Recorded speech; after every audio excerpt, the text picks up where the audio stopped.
Oh, we are, Paul, are we recording and ready? Yes, just getting the webcasting going now. Thank you, sorry. And we are. You're good to go, Madam Chair. Thank you. Thank you. Good morning. The hearing board of the South Coast Air Quality Management District is in session. Today is December 23rd, 2020, and we are meeting, and the time is just after 9:00 a.m. We are meeting remotely via Zoom due to the current pandemic and the stay-at-home orders still in place in the state of California. We have a very busy calendar this morning. We have 3 matters on the regular calendar today. We have the matter of South Coast AQMD versus Mission Foods, which we will be taking first, case number 5400-4. That's for a modification to the stipulated or to this, I believe it's a stipulated order. Yes, to the stipulated order for abatement. We also have Montclair Cleaners, case number 6184-1 for a short variance. We will take that matter second. And finally, Sun Cleaners, case number 6181-1 for a regular variance. And whoever is here for Sun Cleaners, just to let you know, I do not anticipate that we will get to that matter at least until 11 o'clock this morning. So feel free to stay on the Zoom call. Don't leave it. You might have trouble coming back on, but you may, mute your microphone, keep off your video camera, and go about whatever you need to do. Please come though back and check in at 11 o'clock, and hopefully we'll be able to give you a more updated time as to when we'll be able to hear your matter.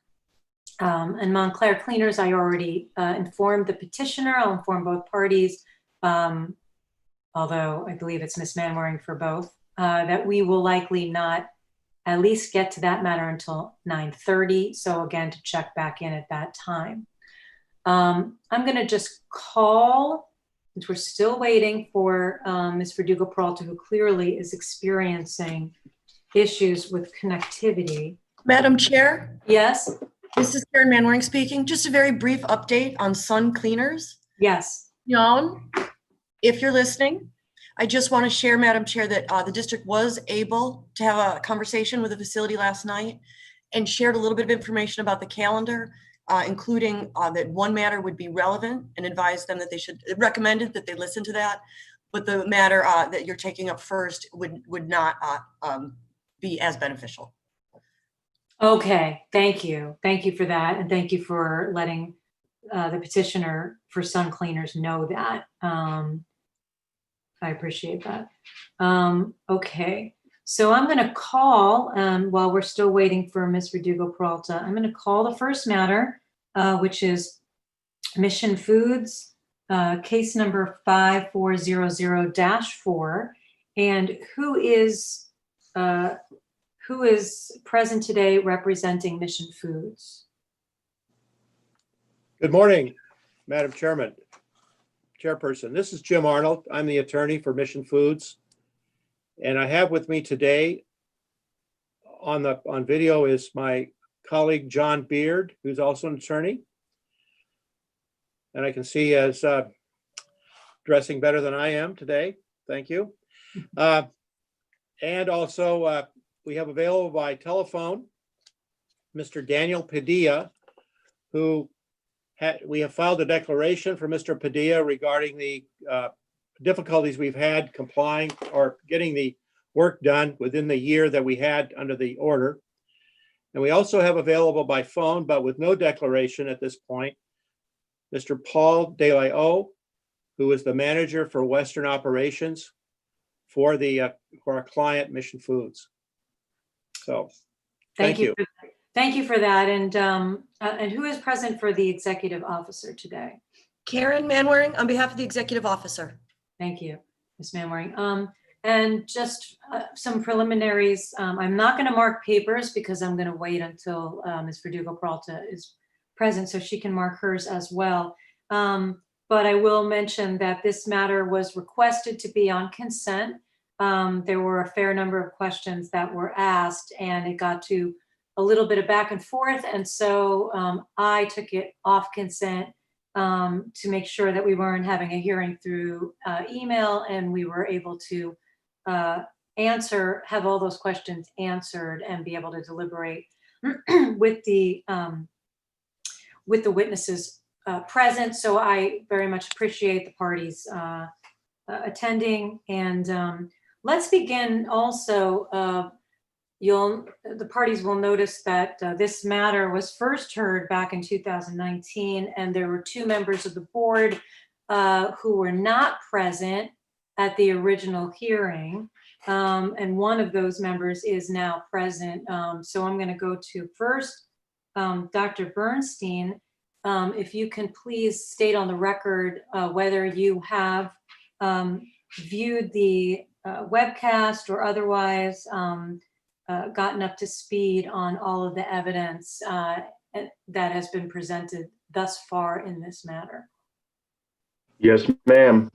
Okay, and so you are prepared to hear this matter today. I am, in fact. Excellent. And I know that Ms. Verdugo Peralta did the same, and when she comes on, we're going to ask the same. I guess the only other thing I can do in the absence of Ms. Verdugo Peralta is swear in witnesses. So if you are present for the Mission Foods matter and you may be called to testify, or you may be giving any evidence in today's hearing, if you haven't already, and if you have a camera, if you can turn it on, and please raise your right hand to be sworn in. Excellent. Okay, do you promise to tell the truth, the whole truth, nothing but the truth, under penalty of perjury, so help you God? Okay, great. Thank you very much. I guess the only other, well, no, we'll wait for that too. So let's give another 5 minutes till 9:20. And I'll ask Madam Clerk just to try again to call Ms. Verdugo Peralta. And if we don't, then Ms. Verdugo Peralta will hopefully join us for the other 2 hearings today, but we will have to, I think, move forward with the hearing. Unless, let me ask the parties. First, Mr. Arnold, if we only have a 4-member board, there's always the possibility that we end up with a tie, which would mean we would take no action today. Would you prefer to wait, or would you like to be heard? If you would prefer to wait, we can try with the other matters and see if they wish to be heard. Madam Chairperson, we would prefer to wait because this is a significant matter to us. Mhm. And we appreciate the consideration that the board and the board members have already extended to us. And so we will be glad to wait. Thank you. Okay. And I know Ms. Manwaring, since you're present for all cases that matters today, that it really doesn't matter to you. Madam Chair, I appreciate you asking that. And if I may just say the same request I made yesterday, I make this morning. Mr. Arnold, on short notice, I may need to take about a 10-minute break. She's still sleeping. Fingers crossed, she's still I was sleeping. gonna say now probably isn't the greatest time, but take 5 minutes. Let's take that 5 minutes. We'll take an actual break and come back on the record, well, a little after 9:20, just to see if we can locate Ms. Verdugo Peralta. 9:20? Yeah, it's only 3 minutes, but we'll give about 5 minutes.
Have we heard anything, Madam Clerk? No. I have called every number that we have on our roster at least 4 times, and I'm only getting voicemail. It's going directly to voicemail on all numbers. That sounds like she has a full outage.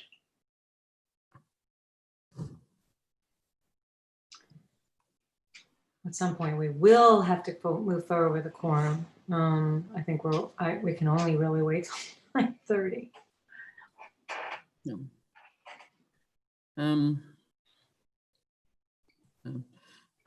The clerk's office is also, monitoring to see if they get any calls, and if they receive any, they'll call into the hearing room, but I don't have any other way to get a hold of her. Yeah, no, you're doing your best and we appreciate it.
It is just about 9:30.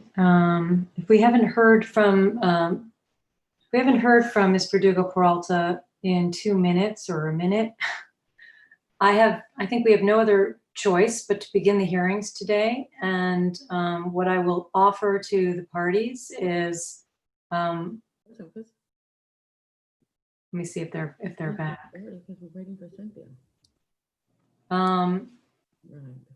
Okay, and Miss Manwaring, are you present as well? Present.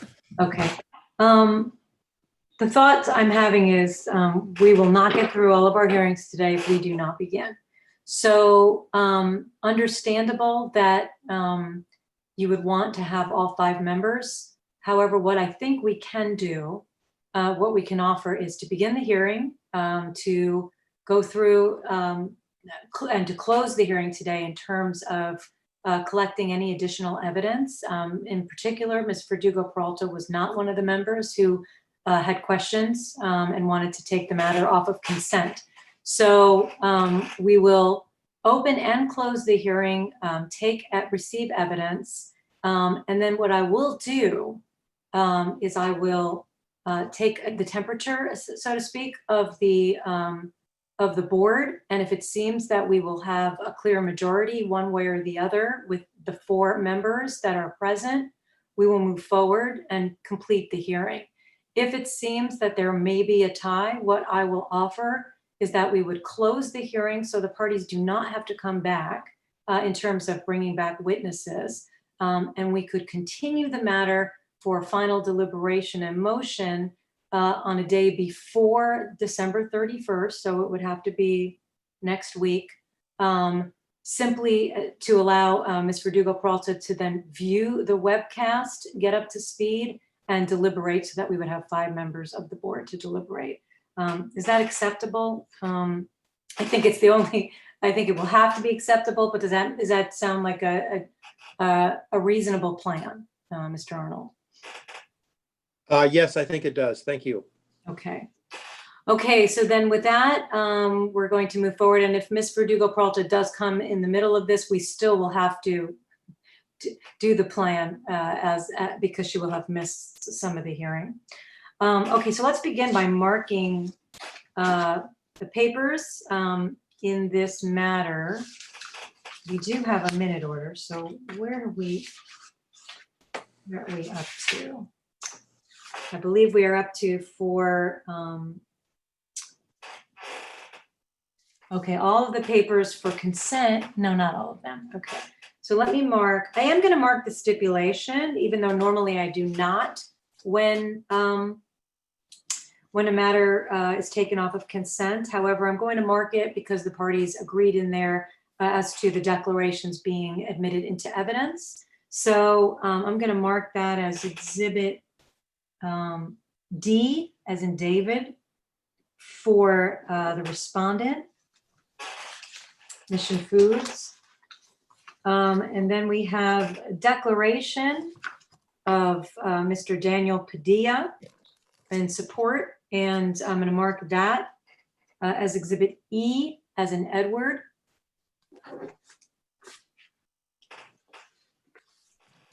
We also have a declaration of Tracy Nguyen, and we're going to mark that declaration as number 3 for the petitioner respondent. And finally, we have a proposed order modifying the stipulated order for abatement, and that will be number 4, exhibit number 4 for the district. Okay. What we are going to do to try to move this along is we are going to admit into evidence the declarations E as in Edward and number 3. Those will be moved into evidence by stipulation of the parties. And we will begin from there with the facts and evidence that are stipulated to in those declarations. And we will proceed from there, but I'm going to allow the parties to give an opening statement, perhaps just an overall summary of the position. And does it make sense? I believe I should start with you, Mr. Arnold, since the modification is at the request of the respondent. Would you like to begin? Yes, thank you. Okay. I'll make this very brief because I know that time is limited, and essentially what we have is we had a stipulated order of abatement. We began doing the work that was necessary, which meant replacing a number of burners on various production lines, several production lines to meet NOx emission requirements. That has been completed. We also had to design, get building permits, get construction of specific types of devices, and also ducting and whatnot for VOC controls at the two plants. We've run into enormous amounts of delay because we had to change the design while we were in the process of it, because it was not going to be effective, as you can see from Mr. Padilla's declaration. And of course, we ran into the problems that everybody is having with permitting for building permits and whatnot.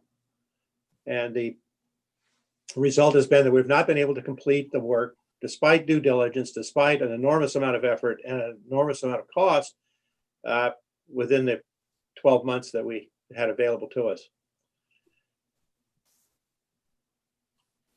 The questions have been raised, which I think are legitimate questions, as to what mitigation measures might be adopted with regard to the VOC emissions.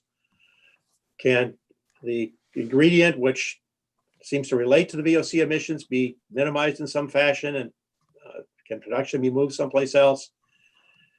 And is it possible, or should we be required to purchase additional emission credits?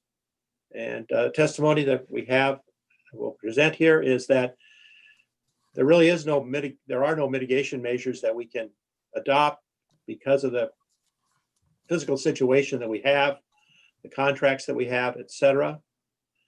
That the yeast is an ingredient that is necessary for the production of the product that we're committed to produce. And as far as purchasing additional VOCs, ERCs, excuse me, we don't believe that that's required by the regulations. The ERCs were purchased, they are permanent, they are still in effect, they're still an offset against the emissions that were identified and which we all discussed and worked on at the beginning of this, at the beginning of the order. And we are proceeding, we're not selling those or getting rid of those until we have our permits to operate for the two big VOC systems.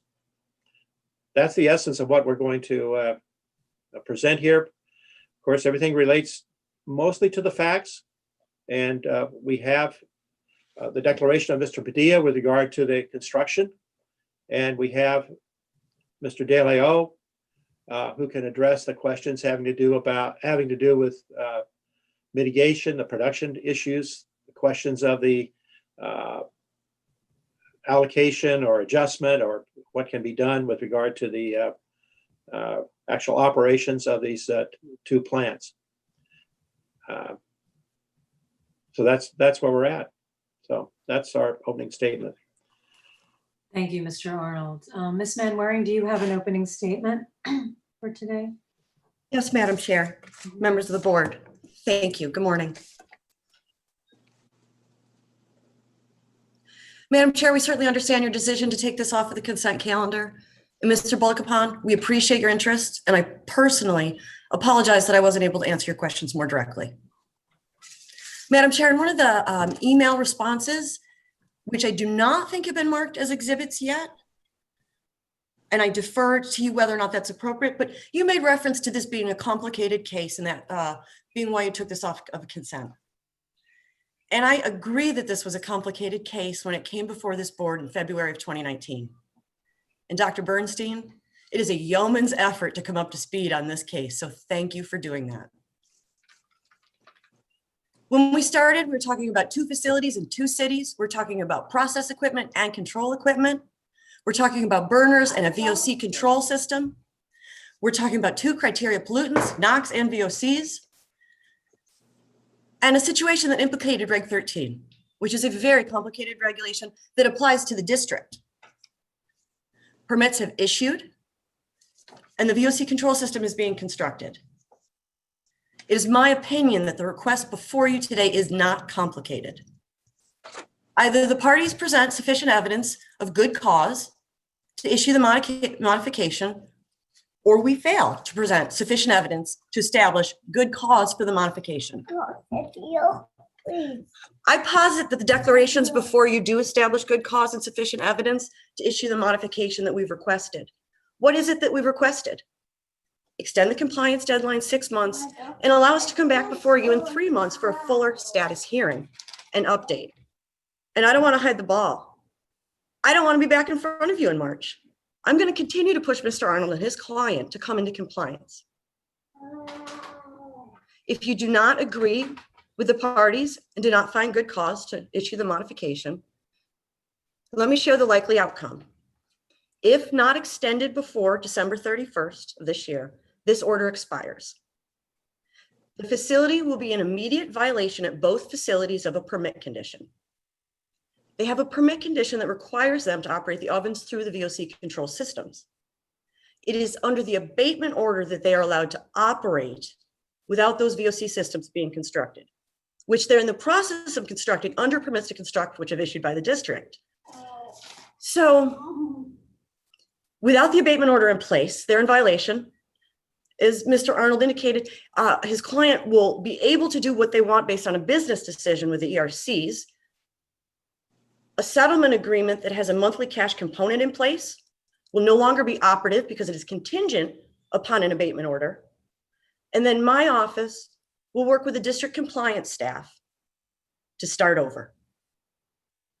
I posit to this board that there's plenty of evidence before you that establishes good cause to issue the modification to extend the deadline a matter of months under a global pandemic and a change in design from an RTO to an RCO,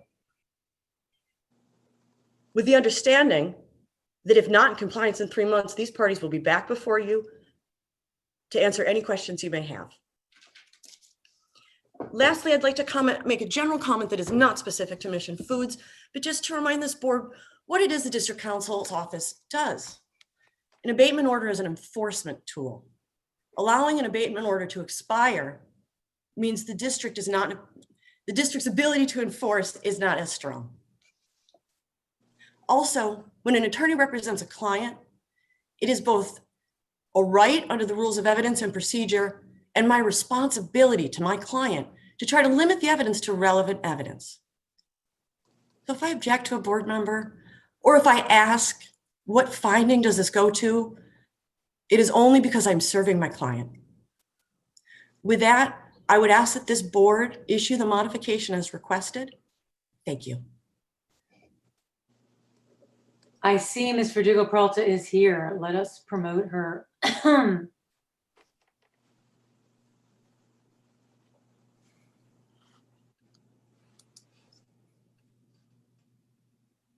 Wonderful. Ms. Verdugo Peralta, were you able to hear the openings? Can you hear us, Ms. Verdugo Peralta?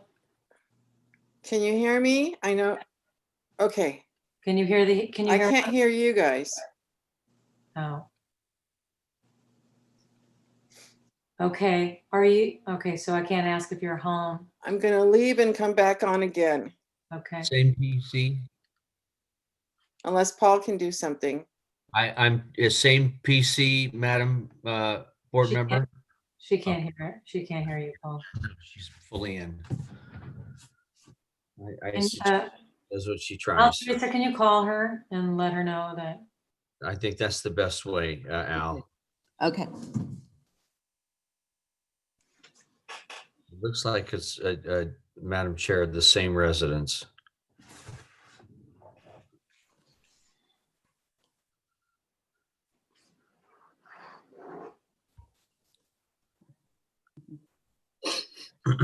Getting her voicemail.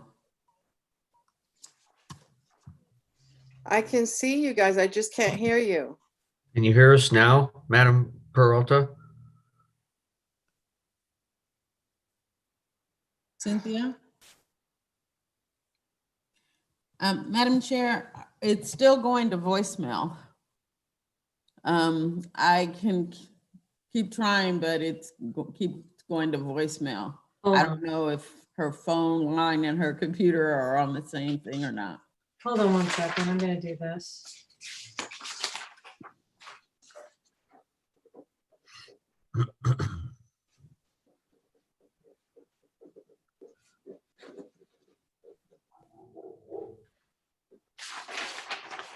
Is she gone?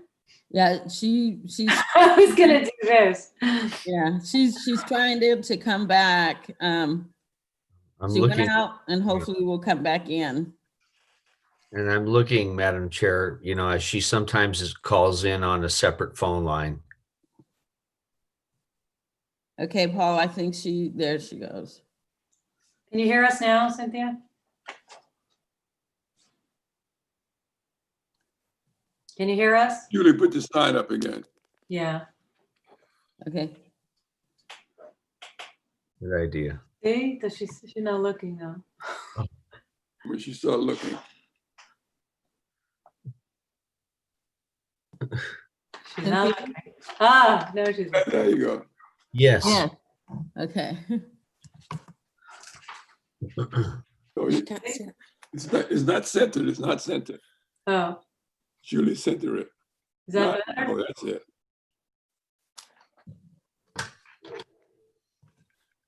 All the district. Oh, we hear her. Oh, yeah, we hear her.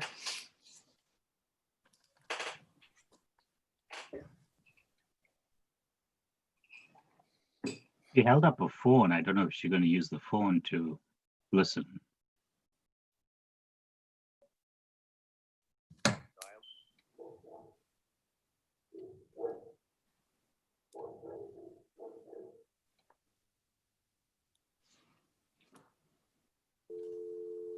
Have you gotten her, Al?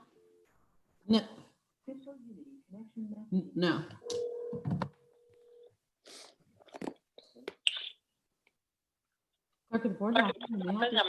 Hi, this is Cynthia. I'm calling in.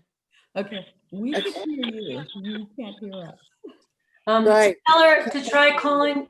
Al, tell her to try calling in, and if she can't, tell her we've moved forward. We have to hear this matter. So Can you call in so you can hear? Yeah, I'm gonna call in. I'm gonna call in. I've been trying for like half an hour on and off, on and off. This is the first time I'm ever able to see you guys. All right. So, please let her know that we have to move forward. So try calling in right away, and if we can't, we have to just move. We yeah, I'll have to. call in.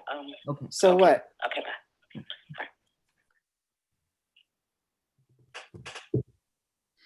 Okay, she's gonna call in to see if she can hear. So Paul, just be looking for her phone number. It'll No. end with 780. Standing by. Excuse me.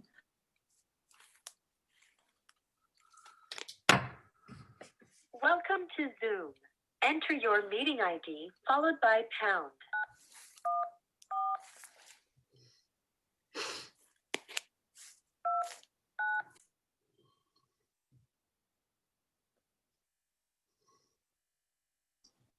I muted her line so we don't get any feedback when she comes on.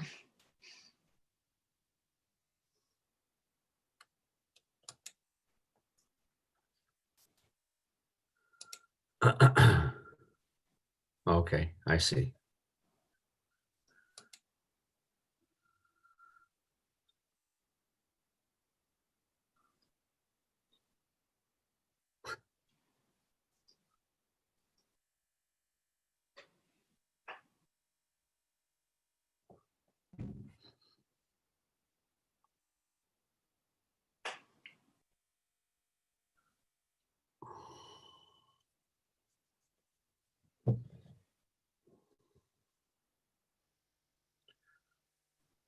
Paul, do you see her? Yep. Okay. I hit allow to talk. It's Okay. still muted though. Let's see. Let me unmute it. Nope, she has to unmute it. She has to do it. Now she can ask to unmute. All Yeah. right, now I have to send her, oh wait. Unmute. Go ahead, Cynthia. Ask to *6, is it, Al? Or *9? It's a *6. Yep. Oh, she did it. Can you hear us, Cynthia? Yeah. We've got power, but it's the internet that's been screwy. Sorry Okay, about that. So sorry. okay, Ms. Verdugo-Peralta, well, we're gonna, we started the hearing, but all we have had is opening statements. We marked all the exhibits. But you can just follow along. What we're doing is we're starting, since the request was to be on consent, we're starting from the declarations. They're placed in evidence. And at this point, it was Mr. Balagopalan who had questions. And so we're going to take it from there. And Mission Foods. yes, Mission Foods. Madam Chair, Okay, so we're starting from those papers. And Madam Chair, yes. do you want to get it on record that she has listened to the previous hearing and is up to speed? Oh, yes, thank you. Ms. Verdugo-Peralta, you were not present at the original hearing, but you are up to speed for today's hearing? Yes. Okay, excellent. Okay, Ms. Manwaring, you were saying at the end, if you could just restate, I thought it was very important what you were saying about the order for abatement being an important enforcement tool and what it means if it were to expire. Thank you, Madam Chair. I anticipated repeating some key points from that. So thank you for giving me the opportunity to do so. Ms. Verdugo-Peralta, before I start though, I want to say, I said to Dr. Bernstein, it must have taken a yeoman's effort to come up to speed. So thank you very much for taking the time to come up to speed on this matter, because when it came before the board in February of 2019, it was complicated. But it's the district's position that this request today is not complicated. And then at the end of my opening statement, I shared what I anticipate being the consequences of failing to extend the order, because an abatement order is an enforcement tool used by the district, and allowing an abatement order to expire puts the district in a weaker position to enforce. So if not extended by December 31st, the facility will be in immediate violation as to 2 permit conditions, because their permits require them to run their ovens through VOC control systems that are being constructed. In addition, the ERCs would be freed up and Mission could do what they wanted based on a business decision. A settlement agreement would no longer be operative. And then the district counsel's office would work with the district's compliance staff to start over. So I was trying to emphasize the importance of an abatement order as an enforcement tool. And I think that's particularly important today because this board has been facing so many variances, and a variance is a very different creature than an abatement order. I also made a statement that I'd like to repeat, Madam Chair, about what my role is when I represent a client. It is my right, it is my client's right, based on the rules of evidence, to keep evidence limited to that which is relevant. And it's my responsibility to try to keep that evidence limited to what the district's position on relevance is. So if I object, or if I ask what question or what finding your question goes to, please understand that I'm never trying to hide information. I'm just trying to serve my client. Madam Chair, thank you so much for the opportunity to repeat that, because failure to act or a tie today would have had substantial consequences, will have substantial consequences for Mission Foods. Thank you. Right. And that is why, thank you. And that for saying that, and that is why we tried valiantly to avoid a tie. I wanted to just simply thank you, Ms. Manwaring, for saying those last statements, and just to remind board members that similarly, if I also ask the question of why are certain questions relevant and what finding is it getting to, it's for efficiency of the board in our very busy time. Okay, with that, we now have both openings and we have sworn in witnesses. And Mr. Arnold, are you aware of which witness you'd like to put on to begin answering Mr. Balagopalan's questions? And I do believe, I know Mrs. Manwaring, you asked whether the email chain had been sent around to board members, and it was not. And that is because I felt that because we were taking it off consent, we should not do that and instead have those questions asked during the hearing when all board members could hear it and also receive proper evidence. It is only because I referenced it in my opening that I even asked. Yeah, no, of course. But it's important to say that we did not do that. Senator, did you have Madam Chair, due to the time constraints, so many matters before us today, yes. it'd be in our best interest to expedite if possible. You stated early on that you had a reason to remove it from consent. The district is asking that we give an extended time to comply. Can you just state briefly why you moving off consent, and then we can decide and move on? Yes, I removed it from consent because Mr. Balagopalan had very valid questions. Unfortunately, at some point, the parties attempted to answer Mr. Balagopalan's questions, as we often do if we have just certain questions and want additional evidence. But then it became that that was not enough in terms of answering Mr. Balagopalan's questions. So when he had to ask additional questions at that point, I felt it made more sense for not to have a hearing through email, but instead to start from the declarations. They are now in evidence, and to have Mr. Balagopalan ask any questions and have the board have the ability to follow up on those questions as well. Can we limit the discussion to the questions being requested? Yes, I'm going to try to. We're going to limit. Let me just so that we don't spend a lot of time talking about this. We are limiting questions to anything outside of the declarations. The reason why I made it a hearing is because Mr. Balagopalan might ask questions, which might then elicit questions from other board members because we didn't think about something that he might be asking about. So we're going to limit it to anything outside of the declarations, which are relevant. But in the past, when you take something off consent, the person removing it from consent usually states specifically why they're removing it from consent. Okay, and we're going to turn it to that. We're going to turn it to Mr. Balagopalan. I took it off for Mr. Balagopalan as a decision of the chair, based on process.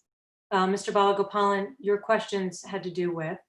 Yes, thank you. My question had to do with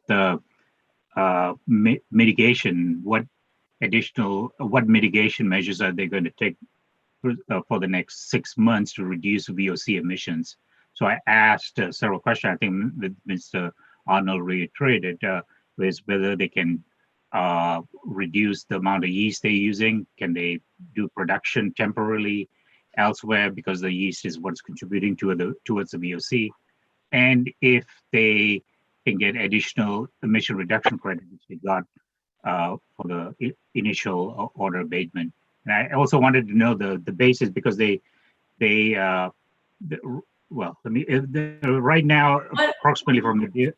Why don't we stop there, because because this is a very compound question. So why don't we bring on the appropriate witness? So who is the appropriate witness?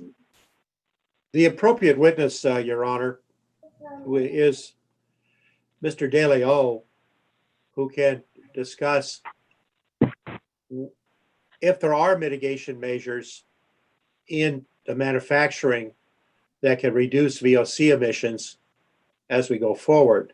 The second question was whether the materials, specific types of products could be moved to another facility. The bottom line, though, for the company is that the company spent a significant amount of money for ERCs, emission reduction credits. These emission reduction credits were, as to how many were going to have to be done, were negotiated with the district vigorously. The company agreed to purchase a significant amount of emission reduction credits. The credits were both for the VOCs and for the NOx. The NOx has been fixed. Those credits could possibly, be someplace else, but the company still owns the credits for the VOC emissions. Those credits are going on today. They offset whatever emissions are coming from the VOC facility. The VOC generating part of these two operations. So with that is our fundamental understanding here is I would ask Mr. DeLeo if he could join us by telephone or by video and answer the two questions that I understand are in play right now. Are there mitigation measures that could reduce VOC emissions further,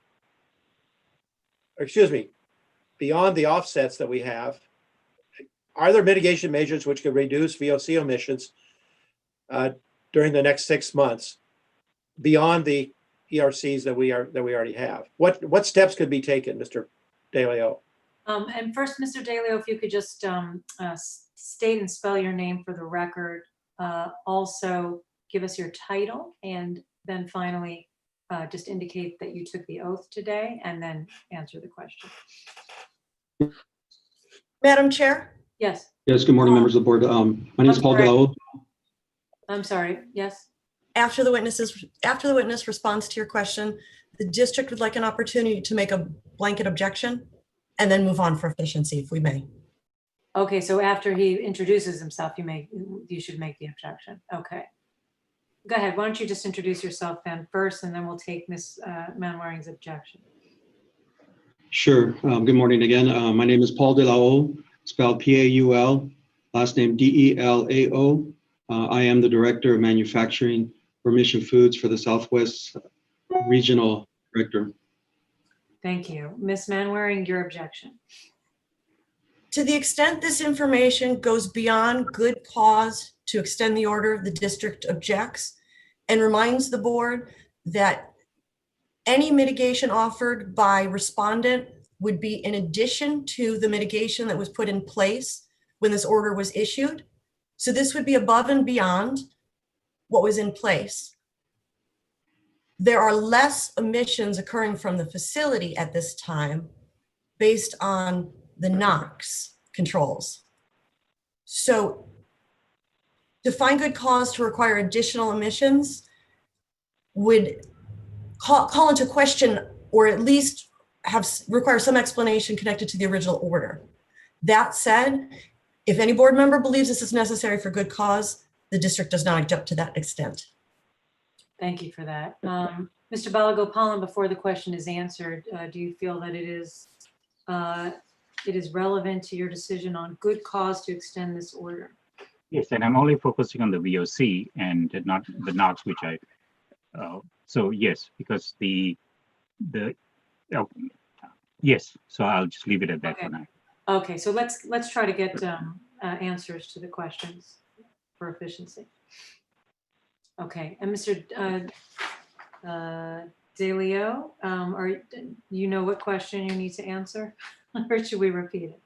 Yes, I mean we definitely have contracts with some of our customers, and we can go back to them. I mean, we've always gone to our customers asking them to change formulations to remove the yeast. At this time, I mean, it's we've been reluctant to get any resolution in that, but we can always go back and talk to them and see what could be done.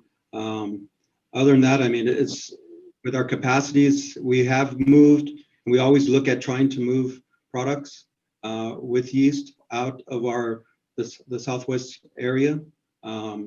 And we've actually moved some production over internationally to help mitigate with this issue. But as it stands, I mean, we've done a pretty good job of trying to reduce and comply with what's required.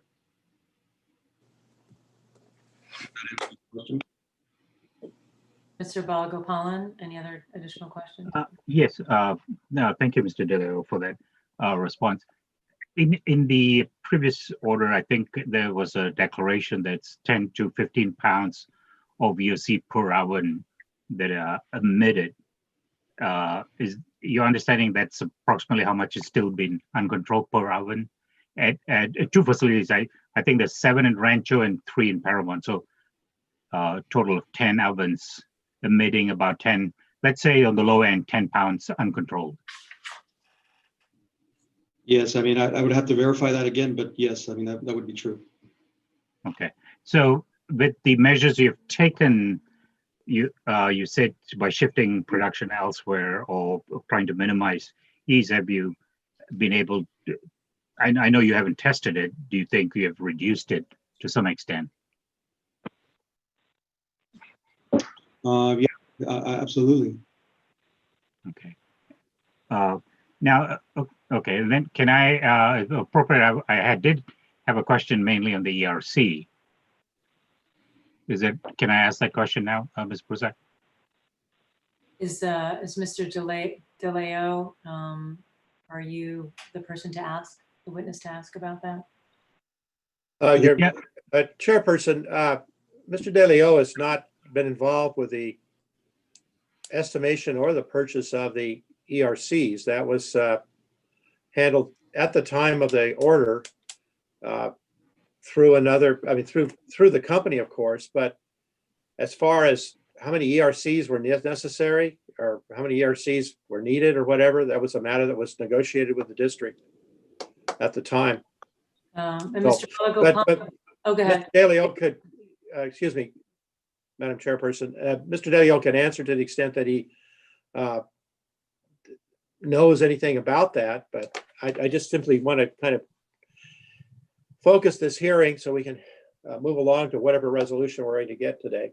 Thank you. Mr. Balagopalan, is that necessary for good cause, given everything that's been said about ERCs were negotiated early on, they're still being held for VOCs? Yes, and then let me explain why I brought that up, and because there was, and I'll take the Rancho facility, so not going back and forth. I think 38 pounds of ERC were set aside for Rancho. There was a basis for that 38 pounds, and what I was trying to determine was what was the basis. Was it calculated based on the order expiring by the end of this year, and then looked at the total emission and whatever calculation was made, and then came up with the 38 pounds and 12 pounds for Panorama. So that was, and so now that we are extending another 6 months and more production and more emissions, I was trying to see that 38 pounds or 50 pounds total that they got covered was more than what they needed, and it covered any contingency, or it did not, And what I was really trying to figure out is, how did the 38 pounds come? Why did they choose 38, very specifically 38 for Rancho and 12 for Panorama? And what was the basis of it? And now, and we are still looking at 10 to 15 pounds uncontrolled per oven from VOCs from both cities until for another 6 months.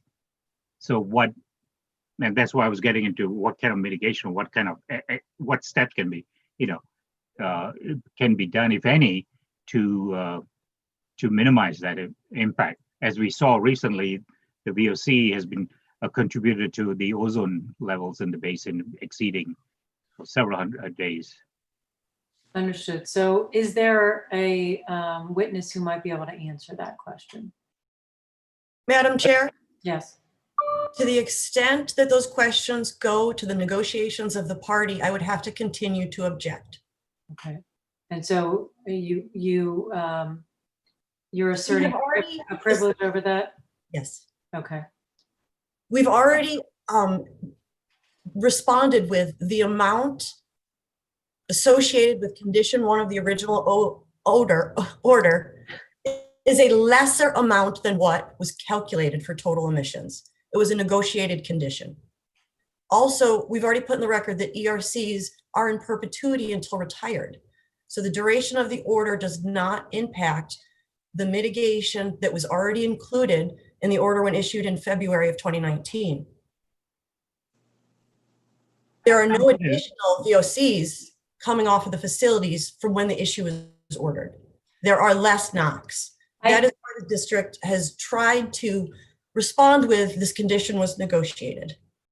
Thank you. And I think, Mr. Balagopalan, I think that answers the question as to whether you're going to get an answer, is that there's a privilege. Yeah. There's a So privilege.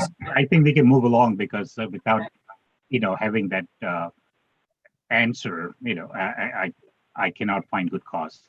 Okay. And we'll get to deliberation in a moment. Yes. Madam Chair, if I could just, Mr. Balapan, I understand, and I hope you understand why I'm taking the position I'm No, taking. sure, I understand. I hope you understand my position too. Okay. And I just wanted to ask, may I ask Mr. DeLeo, I don't know if you know the answer to this since you were already on. I just want one clarification. And the question is, yes, you're requesting that this board have jurisdiction for another 6 months. And that is a change. But from the papers, it seems that everything will be received and ready for installation in January. So is it the likelihood that the compliance will be before that time period? I would have to defer that question to our engineering department. I wouldn't know that answer.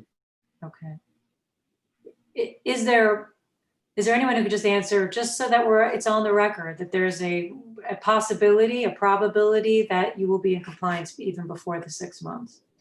Or is the 6 month the time frame that is anticipated? I just want to have that on the record. Madam Chairperson, I think Mr. Padilla can answer that. Mr. Padilla, would you describe again your role, your position in this, and can you answer the question? Yes, Daniel Padilla, Daniel, Padilla, Padilla. I'm the engineering manager for one of the engineering managers for Mission Foods that's handling this project. The installation of both facilities. As everything sits right now, short answer is yes. We anticipate being done prior to the 6 months with everything that's in our control. As you guys are aware, we've had a number of delays that are out of our control due to the pandemic.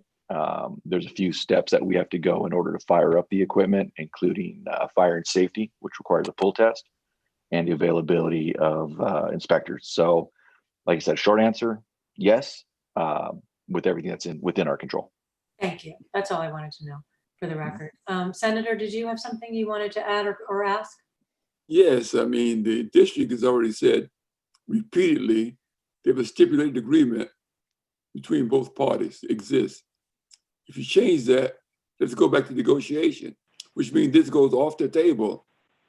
You want to start? Wait, that sounds off like the table until such time you can have an agreement.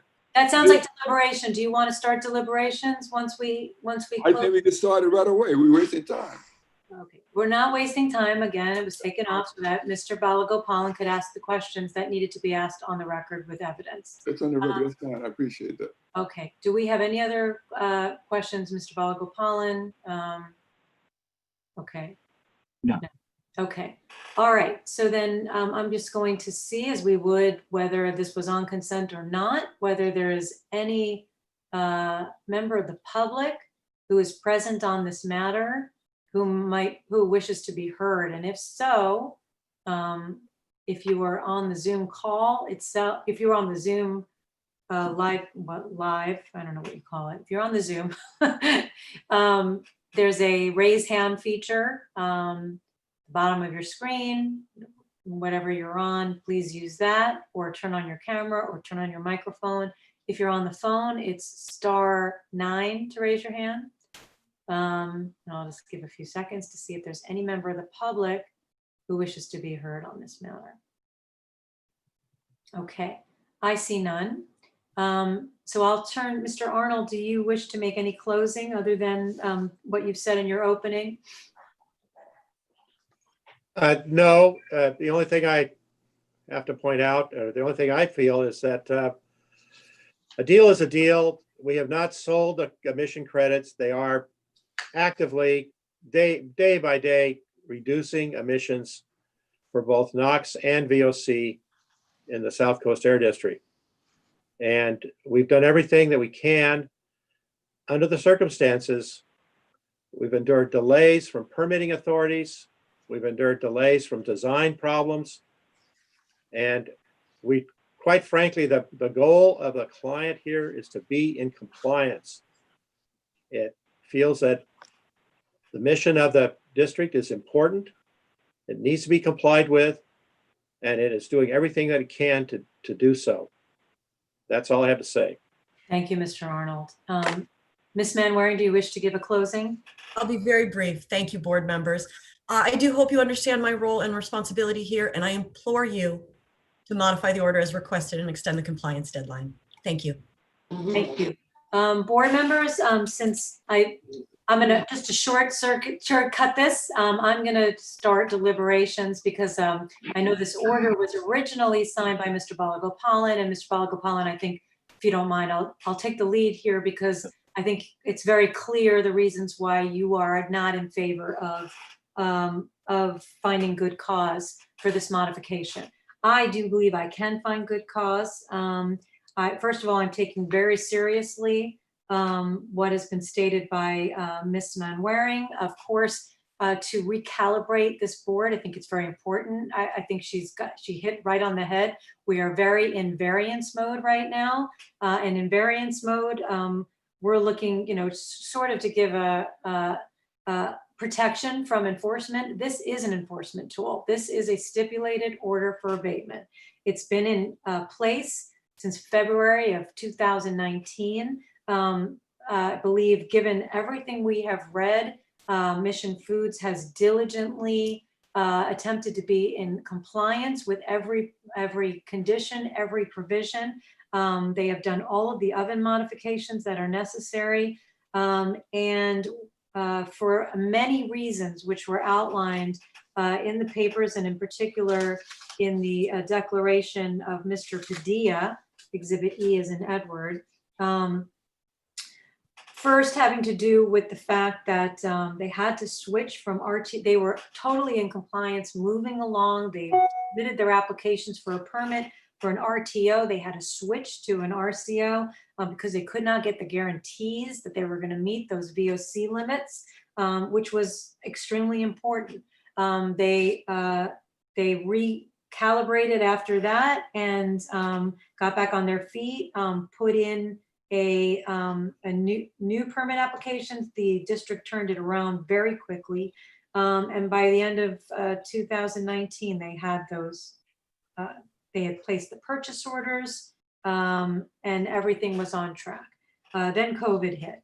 And we've got, I won't go through everything, it's in the papers, but a number of issues that happen, not the least of which are what we know to be notoriously difficult city permits that they had to go through, and cities slowed down. They slowed down to a crawl, and they had two different cities to have to deal with, Panorama and Rancho, and the Rancho also. And especially, I understand Panorama was even slower. So, and that whole process. So that slowed them down. Plus they were having these parts manufactured in Mexico. Mexico, we heard matters with regard to Mexico shutting down through stay at home at different times during the pandemic, which slowed them down even further. With that, they are anticipating to receive, I think, the burners they still need. They needed different burners. It's a whole host of issues that were unforeseen. And those are anticipated to arrive mid-January. That's why I asked the question, is it possible or planned that they will be done in advance of the amount of time that they've now asked for an extension, which would be 6 months to June? And the answer is yes, that's their expectation. So with all of that, and I do understand, and I think that Mr. Balagopalan's questions were good questions, but I do accept the answers that everything that could be done was already discussed in terms of mitigation at both during the settlement phase, where remember, when we're dealing with an order for abatement, there's the order itself and there's a separate settlement agreement between the district and the facility. And that's the case here. So there are punitive parts to that settlement agreement. And of course, as Ms. Manwaring said, it is totally dependent and will go away if this order is not extended. And given the importance to the district of having this enforcement tool in place, and given that I think good cause has been established, and ERCs are still being held, we understand that even at the beginning of this case, when we all voted in favor of it, that they were not precisely the amount of excess emissions, but that NOx is still being held even though they're in compliance with that. I think everything together gives me good cause for this. Other thoughts? Well, I can. Oh, Senator, you want to go first? Yes, sir, Mr. Balagopalan. Your questions have been answered. It's good. You raised the question because you're obviously concerned, but the district made it very clear at the very beginning that this is a stipulated agreement. There'll be no deviation. And with that, sharing it, we spent an hour and 20 minutes of precious time, although you should have got your questions answered, and then move on. But we've been dragging this on for a little while, and you know we crunched for time. But I'm glad that you asked the question. I'm glad you responded to. But initially, the district said they would object to any changes. And of course, we lose jurisdiction. And at the end of the year, we do lose jurisdiction. And then where do you go? Go back to the drawing board. Anyway, we can go forward today. And even though it is stipulated and there is no other stipulation, Mr. Balagopalan, you were completely correct and within your authority to question whether you could find good cause. And so I know that your questions were towards that. So Mr. Balagopalan, with that. Well, thank you for that. I have no problem with the difficulties. You know, I understand the difficulties the facility had and the construction delays and getting permits, and I think it's all understandable. And I think it's they are on track to install the control system, and we will get reduction in VOC very soon. I've no issues with that. And the only question I had was, are there any mitigation being proposed for the additional 6 months?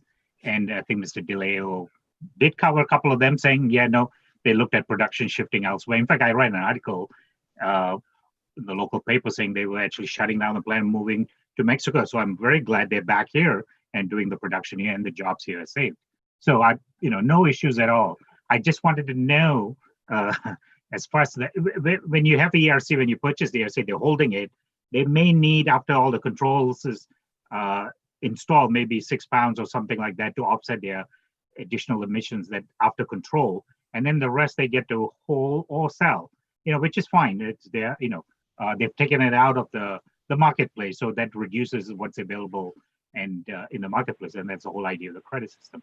All my question was, and I was trying to get an answer, was when they first calculate 38 pounds for Rancho, was it based on the X amount of emissions for until the end of this year, and then that's how it was factored in, and that's all I wanted to know. And I'm not going to get the answer. So, and it's for that reason I have no issues with the construction going forward. I applaud the facility for taking all the steps and looking at better controls and looking from RTO to RCO and changing the burners. And I think those are all, and the difficulties they had in getting into compliance by the end of the year. So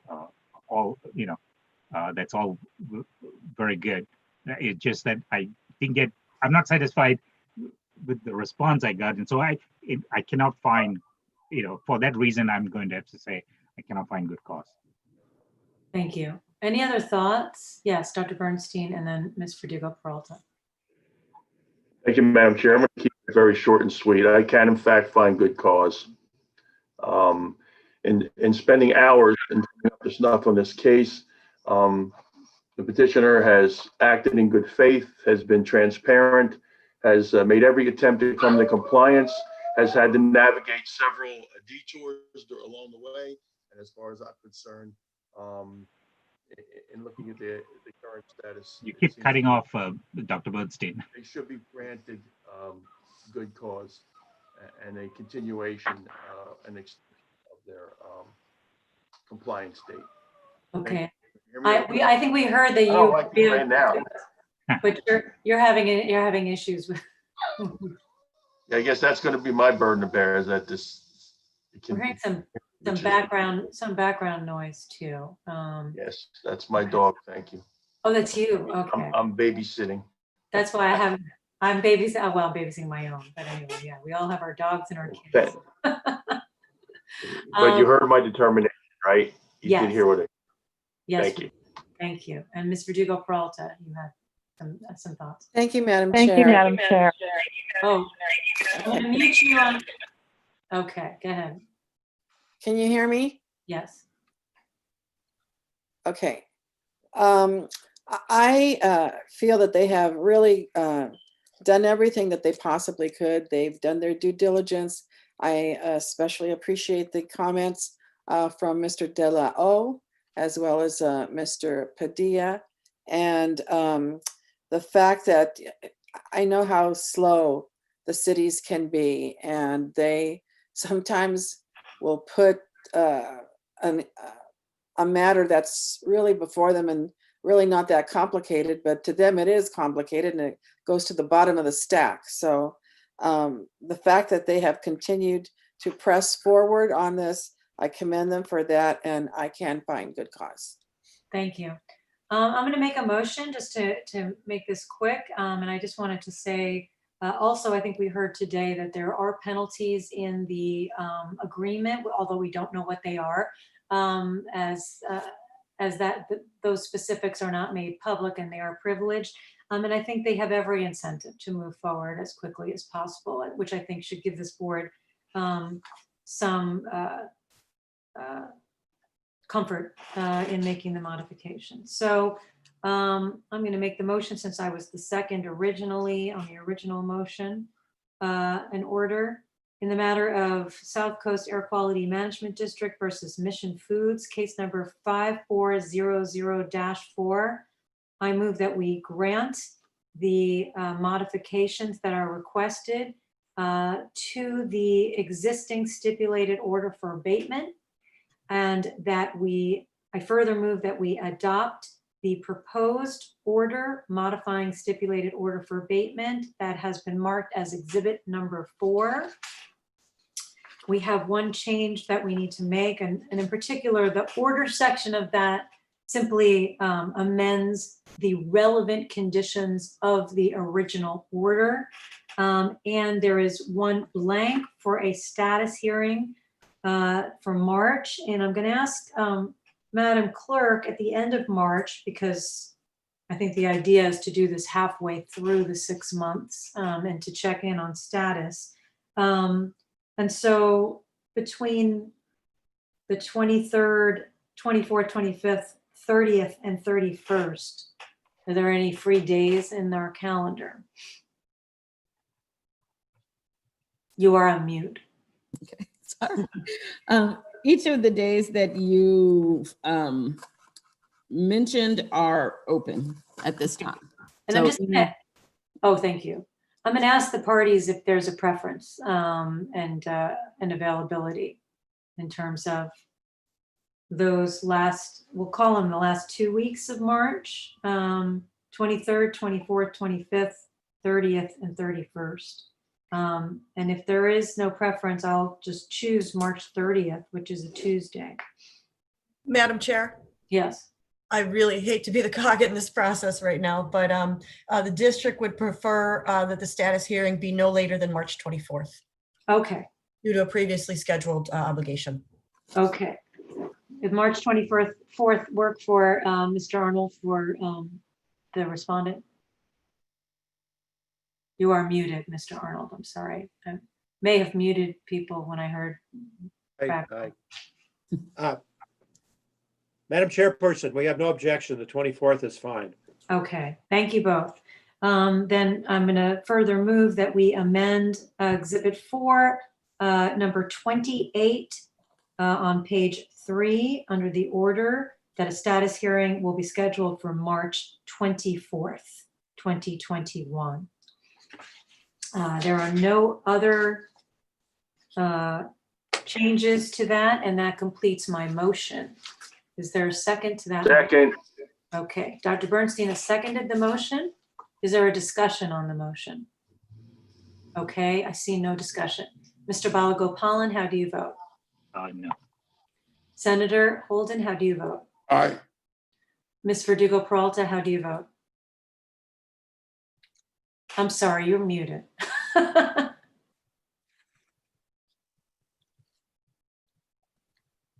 Yes. And Ms. Verdugo Peralta votes yes, and hopefully we'll have her unmuted at some point. Dr. Bernstein votes yes. I vote yes. Motion passes 4-1. Thank you very much for appearing today, and thank you for answering all of our outstanding questions. And good luck coming into compliance as quickly as possible. Okay. Thank you. Thank you. Board members, let's see. We have, our next hearing will be 10:30. I think we'll take a break between it, but let's make sure we have the parties on the line. The next matter we will call is Montclair Cleaners, case number 6184-1. And for Montclair Cleaners, we have two Mr. Lees, one being the interpreter for Mr. Moonley. So I want to make sure everyone is present. So just to make things very exciting, I see we have Miss Lee. So we're going to have three Lees. So I think when referring to either Mr. Lee, is Mr. Lee the interpreter on? I'm here. yes. Oh, yeah, there you are. Sorry. Okay. To eliminate the confusion, you could just refer me as David and then refer him as Mr. Lee. Okay. Thank you, David. Okay, so we're going to take a 15-minute break so that the board members and the parties and Ms. Manwaring can shuffle our papers and move to this case. But as soon as we come back at 10:45, we will start immediately with this matter. Okay, we are off the record until 10:45. And David, did you want to, Mr. Lee, did you understand that? Okay, please do not. Yes, I do.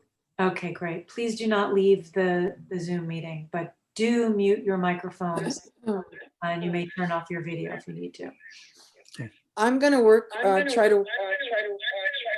Are you on both a phone and? Yeah. Board Member Verdugo Peralta, did you leave and then come back in as 780? Because I renamed you. I think so. You are 780, correct? So Yes. we'll have to Okay. mute something. Should we Thank mute your microphone on Zoom or You want me to come in and go out? You're coming through both the phone. Can you hear me at all? Yeah. See, Oh, can you hear us? Can you hear us? Can you hear me? Yes. See, I can't hear you. So I'm going to go out and try to come back in.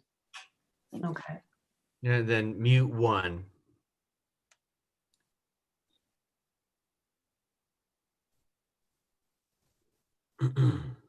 Teresa, definitely take a break if you need it. You know? Yeah, I'm going to. I know we're dealing with Cynthia and Paul. Either take a break now or when we come back on. No, I'll take it now. We can do it. No. Al, you take a break. But Paul, if you're going to help Cynthia come back on, then take a break when we come back. Okay. All right. Because I'm going to take a break. Okay. Can you hear me? I can't. We can. Can you hear her, Madam Chair? I can't hear you, and I don't know why. Yes, I hear I her. can't hear you. I think you have I a can hear you. setting in your laptop that's I can hear you now. closed. What was Like, closed? check your microphone settings. No, what I did was I hit my volume. And even Okay, though and I now don't- can you hear me? Yeah, I can hear you. That's it. Jack it up to about 70 and you'll hear me nice and clear. It was already up. I just kind of had to dink it and do it. Right. That's it. Yeah. Oh. All righty. So now we're on PC audio, no phone number needed, and we're good. Okay, Very good. on break.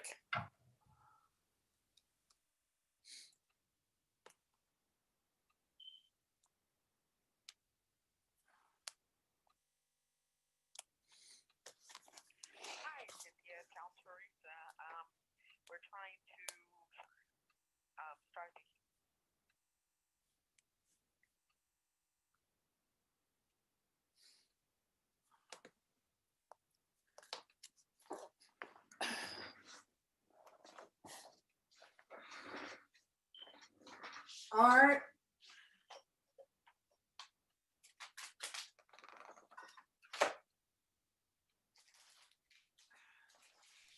Art. Board Member Verdugo Peralta, you need to mute your microphone right now during the break. Sorry. No problem.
Okay, it's about 10:45, and we'll start assembling, reassembling, please.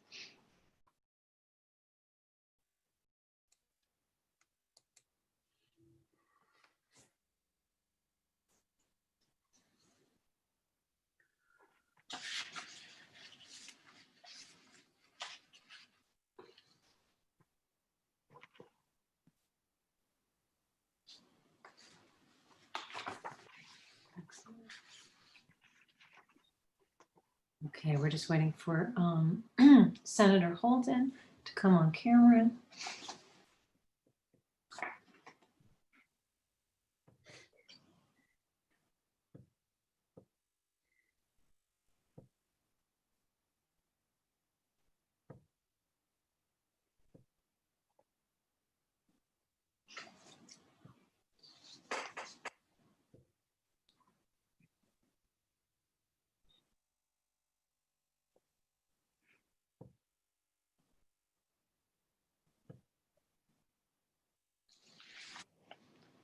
Senator Holden, are you present? We can get started with our next matter.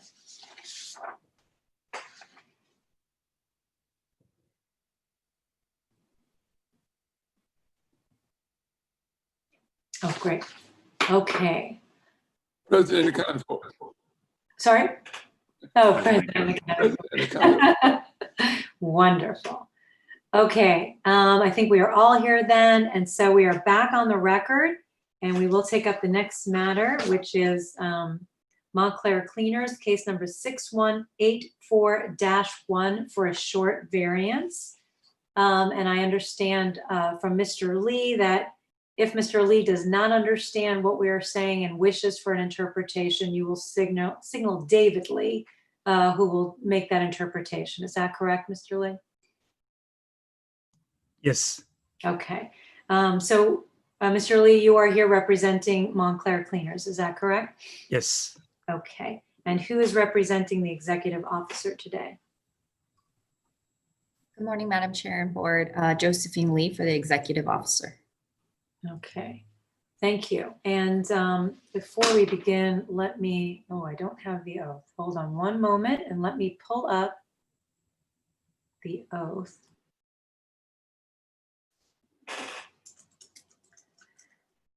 I have to,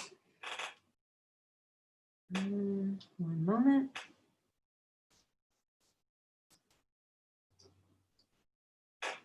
Completely forgot. Okay.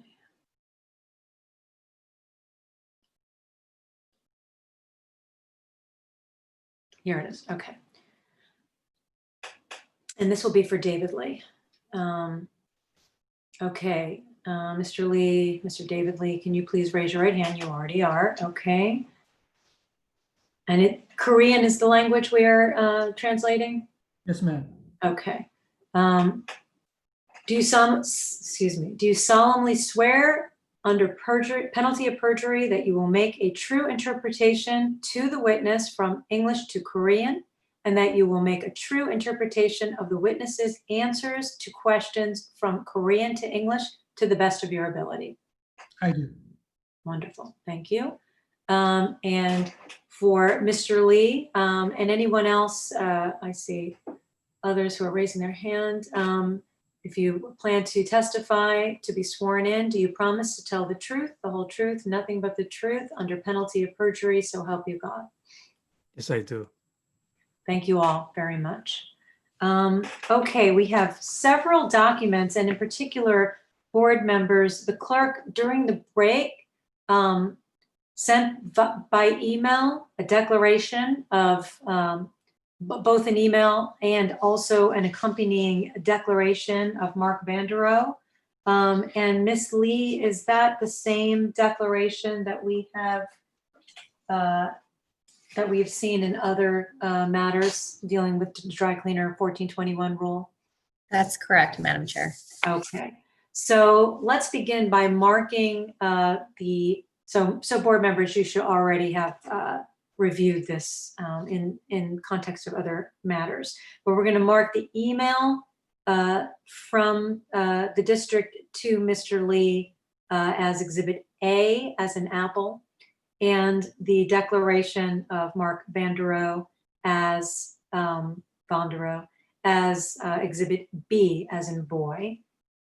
We also received several documents for the petitioner in this matter from Mr. Lee, and we're going to mark them too. We have a letter of intent with regard to a lease agreement dated September 2nd, 2020, and has been marked. It has a 1 on it, so we'll mark that as exhibit number 1.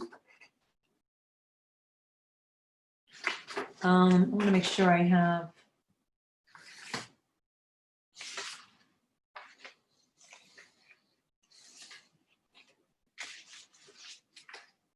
I don't know if these are all, okay, is that a 3-page document, Mr. Lee, or are there attachments to that? First 3 pages, the letter of intent. Okay. And the draft, page number 4 is the official receipt of this draft of the lease agreement was received on October 30th. So that, sorry, that page number 4, we're going to mark as a separate exhibit as exhibit number 2. Okay, and then page number 5. Page number 5 is the certificate that both parties signed on the lease contract. Okay, so we'll mark that as exhibit 3, and that's a certificate signed by both parties for the lease. Okay, and then page number 6 shows that we acquired the permit from AQMD for the hydrocarbon machine model number AC400. Okay, and that's just the 1 page? Yes. Okay, so we're going to mark the exhibit with South Coast Air Quality Management District letterhead, which has a page number 6 on it, as exhibit number 4. Okay, thank you, Mr. Lee, and you may continue. Page number 7 is the photos of our new location. I took this photo December 17th, showing the hydrocarbon machine AC400 was installed in the location. Okay, and we'll get to that in a moment once we mark all these. But those 2 photographs will be marked as exhibit number 5. Okay, and then you have page number 8 is the contract agreement between myself and the contractor to install all the equipment and the facilities on the new locations. New locations. Okay, so that will be, which is page number 8, will be marked as exhibit number 6. Okay. And page number 9 is the city's permit on the plan for the new location. Okay, so this is a city permit. You can see the city's permit stamp on the drawing. Okay, city permit stamp on the drawing. So that city permit drawing will be exhibit, which is page 9, will be exhibit number 7. Yes. Okay. The last number, page number 10 and 11, shows the gas company's 2020 project. The page 11 shows. Okay. Wait, let me just mark the SoCal Gas 1-pager, which is, or is it? The next page is not part of that, is it? Or is it? Is it next also, yeah, 10 and 11 same. Okay, so 10 and 11, the SoCal Gas 2-pager will be marked as exhibit number, what am I up to? Can't even read my own writing. Exhibit number 8. Okay, and I think that's everything. Is that correct? Okay. Yep. Okay, so what we will do today. Sharon, yes. if I can interrupt. What was the date of that email? Oh, that we received all those documents? Oh, that email was, hold on. I don't think I have it up anymore. Let me look. 12/17. 12/17. Thank I you. knew it was the previous one. Thank Okay. you. And then A and B, which we marked, was just sent today on the break. Got that. Okay. All right. The way we will work, Mr. Lee, is that we have 6 findings that we need to make. And most important will be the finding that it is beyond your reasonable control, or not just you, but Montclair Cleaners, to be in compliance with Rule 1421 as of January 1st. And as part of that, we need to hear from you all the steps that you have taken since the rule was adopted, which was in 2002, and what has brought you to this point. And finally, because you are a small business, we will be concerned with and ask questions about when you were made aware of the rule, and in particular the deadline of December 31st, 2020, and also your financial capabilities to comply with the rule. So those are we have 6 findings, but those are the ones that we'll most probably focus on. And what I will do is I'll come to you and you can give us a very brief, just a brief statement of your position. Then I'm going to go to Miss Lee, who is representing the district. She'll give us a brief statement of the district's position on the variance request. And then I'm going to come back to you for a very full statement of whatever you want to tell us with regards to all the documents you've given to us, and a fuller statement of your position and all the evidence. And did you understand that, Mr. Lee? Yes, I do. Okay. So at this time, would you like to give us a brief opening statement, just a summary of your position? Yes. First off, I'd like to thank the hearing board chair, board members, AQMD representatives, and Korean interpreter that have arranged today's hearing. I would also like to say that as someone who has been in the dry cleaning business for 15 years, I think it is a shame that cleaners are being viewed as a source of immense air and soil pollution. I believe that as long as all the rules and regulations are followed, our business can be non-detrimental to the environment. AQMD has strict regulations and performs regular inspections. Repeated training from the Korean Dry Cleaning and Laundry Association is also required. Dry cleaning machines have become advanced enough to reduce emissions to below acceptable levels and prevent any accidental emissions. To demonstrate this, our cleaners had a soil and vapor test performed by the Arden Environmental Group in 2019 per request of our landlord's bank. Despite having operated in the same location for 20 years, 0 traces of contamination were found. Our business is small, but also essential. Despite the risks of COVID-19, we have been servicing our customers and handling their clothing, including the uniforms and gowns of police officers, firefighters, and frontline doctors and nurses. I believe that our business is also doing its small part for the community.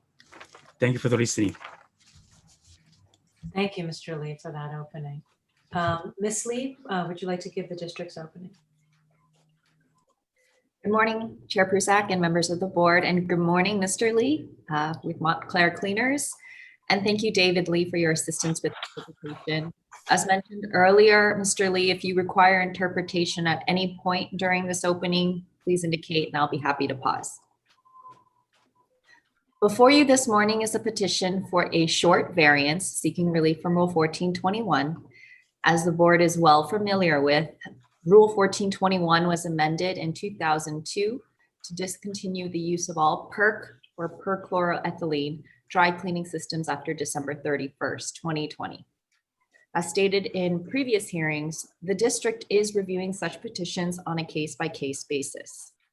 And in this matter, Mr. Lee has demonstrated a concerted effort towards compliance and has already taken steps to comply.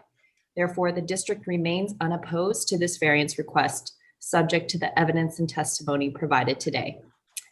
As a background, Mr. Lee has stated in his variance petition that he ordered a non-perk hydrocarbon machine earlier this year. However, as the economic situation worsened with the pandemic, Mr. Lee stated that he had to give up purchasing the machine. He has since purchased a secondhand hydrocarbon machine. However, as Mr. Lee has stated in his petition, he's been required to relocate his business and therefore has requested a 75-day short variance pending the move. As we understand, the non-perk hydrocarbon machine has already been delivered to the new location. And in support of his petition, Mr. Lee has submitted several documents which the board had marked earlier. In addition, the district has submitted a declaration from Mr. Mark Vondera, a copy of which was also sent to petitioner prior to this hearing. While we understand that hearsay is admissible, it cannot be the sole basis for the board to make its findings. Therefore, Mr. Mark Vondera is available for testimony if the board so requires. He could testify as to the contents of his declaration and the compliance history of this facility, and that the facility was found in compliance during its last 2 inspections. The district also has available staff from engineering, Ms. Shannon Lee, who is familiar with the PERC machine permit and can testify to the toxic characterization of PERC at this facility using a Tier 3 assessment. Ms. Lee could testify that should the board grant a variance for the limited time that petitioner seeks, the increase in cancer risk is estimated to be less than 0.1 in a million. For the foregoing reasons, the district remains unopposed to this variance request. Thank you. Thank you. Mr. Lee, if you could pick up from your opening statement and just bring us through a little bit about what Ms. Lee has told us and what is in your petition with regard to when you started your compliance process and path with 1421 and what obstacles you've hit and where you are now. Okay. So 세 가지 카테고리로 나눠서 말씀드리겠습니다. 네, 말씀하세요. 첫 번째는 그 하이드로카본 드라이 클리닝 머신을 구매하게 되는 그런 상황이고요. 두 번째는 랜드로드의 요구에 의해서 릴로케이션 하는 그런 어려움이 있었고요. 세 번째는 그 새로운 파실리티를 건설하는 데 있어서 큰 어려움이 있었습니다. 이 세 가지로 나눠서 말씀드리겠습니다. I would like to divide my answers in 3 different categories. First, we're in a process of purchasing hydrocarbon machine. And the second obstacle was because due to the relocation and the agreement with the landlord. And the third, we had another difficulty with construction at the new facility. 첫 번째, 하이드로카본 머신을 구매하는 데 있어서 AQMD에서 2020년 12월 31일까지밖에 펑 머신을 못 쓴다고 하는 사실은 제가 세탁소를 인수하던 2005년도부터 알고 있었습니다. As far as the rule 1421, I was aware of it when I first bought my business in 2005. And I know AQMD has a very strict rules, and I was in the process of purchasing a hydrocarbon machine. 여태까지 그 하이드로카본 머신을 구매하는 데는 오랫동안의 계획이 있었습니다. 첫 번째, 가장 중요한 게 자금이었고요. 이 자금에 관해서는 몇 년 전부터 꾸준히 저금을 해왔습니다. Most I was planning on purchasing a hydrocarbon machine for a long time. And the most important factor was the funds. So I was saving for this machine for a long time. 두 번째, 고가의 장비를 가능한 한 잘 메인테넌스해서 오랫동안 사용하는 게 이 사업하는 사람의 기본 마인드라고 생각합니다. As you all know, this machine is very expensive, so I have to maintain this machine very well to prolong the life of this machine. 그리고 새로운 기계에 대해서는 제가 시작하던 15년 전에 비해서 지금 굉장히 좋은 기계들이 많이 나오고 있습니다. 그래서 기계의 그 발전 상황을 지켜보면서 가능한 한 천천히 기매를 결정해도 늦지 않다고 생각을 했습니다.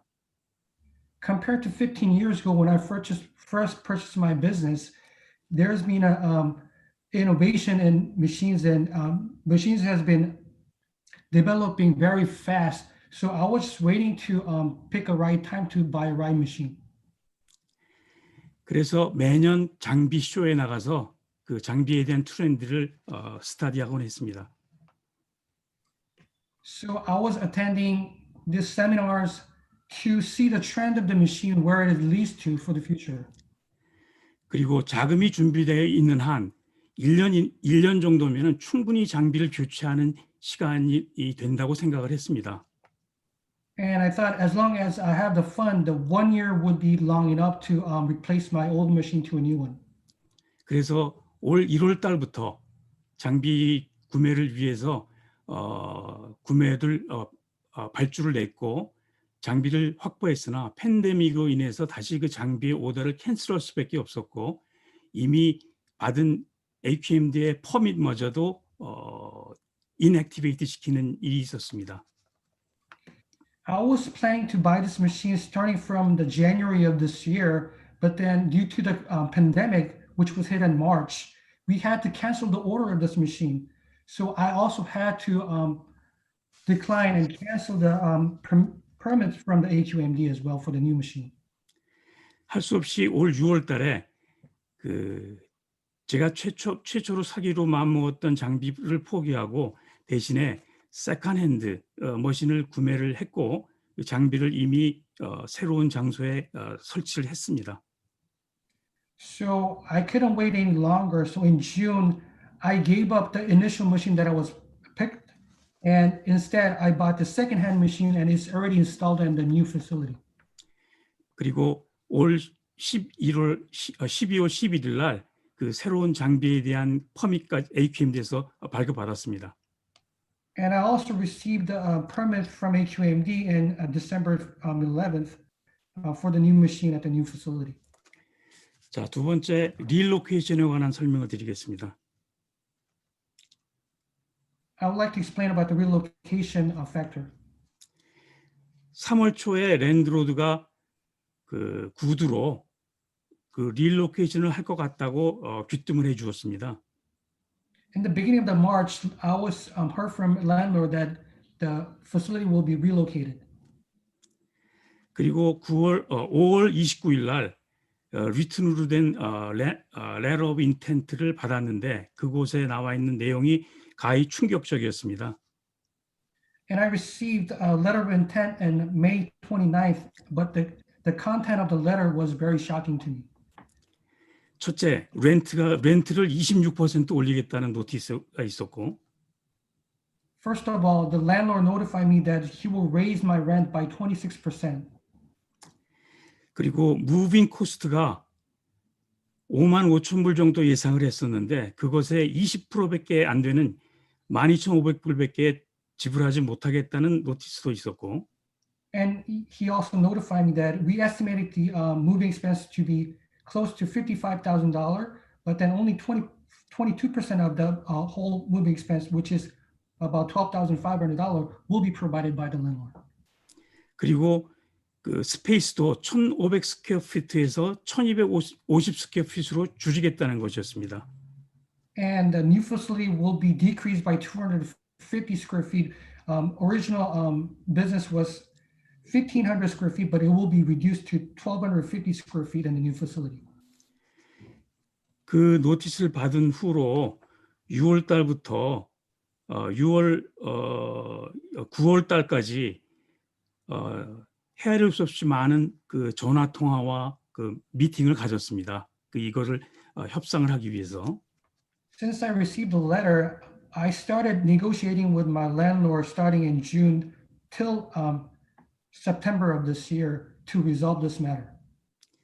결국 September 2nd에 그 Exhibit 1에 나온 것처럼 그 letter of intent에 제가 서명을 할 수밖에 없었습니다. And as you all see in Exhibit 1, on September 2nd, I had no other choice but to sign on the letter of intent. 그 처음에 그들이 요구했던 거가 저의 그 많은 자료와 여러 가지 그 논리로 얘기를 해왔으나 하나도 억셉트되지 않았고 랜드로드의 그 막강한 힘을 이용해서 그대로 밀어붙였기 때문에 이거를 그대로 받아들일 수밖에 없었습니다. Initially, landlord asked me for all the resources and based on my reason why it shouldn't be carried out this way. But then he was very powerful and I don't have any authority against my landlord. So they were just pushing through this plan. 9월 2일 날 제가 그들의 모든 요구를 억셉트하고 그 이전 비용을 위해서 은행에 대출을 좀 받아야 했습니다. So I had to accept their demands by September 2nd. So in order to compensate for my expenses, I had to get some loan from the bank. 그래서 론을 받았고요. 그 letter of intent는 리스 계약이 맺어지기 전까지는 어떤 내용도 바인딩 되지 않은 맘만 먹으면 랜드로드가 저를 내쫓을 수도 있는 그런 정도의 수준이기 때문에 리스 어그리먼트를 맺는 게 굉장히 급했고 이거를 굉장히 많이 푸시를 했으나 드래프트를 받은 게 10월 말일 날에나 받았습니다. 결국 2달 걸려서 받은 셈이죠. So in the letter of intent, it states that before the lease agreement is completed, landlord can change any factors in the letter. So I had to sign my lease agreement as soon as possible, and I was trying to pushing through it, but then I ended up signing the lease agreement by the end of the October, which took about almost 2 months. No, I mean just received the draft of lease agreement on October 30. On October, end of the October. The reason was that 그 이유가 그들의 로여가 바빴기 때문이랍니다. The reason they provided was their lawyer was very busy, so they cannot attend to his matter. 어쨌든 11월 11일 날 양측이 그 리스 어그리먼트에 결국 사인을 했습니다. 11월이요? 11월 11일 날. So on November 11th, both parties signed on the lease agreement. 그 리스 어그리먼트가 맺기 전에 그 공사를 시작한다는 거는 아까 말씀드린 대로 굉장히 리스키했습니다. So before I sign on, both parties sign on the lease agreement, starting a new construction on a new facility is very risky for me. 하지만 이 공사에도 기간이 필요하기 때문에 제가 그 리스크를 감수하고 9월 초순에 그 계약 공사하는 당사자와 계약을 맺었습니다. But then I had to carry out the construction on my new facility to carry out that transition as soon as possible. So I had to take the risk and then sign the contractor to start the construction on my new facility in September. End of September.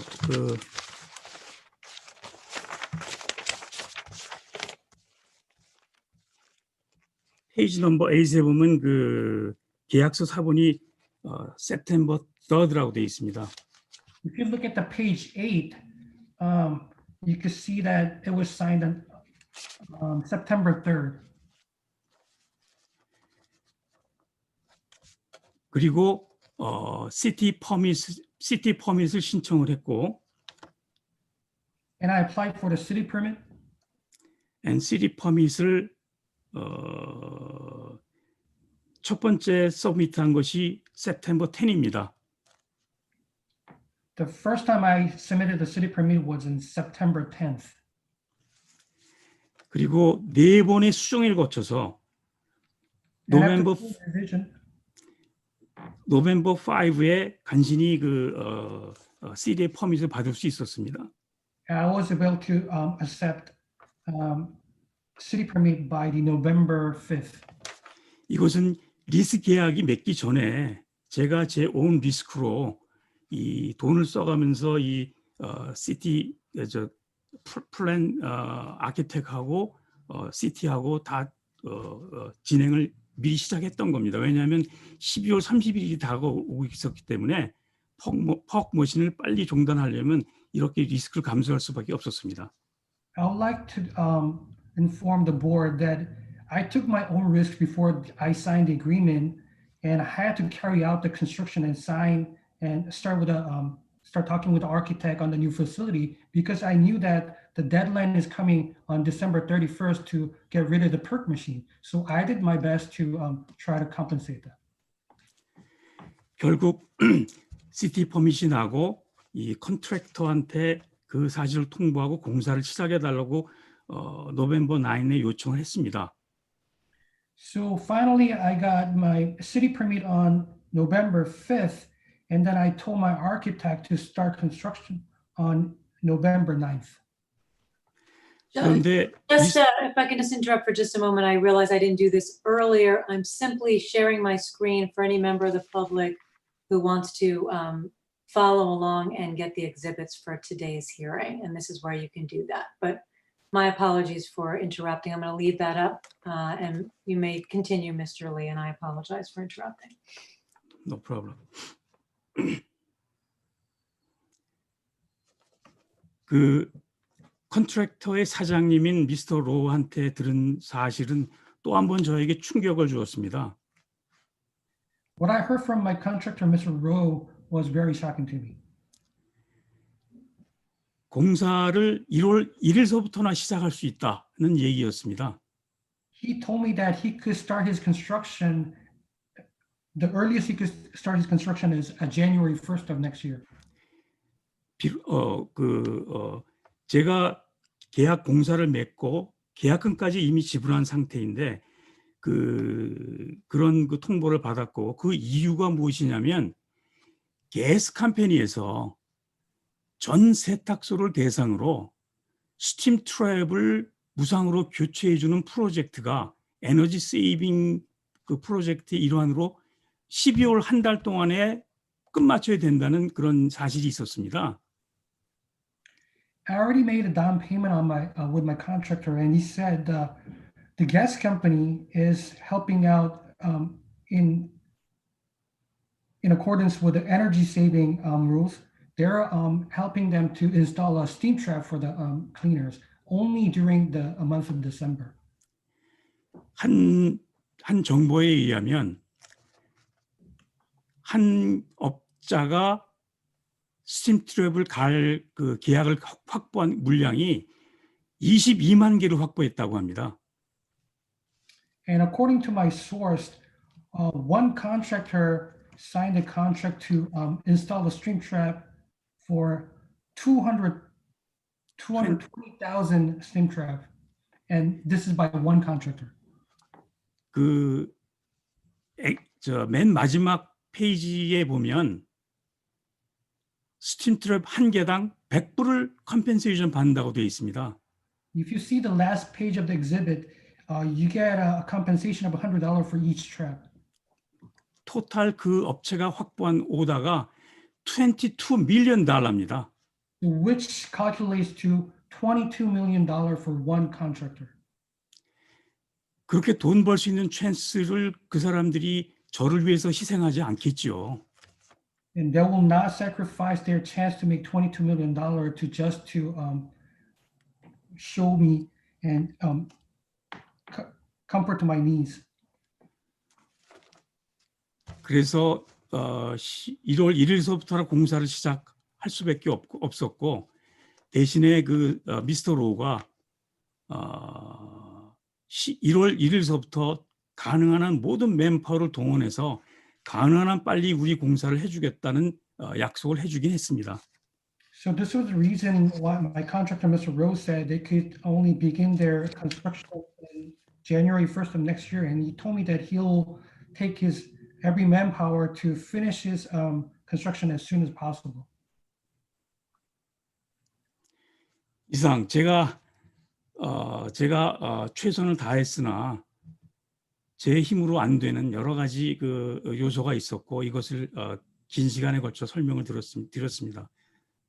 Yeah, that's all I wanted to say. And I just like to say that I did my best to comply with the rules, and there's the factors that I cannot control. So please understand that. Thank you, Mr. Lee, for your testimony. What I'm going to do now is turn it over to Ms. Lee to see if she has any questions on behalf of the district.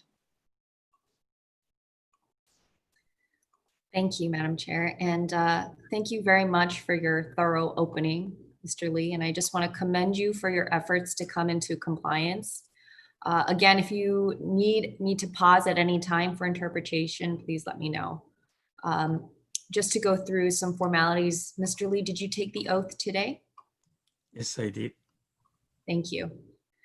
You mentioned that you were in the dry cleaning business for 15 years. Is that correct? Yes. And how long have you been operating Montclair Cleaners? 15 years. 15 years for that entire time. And can you just remind everyone here today what city your cleaners is located in? City of Montclair. Okay, thank you. And when did you first obtain your current perk machine?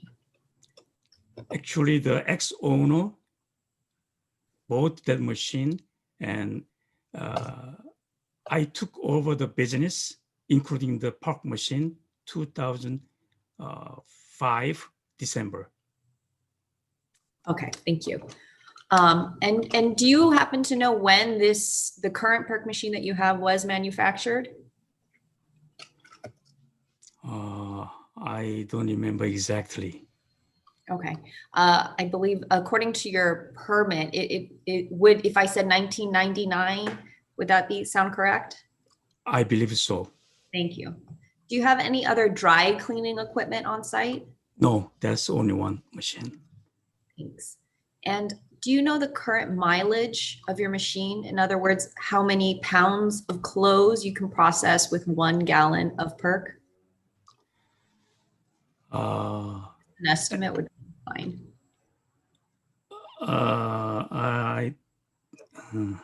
Let me.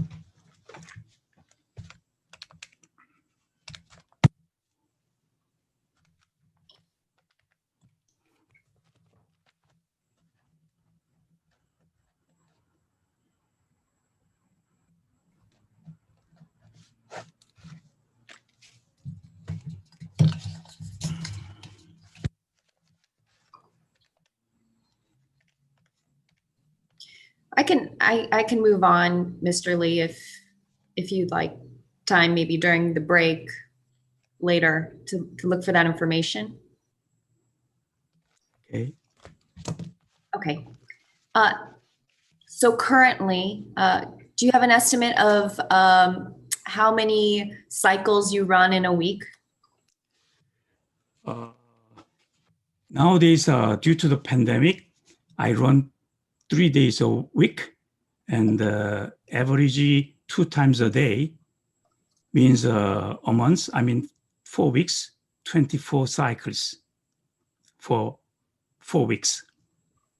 Okay, 24 cycles, 4 weeks. And then, around how many pounds of clothes do you process on average with each cycle? Around 40 pounds per cycle. 40 pounds, thank you. Okay, and you very thoroughly went over your familiarity with Rule 1421. You were aware of the rule since 2005, it sounds like, when you first purchased Montclair, is that correct? Correct. Okay, and thank you also for going over all of your documents. Just to confirm, the pages 1 through 3, the lease agreement.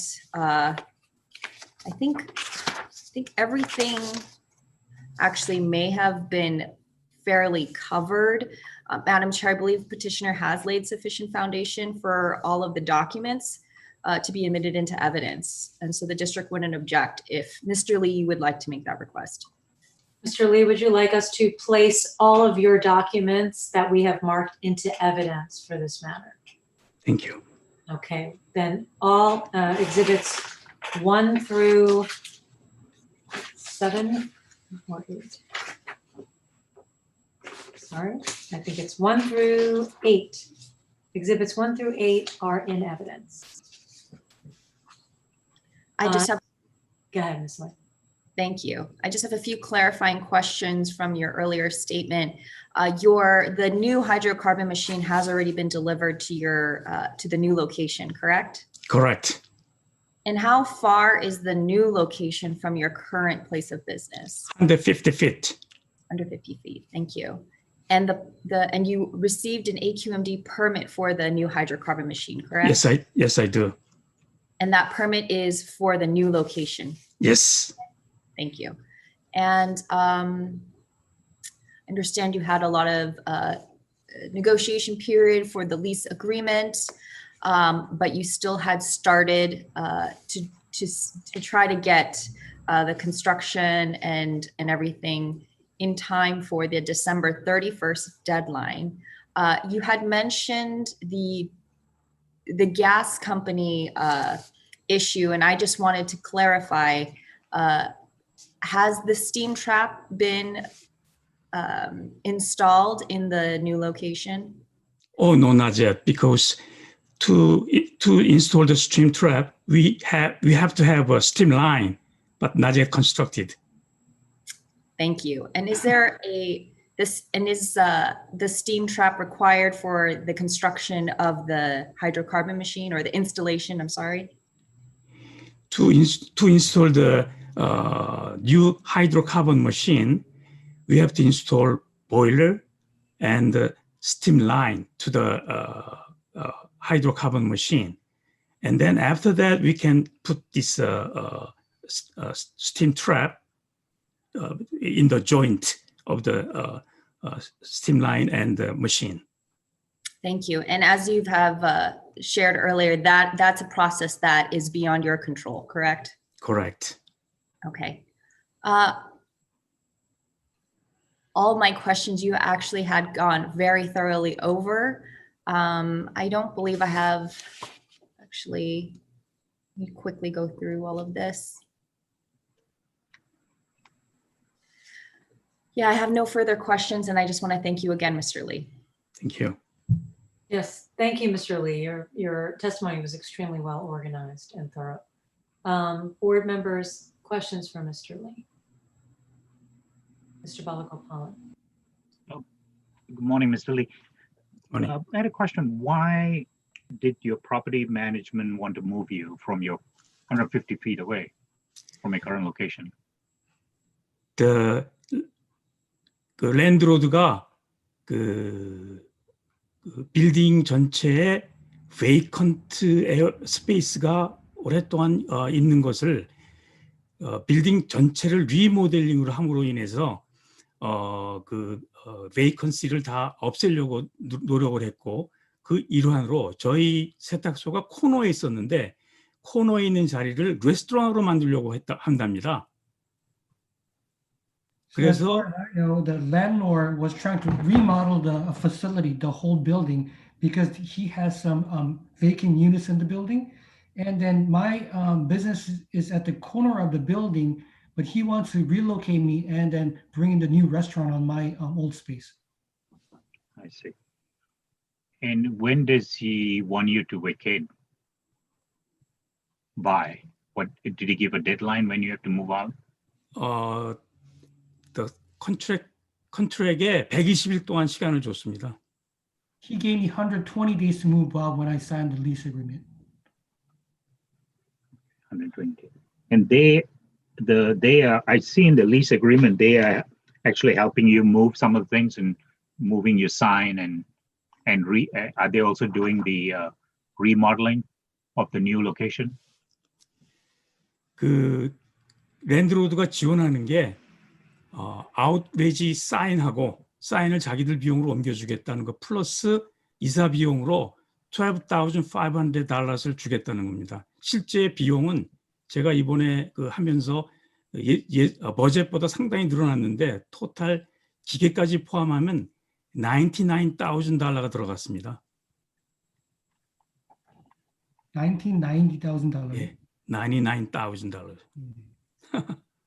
So that the landlord offered to move my sign and then provide a $12,500 for moving expenses. But then the actual moving expense that cost me, including the machine, is close to $99,000.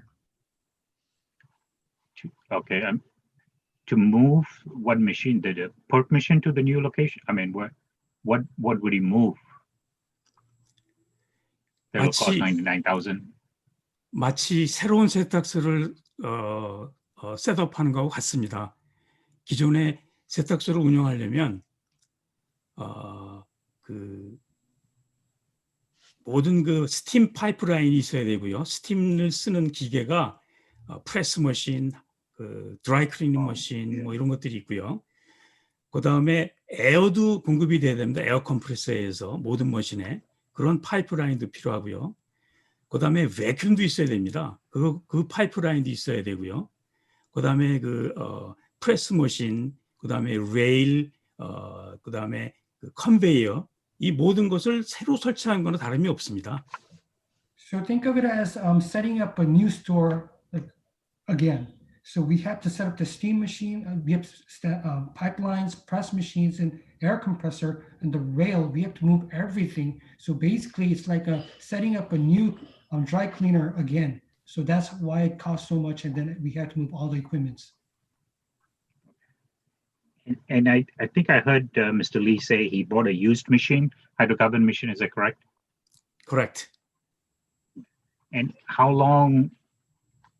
I know you're asking till March of 2021. Is that how long you think it'll take to get everything installed? 또 중요한 거는 그 자금인데요. 자금은 이미 다 은행을 통해서 확보했고 제가 모아놓은 돈이 있어서 문제가 없고요. 제일 중요한 게 하이드로카본 머신인데 그건 이미 사서 갖다 놨고요. 그다음 나머지는 그 컨트랙터가 공사만 하면 되는데 아까 말씀드린 대로 스팀 트랩 때문에 1월 1일부터 공사하겠다는 거고 공사를 시작하면 맥시멈 6주 걸리는데 그 미스터 로가 자기가 빨리 해주겠다 커미트했으니까 조금 시간을 줄일 수 있지 않을까 생각합니다. 그래서 3월까지면 충분하십니까? 네, 3월 중순까지면 충분합니다. I would estimate by the mid or end of the March will be enough time for me because the most important thing to relocate is the fund. But I already acquired the fund with my savings and loan from the bank. And as soon as the construction begins, Mr. Rowe, my contractor, said it will take about 6 weeks. So I think it's ample time if you grant me a variance till to March, mid-March or end of March to complete my transition. And is your request to operate the perk machine during those until the end of March? Correct. Middle of March. Middle of March. Now, if the board was to limit your usage of perk to 1 gallon during the period, would that be acceptable to you? Sure. That's based on my actual record, so I don't have any objection. I'm comfortable with that. And about roughly 800 pounds of clothes. Yep, no problem. Just to be clear, for the entire variance period, because earlier you testified you do about 960 pounds currently per month.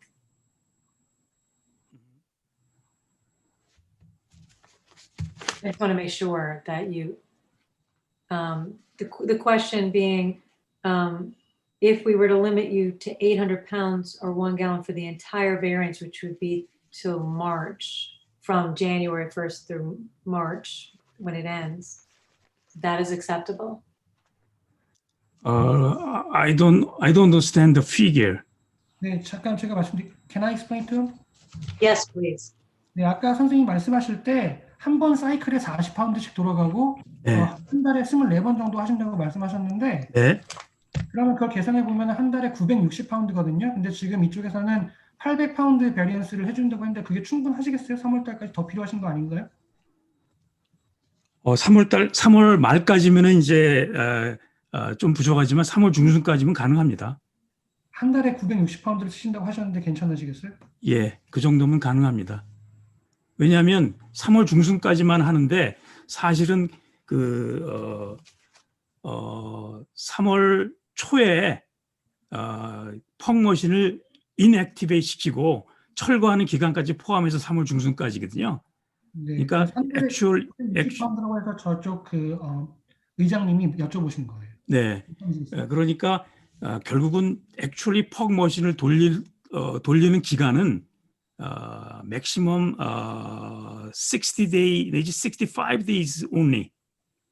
그리고 중간에 weekly 3 times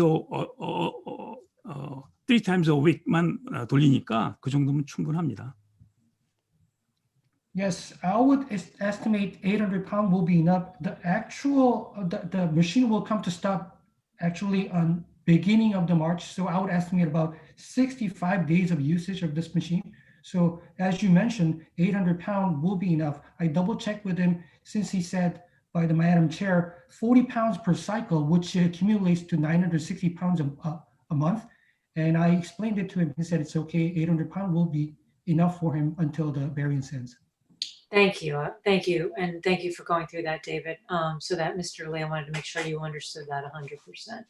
Mr. Balagopalan, you may continue, and I apologize. No, that's all I had. Thank you, Mr. Lee. Madam Chair, I just wanted to note that I'm going to go off camera for a moment, but I am still in attendance of the hearing. Thank you. Ms. Verdugo Peralta, you have a question. Thank you, Madam Chair. I'm looking at the gas company rebate document that you submitted, and I'm looking at the requirements for the steam trap that I'm assuming that that's what you're going after on that rebate. And what it states is that you have to operate your, or I should say that the dry cleaning business operating their steam boiler has to be less than 12 hours. I'm sorry, if you do less than 12 hours, you're not eligible. Are you going to be doing more than the 12 hours? Because otherwise you're not eligible. I think you are, Mr. Lee, somehow you are muted. 네, 선생님 뮤트 꺼주시겠어요? 이 가스 컴퍼니가 스팀 트랩을 갈아주는 프로젝트는 제가 그거를 혜택을 받느냐 안 받느냐는 중요한 얘기가 아니고 전 클리너에 대해서 그런 프로젝트가 있기 때문에 모든 컨트랙터가 그 돈을 벌려고 다 거기 가서 그 일 오큐파이 돼 있기 때문에 내일을 못 한다는 겁니다. 아니, 선생님이 그거를 제공받으시기 위해서는 보일러를 12시간 이상 쓰셔야 된다는 기존 사항이 있다고 말씀하시는데 그 이상 그 이상 쓰지는 않아요. 우리 보일러를 하루에 한 6시간, 5시간 씁니다. 하루에. I would say I use my boiler about 5 to 6 hours, so it's less than 12 hours. But the important thing is the contractor who's actually installing the steam trap, like I said, there's a lot of money involved. So they're going after dry cleaner to get that contract and try to install. Well, but it won't be eligible. It states right on here, if it's less than 12 hours, it's not eligible. And if you read the fine print, they are going to require all of the documentation that your contractor is going to be doing the work of that facility. So have you spoken to the gas company? 게스 컴퍼니 측하고 얘기를 해보셨어요? 아까 말씀드린 것처럼 여기 지금 이분이 말씀하시는 거는 12시간 이상 사용을 안 하면 그거 자체를 거기다가 인스톨할 필요도 없고 그게 자격이 안 된다고 말씀하시는 거거든요. 저거 자격이 되고 안 되고 전 관심사가 없어요. 스팀 트랩은 제가 필요하면 제 돈으로 갈 수도 있어요. 그거 하나에 몇십 불밖에 안 하는 거거든요. 그건 중요한 이슈가 아닙니다. 중요한 이슈는 컨트랙터들한테 아까 예로 들었지만 $22 million 프로젝트가 있기 때문에 다 거기에 전념을 하지 내 무빙하는데 일을 하러 오지 않는다는 게 문제죠. 난 스팀 트랩에 지금 관심도 없습니다, 사실은. So, like I said, I could pay my own money to change and install the stream trap. It doesn't cost that much. The point I'm trying to make is all the contractors going after the stream trap, so there's nobody there to work for me to do the construction on my new facility. That's the main reason that I was asking.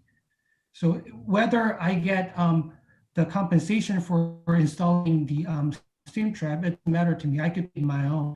But then what I'm saying is that there's a contractors are going after this big money for this new program, so there's nobody there to work for me.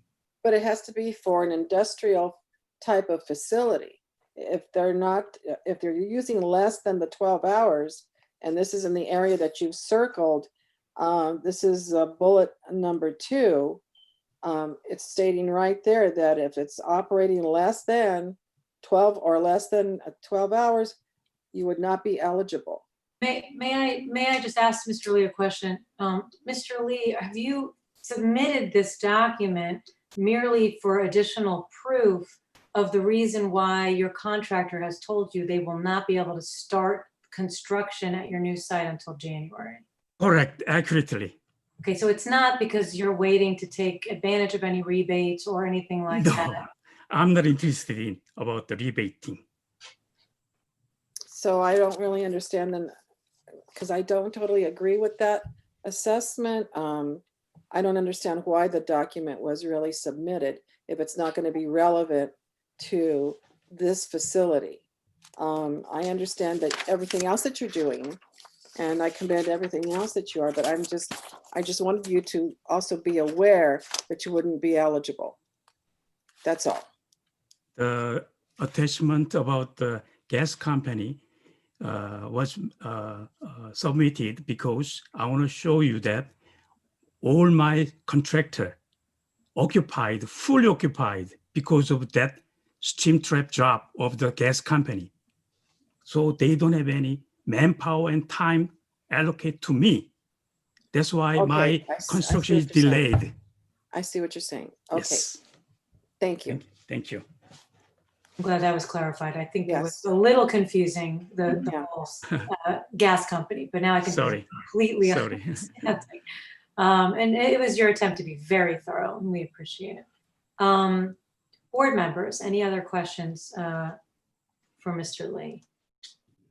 Senator? No, yes or no? I'm sorry. Did you have questions, Senator? Sí, Anita, congratulations for your testimony. Mr. Lee, you described on your petition, item number 16, page 5, a listing from the beginning to the time that you will be in compliance. Is that correct? Yeah, correct. And if you were not to receive the variance, you also state, item number 17, that you lose about $159,000. Yes. Anything else you want to add in order to convince? Yeah, that. But to share with the members of the board regarding your effort to be in compliance. Anything else you want to add other than what you've specified here? Actually, the $159,000 not include that investment on the moving. It's around $99,000. So. Thank you, Mr. Lee. Thank you, sir. Thank you. Dr. Bernstein, you had a question? Yes, ma'am. Thank you, Madam Chair. Good morning, Mr. Lee. During your initial statements, you referred to an environmental study that was performed. I just wanted to get a little bit more clarity and information with regards to that, if that would be possible. Did you hear that, Mr. Lee? I know Dr. Bernstein cut out a little bit at the end. Oh, I cannot hear well. Dr. Bernstein, can you say that again a little bit louder? You have that microphone issue. I don't know what causes that. Me neither. Yes, Mr. Lee, what I wanted to find out is a little bit more about the environmental study that you referenced when you first gave your opening statement. Okay. According, the company name is Arden Environmental Group. They performed the soil and vapor test on last year. They dig the very deep hole. I think it was 6 holes around the machine, and then very long. They bring like a big machine, drill the soil for very deep. And then next day, they collect some vapor as well. And then the final data, they don't share with me. That's the only for the bank to keep the data is secured. They didn't release to me. However, I got the information from the management office that there was no contamination at all. And then that's why the landlord made a new lease contract with me this time. That's the kind of proof that that backed saying the management office comment about no contamination found. That's all I can give you at this moment. Okay, thank you. Thank you. I had just one question, Mr. Lee, and that is also on that same paragraph 16 on page 5 of your petition with regard to what your actions, both that you've taken and then into the future. I see the last one is that after, okay, so March 8th, wait.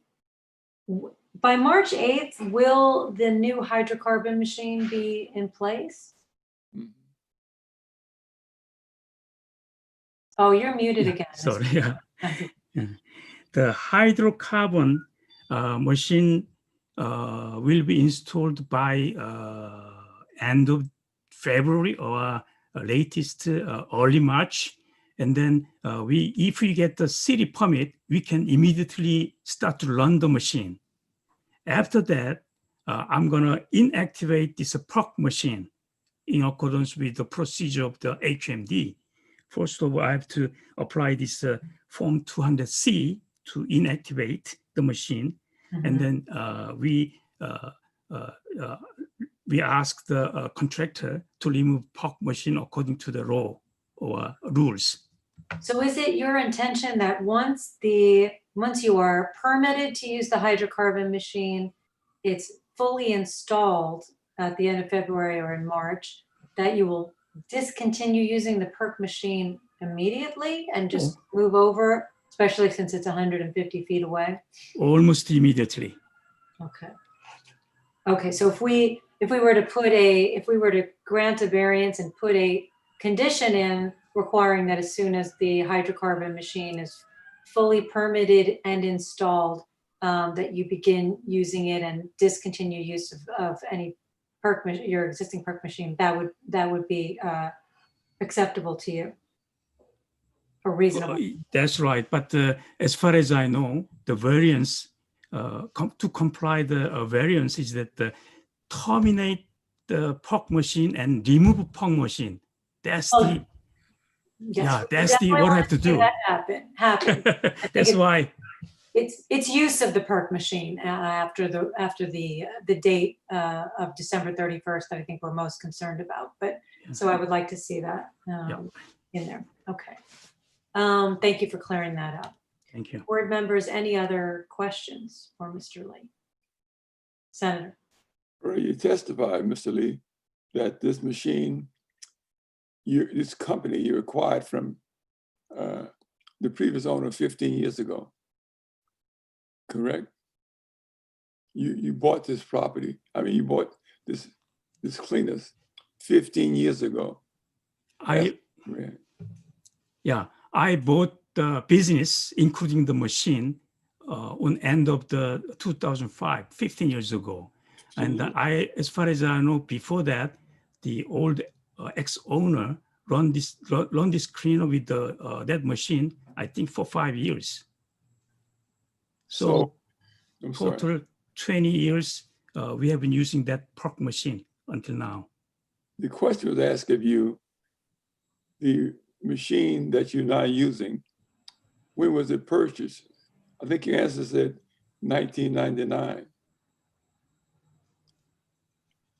Is that correct? Excuse me, sir, I don't know.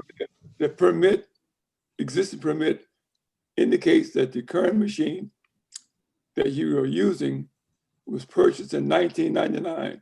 Yes or no? Yes. Okay, fine.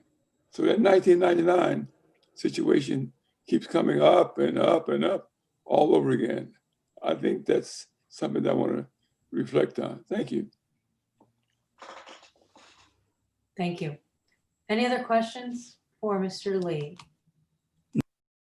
Okay, thank you, Mr. Lee. I'm going to turn it over to Miss Lee. And I know you said that you had different members of staff available. If there are any questions, again, board members, we did receive the declaration of Mr. Vonderow.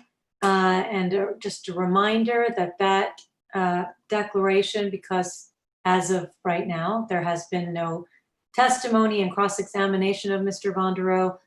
It is admitted for hearsay evidence, which again means we can use that, the evidence that's in there, but only for corroborating other evidence with regard to making particular findings. And that's allowed by our rules.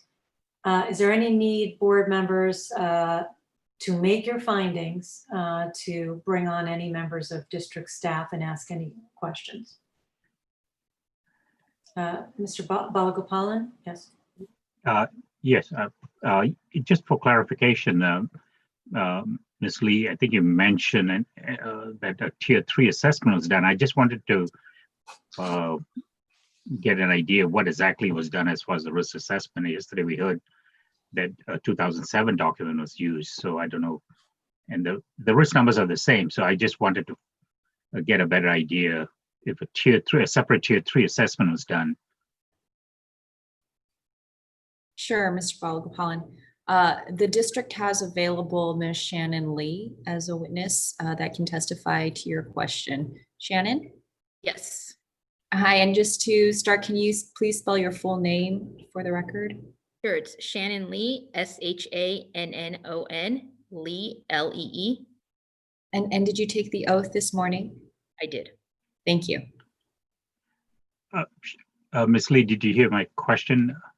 Yes, so a similar method that we did last time, we did for this one, using that 2007 document.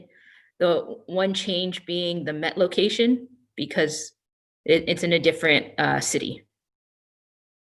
Right. So did you use that document, or you did somebody run?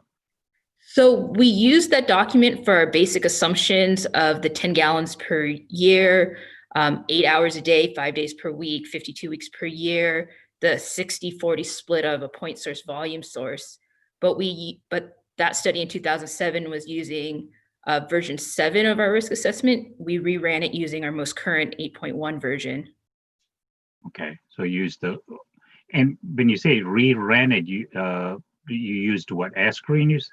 Correct. And does that program allow it to use both point and volume source at the same time? We ran two separate analysis, one for point source and one for volume source. Then we scaled the point source by 60% and scaled the volume source by 40% and added it together. Oh, okay. What about, and I know you gave the numbers for the cancer risk. What about, but the cancer risk is a long-term, even though the project duration or the variance duration is very short. So what about acute and chronic? Were the numbers also looked at? We didn't run those specifically. However, from running them in the past for different types of dry cleaners or at different locations, we've never ran into an issue where they've been over 1, the HIA or the HIC. Okay, and that's good to know for the public that, the cancer risk is a long term.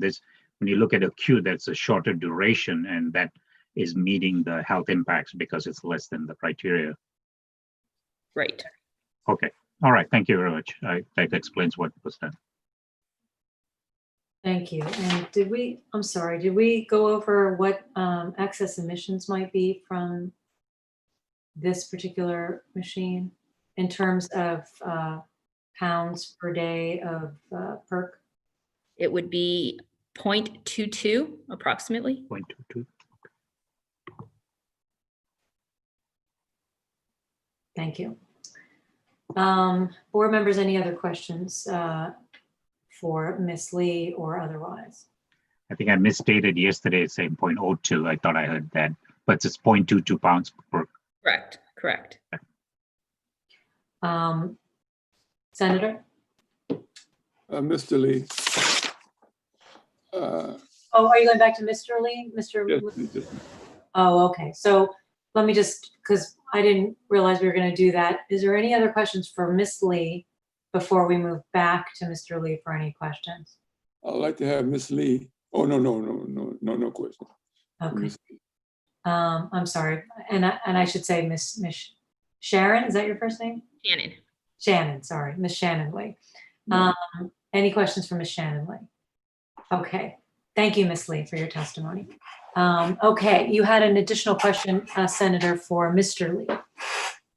Yeah, according to Mr. Mark Vandergeer declaration, he states that a certain amount of money was offered to people operating cleaners. Were you offered any such money, Mr. Lee? It depends on my decision whether I select some kind of machine or technology for which some fund of some help is available. But my decision was hydrocarbon machine, which does not have any support from AQMD or whoever. I mean, there are wet cleaning, CO2 cleaning, the kind of thing that AQMD encourage cleaners to use, for which there are some support money, like 20,000, 5,000, whatever. But my decision was on the hydrocarbon, for which there is no support. So you did not qualify for any of the grants, is that correct? That does not mean I'm qualified or not. It's my, whether I select the dry clean machine by using the CO2 technology or by using the wet cleaning machine, for that, some grant is provided. However, my choice was a hydrocarbon machine for which there is no incentive.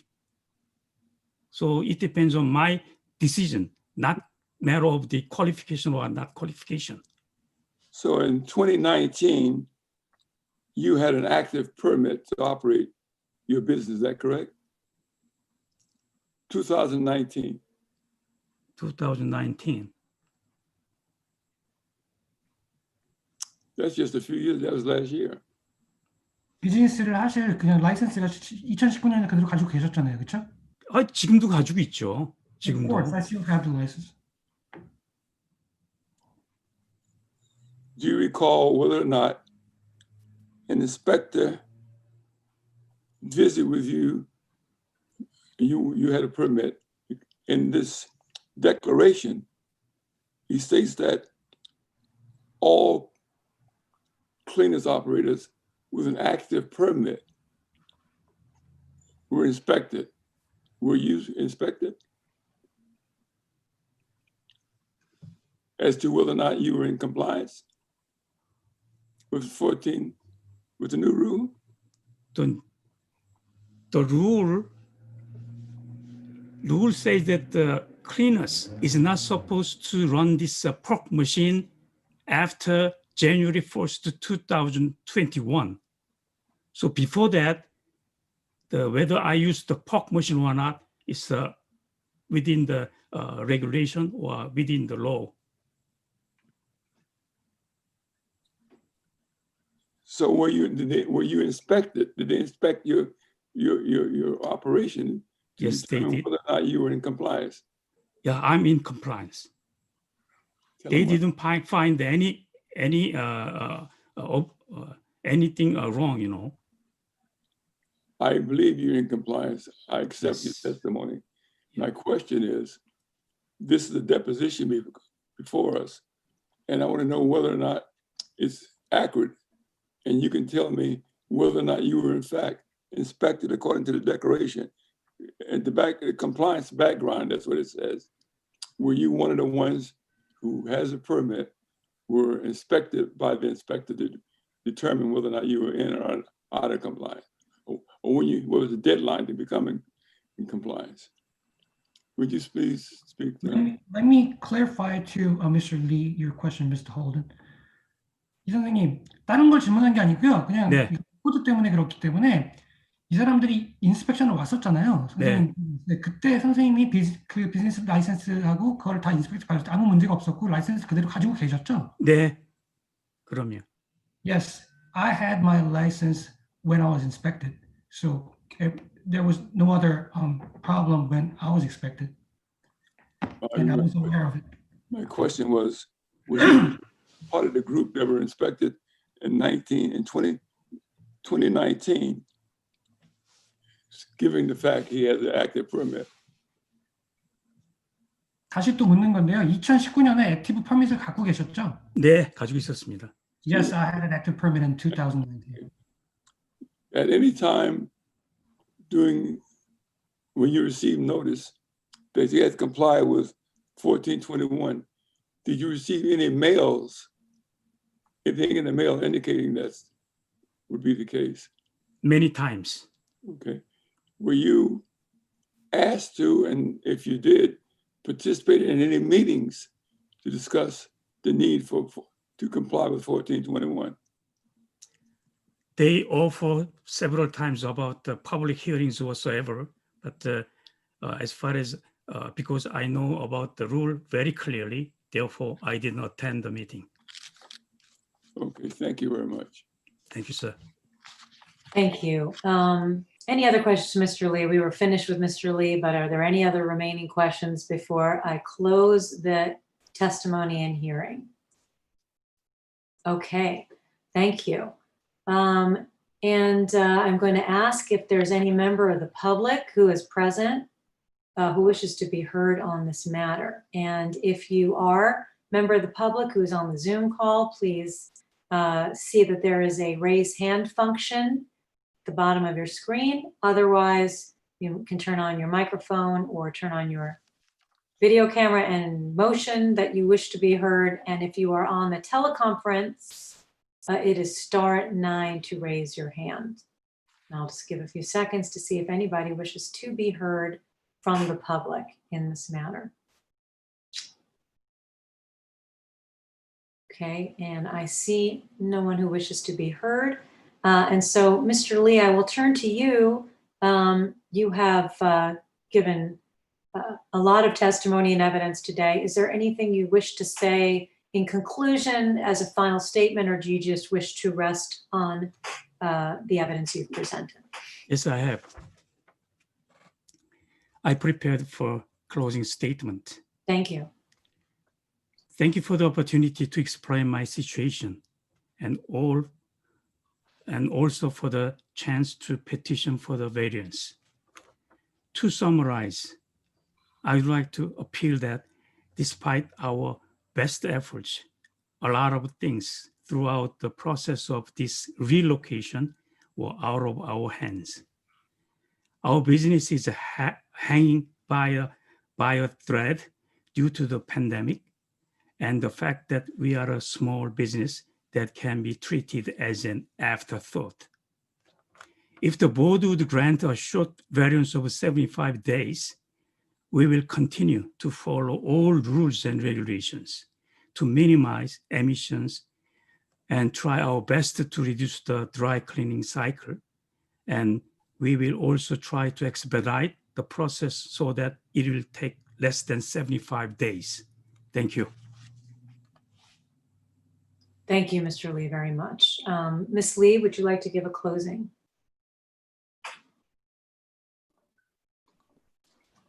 Yes, thank you, Madam Chair and members of the board. And thank you, Mr. Lee, for coming before the board today. We appreciate your thoughtful preparation and your efforts to come into compliance as evidenced by your testimony and the documents you provided today. If the board is inclined to grant a variance, as I stated earlier, the district remains unopposed. We request the following conditions. That Mr. Lee be permitted to, that he may operate the perk machine not to exceed 1 gallon or 800 pounds for the whatever variance period that the board ultimately decides. Okay. Thank you.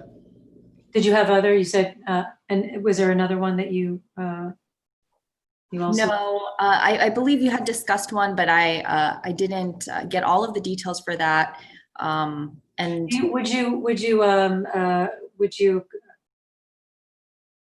oppose or otherwise support a condition that would say petitioner shall stop using its non-compliant perk machine within 24 hours of full permitting and installation of the 1421 compliant machine? The district would not be opposed to such a condition. And I understand, Mr. Lee, just to make sure, but I understand that was acceptable to you as well.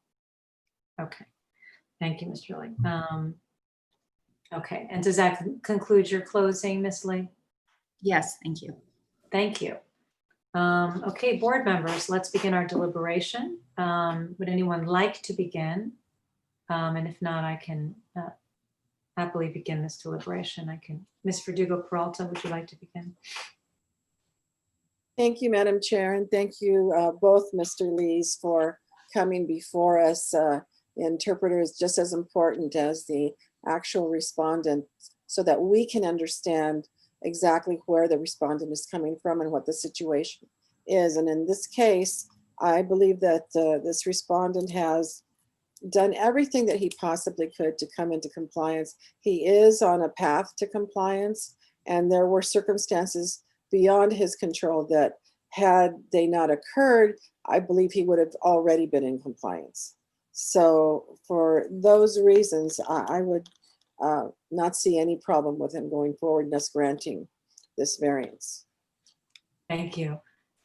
And Mr. Lee, I concur. I think Mr. Lee has proven to be an extremely conscientious and dedicated member of the community in terms of wishing to comply with district rules.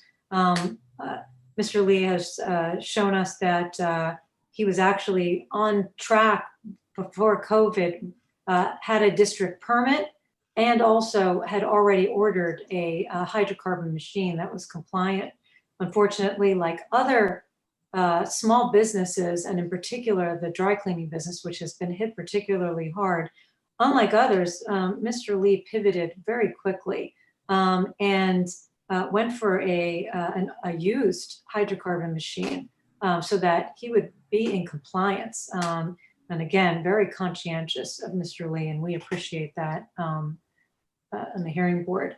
And Mr. Lee was thrown yet another wrench, which is just adding to the woes of 2020 for Mr. Lee. And I'm sorry that you've had to endure this, but was told during COVID, while he was already struggling, that in fact he would have to relocate and had no choice to do that. That took a large part of 2020 beyond his reasonable control.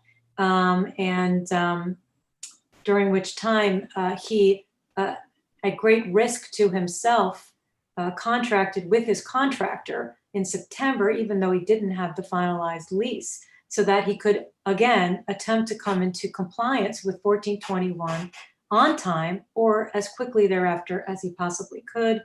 And he has, again, hit another snag with his contractor, who has informed him that they will not begin even until January 1st, at which time Mr. Lee and the petitioner will be out of compliance. He has been extremely reasonable with what he has agreed to, even though he's asking for a bit more time than others have asked for.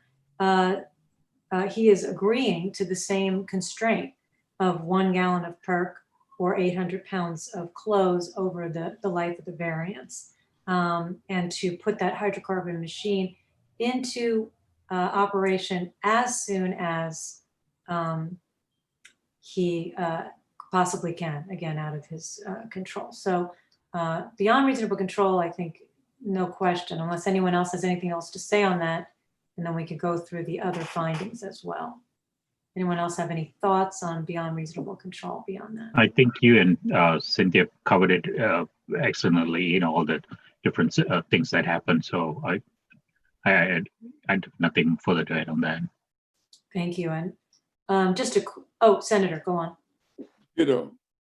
Thank you. Adida, Mr. Lee. And also, again, I just want to say, Mr. Lee, thank you. You are a small business, and yet you presented today so efficiently and effectively. We very much appreciate your efforts to prepare for today's hearing. The first finding we need to make of the 6 findings is that the petitioner will be in violation of a rule, and that is clear that the violation will occur on January 1st of 2021. We've already covered beyond reasonable control. I think Mr. Lee has presented more than ample evidence of that.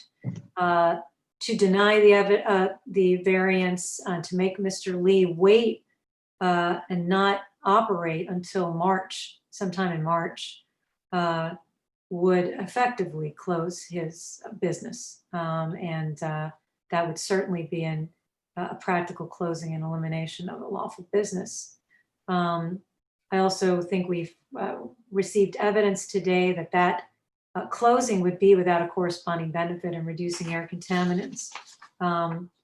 The risk was calculated to be less than 0.01 in a million. That additional risk of continuing to use the perk machine over the next year, and excess emissions are 0.22 pounds per day of perk. Now, I want to, for the record, as we do in all of our matters, state the importance of controlling perk. Again, I'm speaking from Mr. Vondero's declaration that perk is a probable human carcinogen. It has very acute impacts to many different systems of the human body, and is certainly something that should be controlled and limited. However, in this case, I can certainly make that finding number 3, that the closing are taking in this case, with the facts that have been presented to this hearing board, would be without a corresponding benefit in reducing air contaminants. Curtailing operations is not an option. You would have to shut down, essentially. Reducing excess emissions to the maximum extent feasible will be accomplished through the limitation that has been proposed of the 1 gallon of perk or 800 pounds of clothes, because what we heard from Mr. Lee was that currently he's doing about 960 pounds per month. And so that limitation will limit excess emissions to the maximum extent feasible. And monitoring will be taken care of in the rule, which Mr. Lee will continue to comply with those provisions of the rule. Any other thoughts on the rest of the findings? Yeah, I just was going to add, I think in addition, he's incurring about $100,000 in relocation costs to add on top of buying the machine and so forth. Thank you for adding that. Senator? I can make the finding as well. But in addition to making the finding, I'd like to suggest and make it a part of the record that the declaration by Mr. Bono was being submitted for the truth of the matter in every one of these cases. At some point in time, I think that he should come before this board and explain in detail why he's making these various statements. I'd like to hear that. Otherwise, it's not applicable. We should not be using it unless he's going to testify to it. Okay, I'm going to refer us to our rules. Had it up yesterday. But our rules of evidence, and I can, since it's in question, oh, let me bring it up. I do have our rules up. Give me a moment, because that is not correct. Okay. It is rule 9. Let me find the correct thing. I'll read it out loud.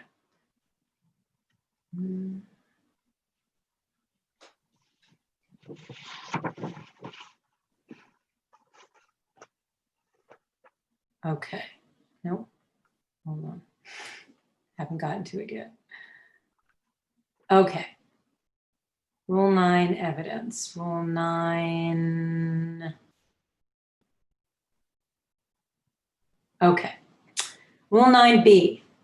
Rule 9B3 of our hearing board rules states, the hearing shall not be conducted according to technical rules relating to evidence and witnesses, except for rules relating to privilege, etc. Any relevant evidence shall be admitted if it is the sort of evidence on which responsible persons are accustomed to rely on the conduct of serious affairs, regardless of the existence of any common law or statutory rule, which might make improper the admission of such evidence over objection in civil actions. Hearsay evidence, which is precisely this, and you've defined it correctly. We are taking this out-of-court statement, this declaration, for the truth of what it says. So let me say what our rules say about that. Hearsay evidence may be used for the purpose of supplementing or explaining other evidence, but shall not be sufficient in itself to support a finding, unless it would be admissible over objection in civil action. So my point is, we do not need to bring Mr. Vonderow, because I do not believe it is relevant to our findings.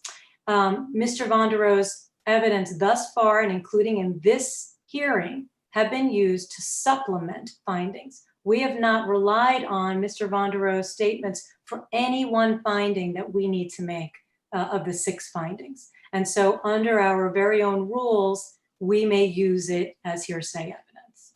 Well, you referred to it from time to time. So That's they're correct. using it as evidence.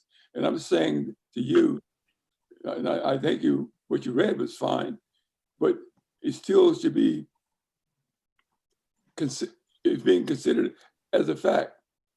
And if it's being considered as a fact in evidence, then for the truth of the matter, then he should come before this board. I want some questions asked.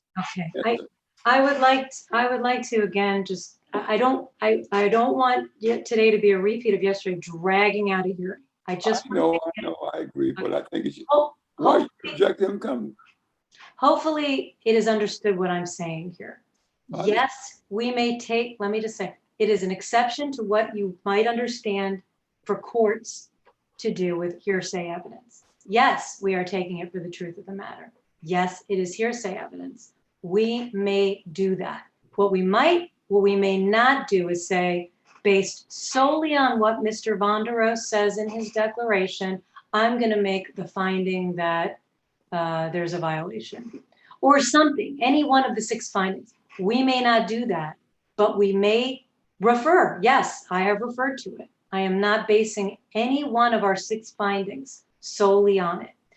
If we bring Mr. Vonderow on the stand and we take what will probably be an hour or more to go into every one of these statements, it will not only be irrelevant to our decision-making because we need only make 6 findings, it will waste time, and we will need to do it in every single one of these proceedings. We will never get through it. But if the board wishes to do that, there's nothing I can say about that. You do not need to put it in every case. Once and done. No, that is not correct. And I will say, I'll stop you there. That is not correct. We cannot admit something into evidence in one case and then later use it in another case, because that other party will not have been a party to the earlier case. So that evidence will not be relevant or admissible in later cases. So we will have to repeat it every single time. But again, did you need it? Were you able to make the findings today? This process puts the cloud over the issue as far as I'm concerned. It is a cloud. You can't deny that. I'm sorry, wait, say, I didn't hear that word. What, it was what? The cloud over your decision. Because a cloud? Yeah, a cloud, because you referred to his his declaration. I can't say it any more ways. Board members, anybody else? Doesn't mean you're right on everything. Okay, I read the rule. The definition. Yeah, it says that it's being submitted for the truth of the matter. That is correct, and we can do that. How you find the truth of the matter if he's available? We can do that. Okay, again, it is classified as hearsay when you are relying on something that is an out-of-court statement for the truth of the matter. That is the definition of hearsay. Understood? And I just read that our rule says we may accept and rely on hearsay evidence. The end. So unless board members, I'm going to ask the question, can every board member make the 6 findings not solely relying on the hearsay evidence in Mr. Vondero's declaration? Can you each do that? I'll go one at a time. I can. Mr. Balagopalan, can you, without solely relying on Mr. Vondero's declaration? Yes, I can. Okay. Dr. Bernstein, can you make the 6 findings without solely relying on Mr. Vondero's declaration? Right. Mr. Dugo-Peralta, can you make the 6 findings without solely relying on what is stated in Mr. Vondero's declaration? Yes, but I just want to make a short statement here. I totally understand where the senator is coming from because I felt the same yesterday. That being said, I understand better today, and maybe with each day, the fact that it is being presented to us in each case in writing, and it's, I guess, a part of the law that I don't agree with, but that I understand. Okay. And again, it's only because of the difference. We're such a unique board, and I know it's hard to put our heads around that, but we're such a unique board. We're not a court of law, but yet we're not an administrative body. We are quasi everything. And so as a result, we have rules that don't fall within one bucket or the other in their entirety. And that's why sometimes it's hard to get your head around it. Senator, are you able to make the 6 findings? Yeah.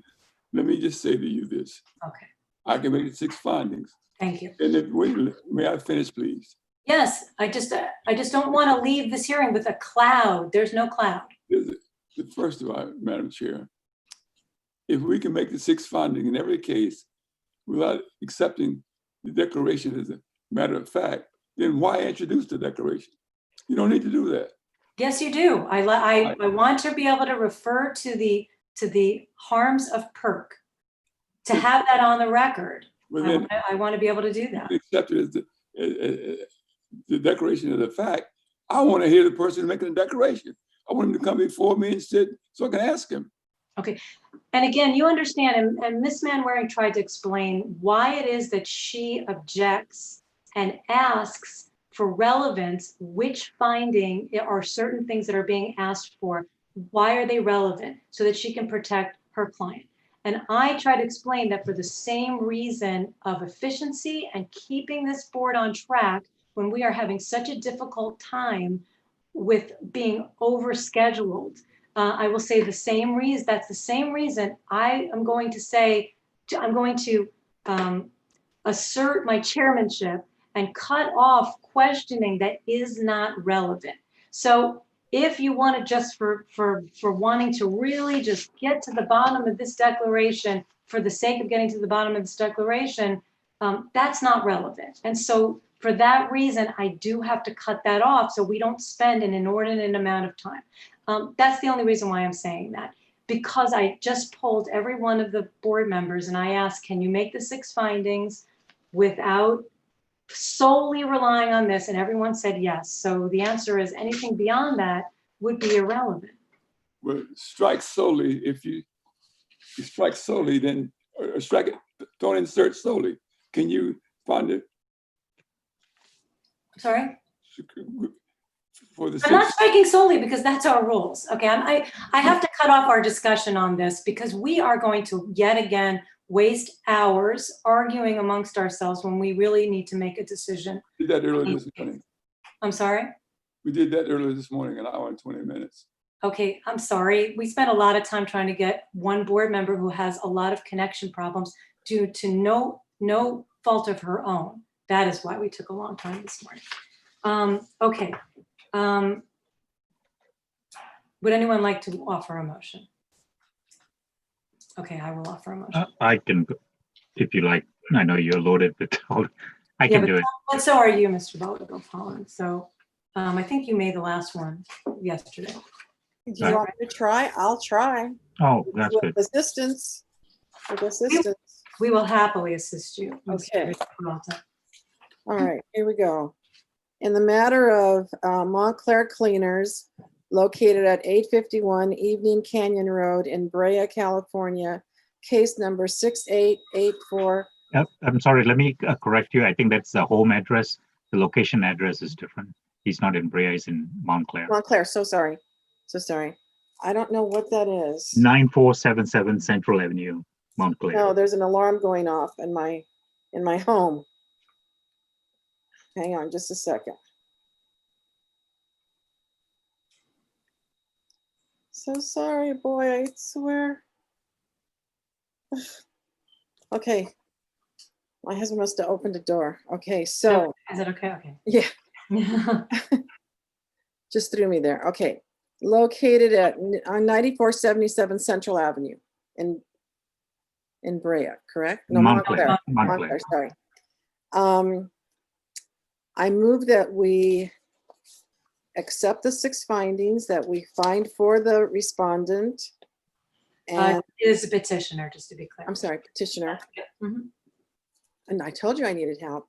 Oh, we will help you. No worries. And we appreciate you taking the call. And that we grant the variance based on all of the evidence that has been presented today. And especially looking at the due diligence of this particular dry cleaner owner. This has been difficult for the district, this board, as well as the petitioners. And okay, now do I need to, what do I need to list here? Let me do this. I will second the motion and let me ask you the following questions. Would your motion be to grant the short variance beginning January 1st, 2021, when this petitioner will become out of compliance with 1421 and last through, was it March 16th that Mr. Lee was asking for? March 16th, 2021, or until final compliance, whichever occurs first. Would that be the term? Yes, that would. Thank you. And it would be for the dry cleaning machine at the premises you've stated, and for violation, the variance would be for violation of Rule 1421. Is that the scope? And do you wish to have the following conditions? The first condition being petitioner shall use no more than 1 gallon of perk, comma, or 800 pounds of clothes, comma, over the course of the variance. Correct. Okay, that would be condition number 1. Condition number 2 would be petitioner shall stop using its non-compliant perk machine within 24 hours of full permitting and installation of the 1421 compliant machine. Correct. Okay, and then a third being the usual sorry, the usual condition that we insert for the payment of fees. Petitioner shall pay all outstanding hearing board fees by, let's say, we've been saying the end of the term, so by March 16th, 2021, and then our regular language or the variance will be invalidated under Rule 303. Correct. Okay, and I think that's all the conditions. And excess emissions, I understand, were 0.22 pounds per day of perk. And would that complete your motion? That would complete my motion. Thank you, Madam Okay, Chair. and I have seconded it. Board members, is there any discussion on that motion? Okay, thank you. Senator Holden, how do you vote on that motion? Aye. Dr. Bernstein, how do you vote on that motion? I think the senator voted for me. I think you voted for all three of I them. vote aye. Mr. Balagopalan, how do you vote? Yes. I vote yes. And Ms. Verdugo Peralta, you vote? Yes, aye. Thank you, and thank you for making that motion. The motion passes 5-0. Mr. Lee, before we excuse you and David Lee, did you understand the conditions and the terms of that variance? I do understand. Okay, thank you very much. Thank you, David Lee, for your Madam your Chair? service. Yes. Please forgive me for interrupting. That's okay. Is Mr. David Lee going to be available for the next proceeding? I just wanted to inform the board that the petitioner's son intended he will be available for translation, but if Mr. David Lee is still available, we might ask him to remain. Thank you. Thank you. Mr. David Lee, are you available for the next case? I didn't receive any documents or actually I have a schedule in 2:30, so I'm not sure how long the meeting is going to be. So We're going to take a lunch break now, and we would come back on sometime around 1:20, and then it would probably take more than an hour, I would assume. yeah, I wouldn't be available then. Yeah. Okay. Sorry. Well, thank you for that, and thank you, Ms. Manwaring, for checking in. So what Okay. do we do in that case if we don't have an interpreter? Ms. Verdugo Peralta, may I respond? Yes. An interpreter was not requested, and the petitioner's son intends to be available. It was just an abundance of caution in case there was any additional need that I asked. And I understand Mr. David Lee is not available. Thank you for your service today. Okay. Thank you. Yeah, I had not heard from the clerk's office that there had been more than one request for today's hearing, so that's the reason for today's hearings.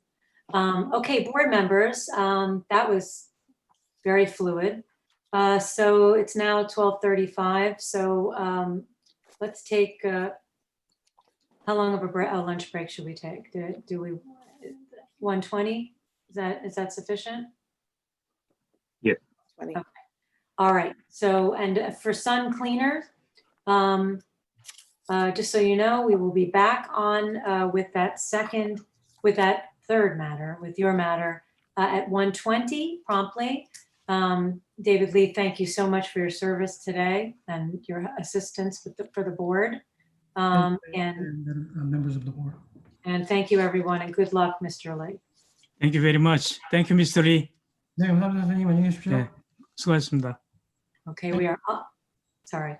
We're off the record until 1:20. Oh, please don't leave the hearing. Just definitely mute your microphones, please.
Okay, it is 1:20, and if we could begin gathering again for our last hearing of the day.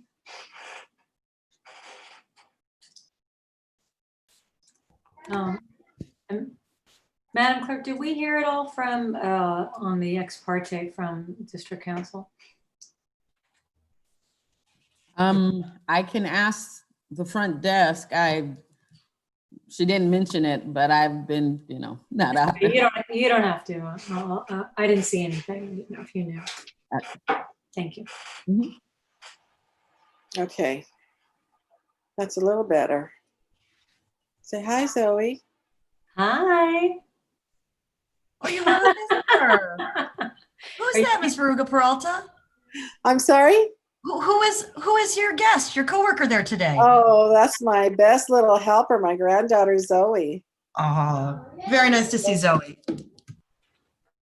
Definitely brightens our, I was longing for our in-person hearing when I was preparing for Mission Foods and reviewing our hearing from 2019 and thinking, wow, they just run so much more smoothly. But then we don't get these really cute, supporting players to come in and say hello. So let's look at the bright side. But they certainly do run a lot more smoothly when we're all together in a room. No cats and dogs. Yeah, not just little ones. How about the dogs? Dr. Bernstein, your dog is famous now. Wait, you're muted, Dr. Bernstein. I typically don't have to babysit him, but today I did. So he was looking for his mom, so I figured I'd pick him up for a little while and behave for another 15 minutes. I'm lucky that my very active 1.5-year-old doggie is we have to drug her presently because she's too active for her own good and she's limping on the leg. So luckily I don't have to worry about her too much. Usually she's barking up a storm. I want a puppy for Christmas, but I'm not going to get one. Oh. But you have grandchildren. You're lucky. Yes, I do. And 4 of them are only 10 minutes away, but I still miss my other little doggie. Miss her a lot. Yeah, I'm sure you do. Yeah, over here we haven't had any pets at all. We're on half an acre, but we haven't had any pets. For how long? I'm sorry? For how long? We've been here almost 5 years. It'll be 5 years in April. And no pets since you've been there? Oh, that's a sad house. Yeah. You've got kids to keep up the energy running. Yeah, I mean, but there's an orchard out back that they could run through, and they love that. And so my dogs will come visit. Yeah, they want to get in the pool even though it's freezing cold. They don't care. That's great. So we are waiting. I see Miss Memory made her appearance. Do we know if Sun Cleaners is present? Yes, I'm present. I don't know if you guys can hear me right now. I can hear you, Mr. Kim. Yes, thank you very much. Okay. And I think we're just waiting for Senator Holden, and that's it, right? Yep. So Senator, if you are present, just let us know, and please turn on your camera. 엄마 시작하려고 그러는 거야.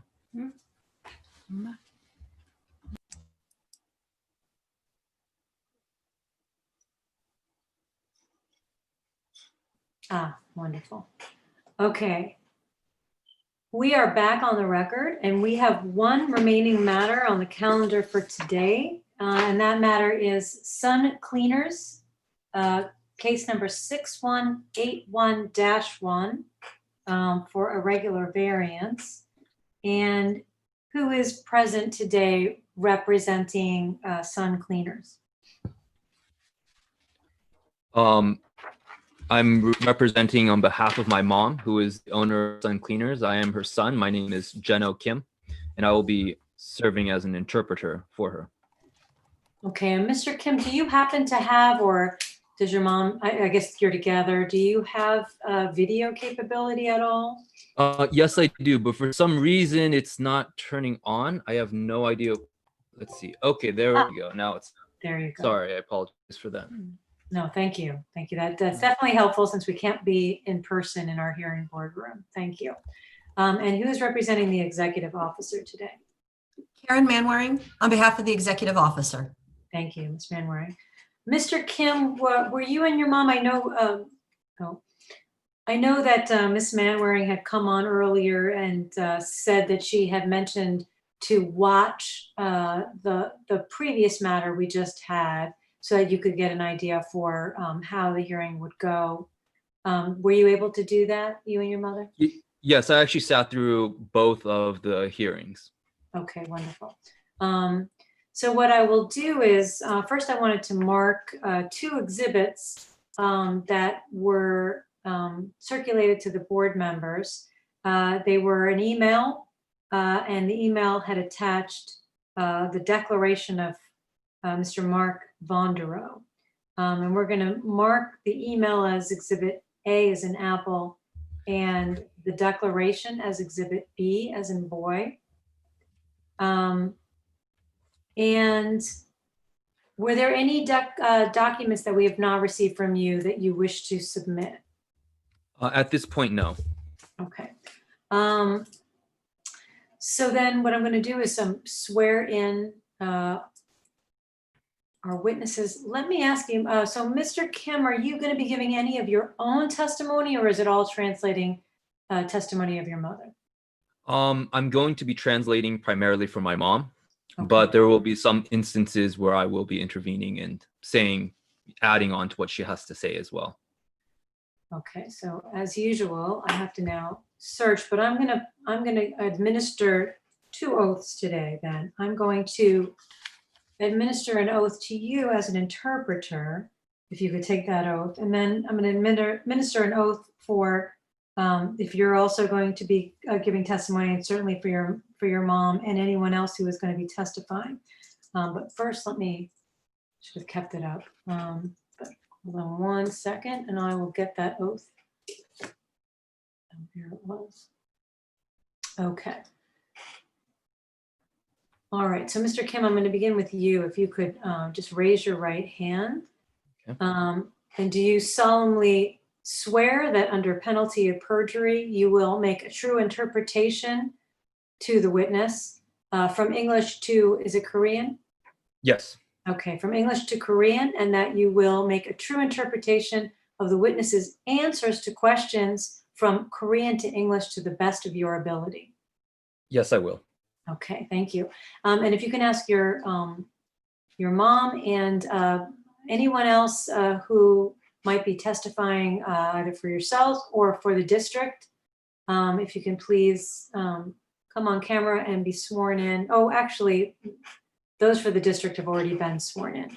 So, Mr. Kim, if you might give testimony, you should be sworn in yourself as well. And you can ask your mom also if she can be sworn in at this time. 엄마 이거 손 들어서 이거 이렇게 해야 돼. Okay, so raise your right hand. Do you promise to tell the truth, the whole truth, and nothing but the truth under penalty of perjury, so help you God? Yes. Yes, I do. Okay, thank you very much. Okay. With that, I wanted to turn, before we turn for opening, I was reflecting on the last conversation we had in the last case, board members. And I wonder if you would like to have, again, I'm a little hesitant because of our time constraints, and I don't want to get too wound up in this issue. But would you like to have a more full conversation about the Vondereau Declaration before we begin this hearing? Or alternatively, we can finish the hearing and then have a more full discussion about that at the end of the hearing. At the moment, it's not necessary for us to discuss the declaration. I've read through it, and we are aware of the dangers of PERC and then of the various regulations that are stipulated within the declaration itself. Okay. Okay, then for that reason, board members, let's have that fuller discussion if you wish after this hearing, so that we all feel comfortable moving forward. And with that, Mr. Kim, if you'd like to, on behalf of the cleaners and of your mother, to give an opening statement, which is just a short statement of what you're asking us today and also of your position. Okay, my statement is a little bit drawn out. I've written out very clearly my entire kind of plan, but this is going to be on behalf of my mother, and so I'll just read it as such. So requirement requires decades of preparation, and as a 68-year-old single mother and small business owner for over 31 years, I had planned to retire once my current lease at Canyon Springs Shopping Center would end, which is on February 28th of 2021. Before the pandemic, my plan was to use my current PERC dry cleaning machine until the end of 2020, at which point I would uninstall the PERC dry cleaning machine for proper disposal.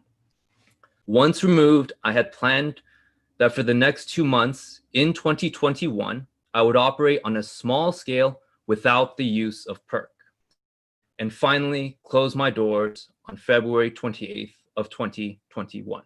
That was the initial plan.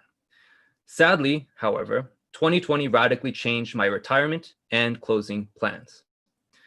By March 2020, the CDC had recommended that all adults over the age of 65 stay at home. From the end of March and into May, I followed their guidance and remained at home, which forced me to close Sun Cleaners. Since it was uncertain when I would be able to reopen, many things crossed my mind. How would I pay rent and for other business-related expenses? Would I have to declare bankruptcy due to back rent? How would I pay my employees? How long will this once-in-a-generation economic meltdown last? One possible plan that I devised was to push back my retirement, hire more workers, sign a new lease to continue operations, and remove PERC dry cleaning machine and install a new hydrocarbon machine by the summer of 2020. This would, hopefully, allow me to pay off mounting debt. Doing so meant that I had to sacrifice my planned retirement date.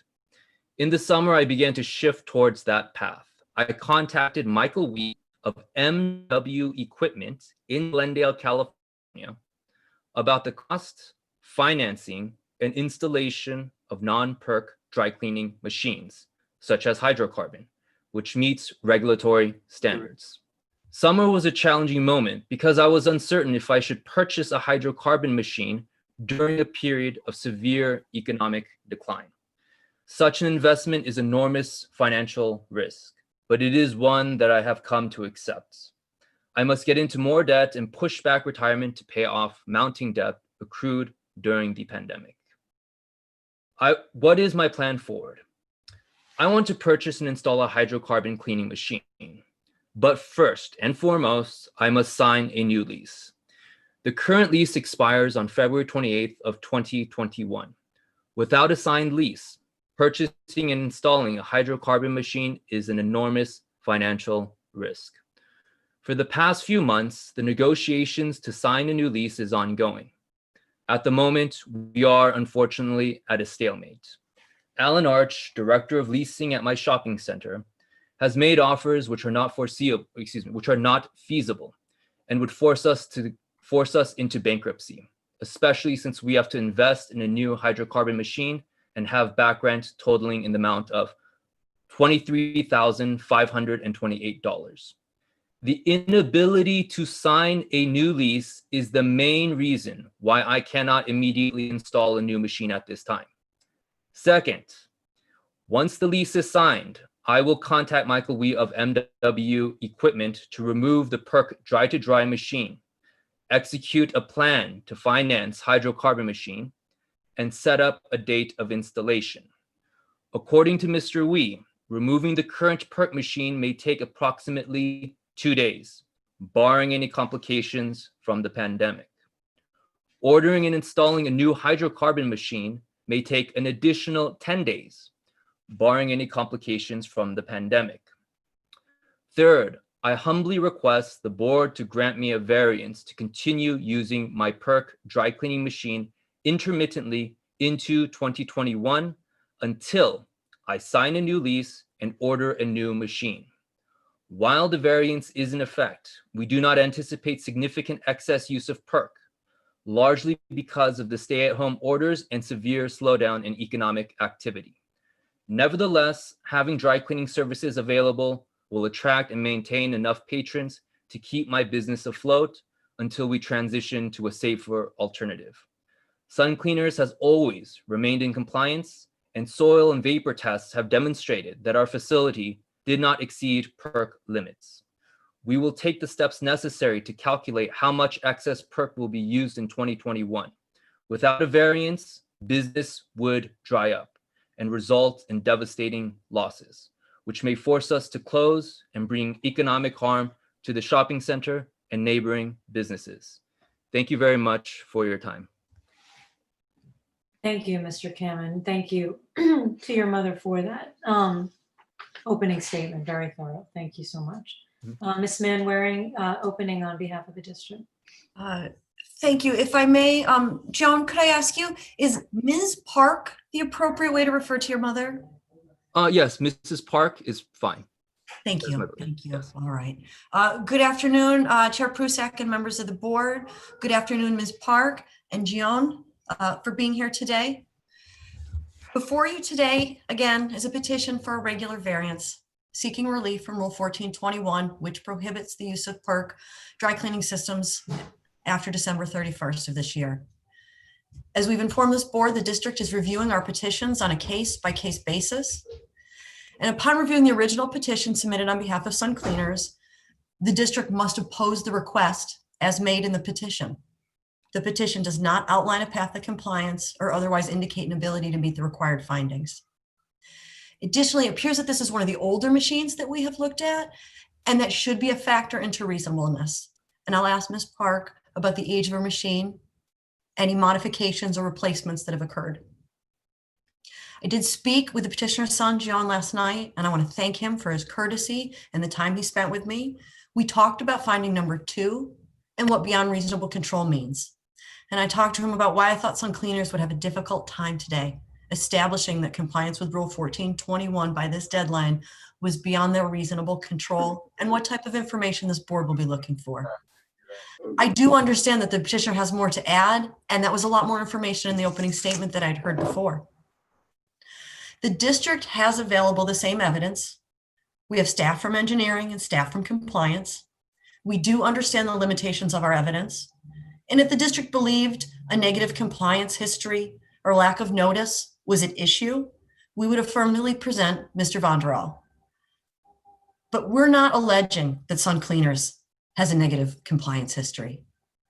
And you heard in the opening statement that they are familiar with Rule 1421. This board, you are the triers of fact and the decision-making body here, and I do not envy your position today. But unless we hear substantially more information about a path to compliance and testimony that the path is feasible on a reasonable timeline, the district must remain opposed to this request.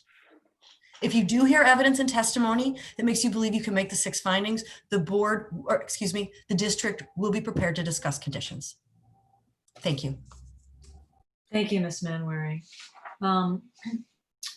Mr. Kim, we will accept the statement of your mother, Ms. Park, that you read as testimony, since she did take the oath.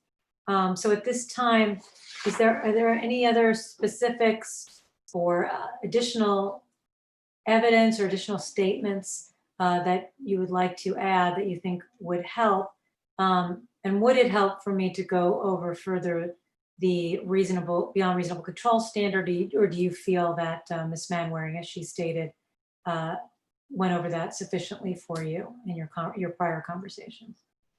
To address the first part, I think that we have sufficiently outlined most of our major points within that introduction, which is why I've outlined it in such a manner. If the board would like to inquire deeper into any of those points that I made of us requiring a variance, I would gladly like to expand upon any of those points. But for the moment, we do not need to add any additional witnesses or pieces of evidence to what we've already stated, just more elaboration if needed. In regards to your second point, yes, I am aware of the point of reasonableness, and if it's beyond reasonable control.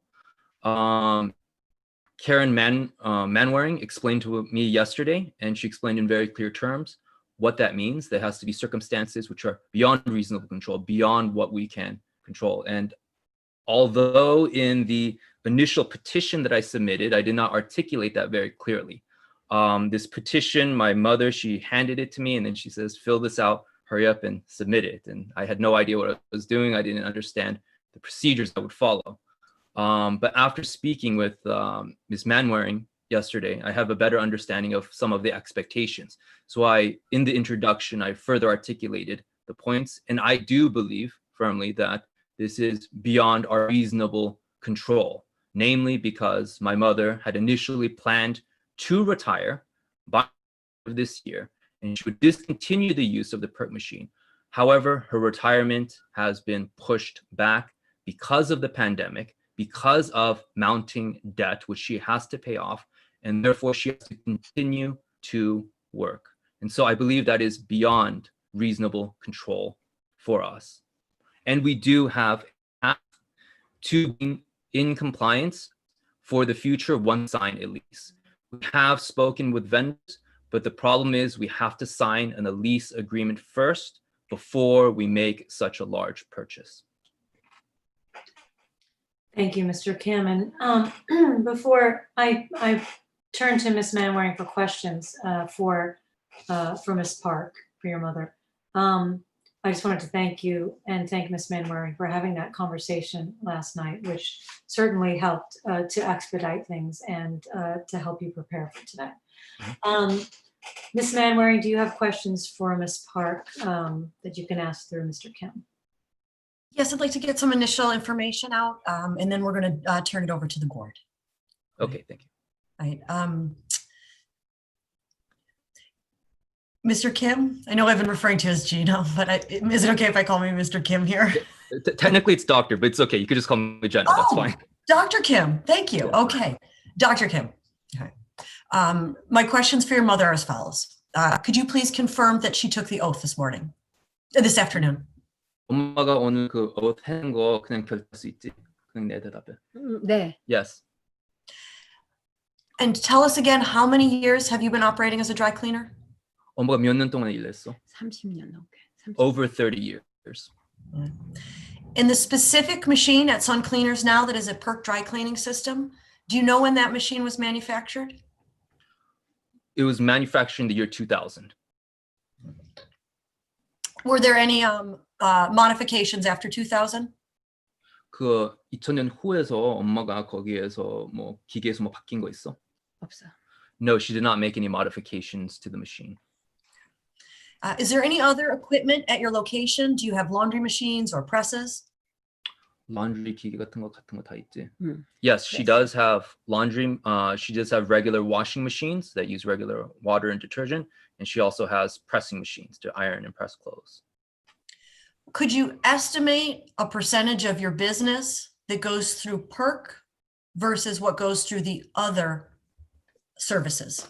엄마가 좀 생각해보려면 dry cleaning PERC가 쓰는 거 하고 그게 다른 비즈니스 같은 거 생각할 때 몇 프로가 PERC가 쓰는 것 같아? 90%, 80%, 70%?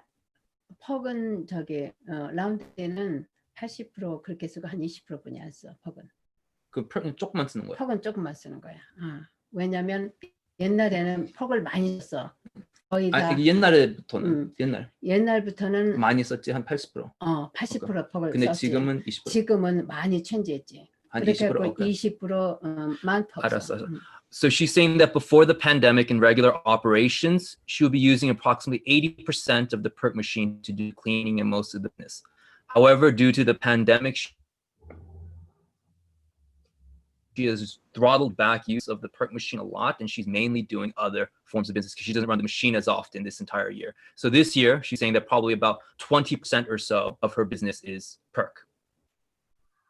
Does that make sense? I think so, but let me ask a follow-up question. Okay, of course. How much has business declined since the beginning of the pandemic? And has it picked up at all more recently? 비즈니스가 얼마큼 잘린 것 같아 이번 년에? 이번 연도에 몇 프로? 80%? 70%. She says it's declined roughly about 70%. My mother, she's 68 years old. And so she had to follow the stay-at-home orders back in March and April. And then later in the summer, when we had the summer surge, she also stayed home during that period because she also lives with my grandmother, who is 94 years old or 96 years old. So we have people who are at risk in the household. So therefore, this entire year, I would say about 80% or so, or 70% or so, as she said, has declined. Is it your testimony that Sun Cleaners closed entirely while you stayed home to protect yourself? 세탁소는 다 문 닫았다고 그랬지? Okay, so I can answer. So yes, it did close during that entire time. But what my mother did, or what I did for her, was I purchased a cell phone, a secondary cell phone. And so if a customer had an emergency and they had to pick up their clothes, they would call us or email us, and my mom would quickly drive there, and then they could pick up their clothes intermittently during the stay-at-home orders. 그다음에 모아서 이틀만 빨았다고. Okay. Okay.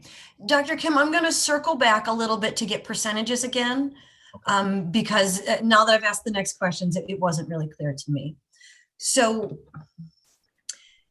if you want to answer the question both basically what we did pre-pandemic and what we did during pandemic, that would be helpful. But I'm just looking at how, if you were not able to use the perk machine at all, how much business would you expect to lose?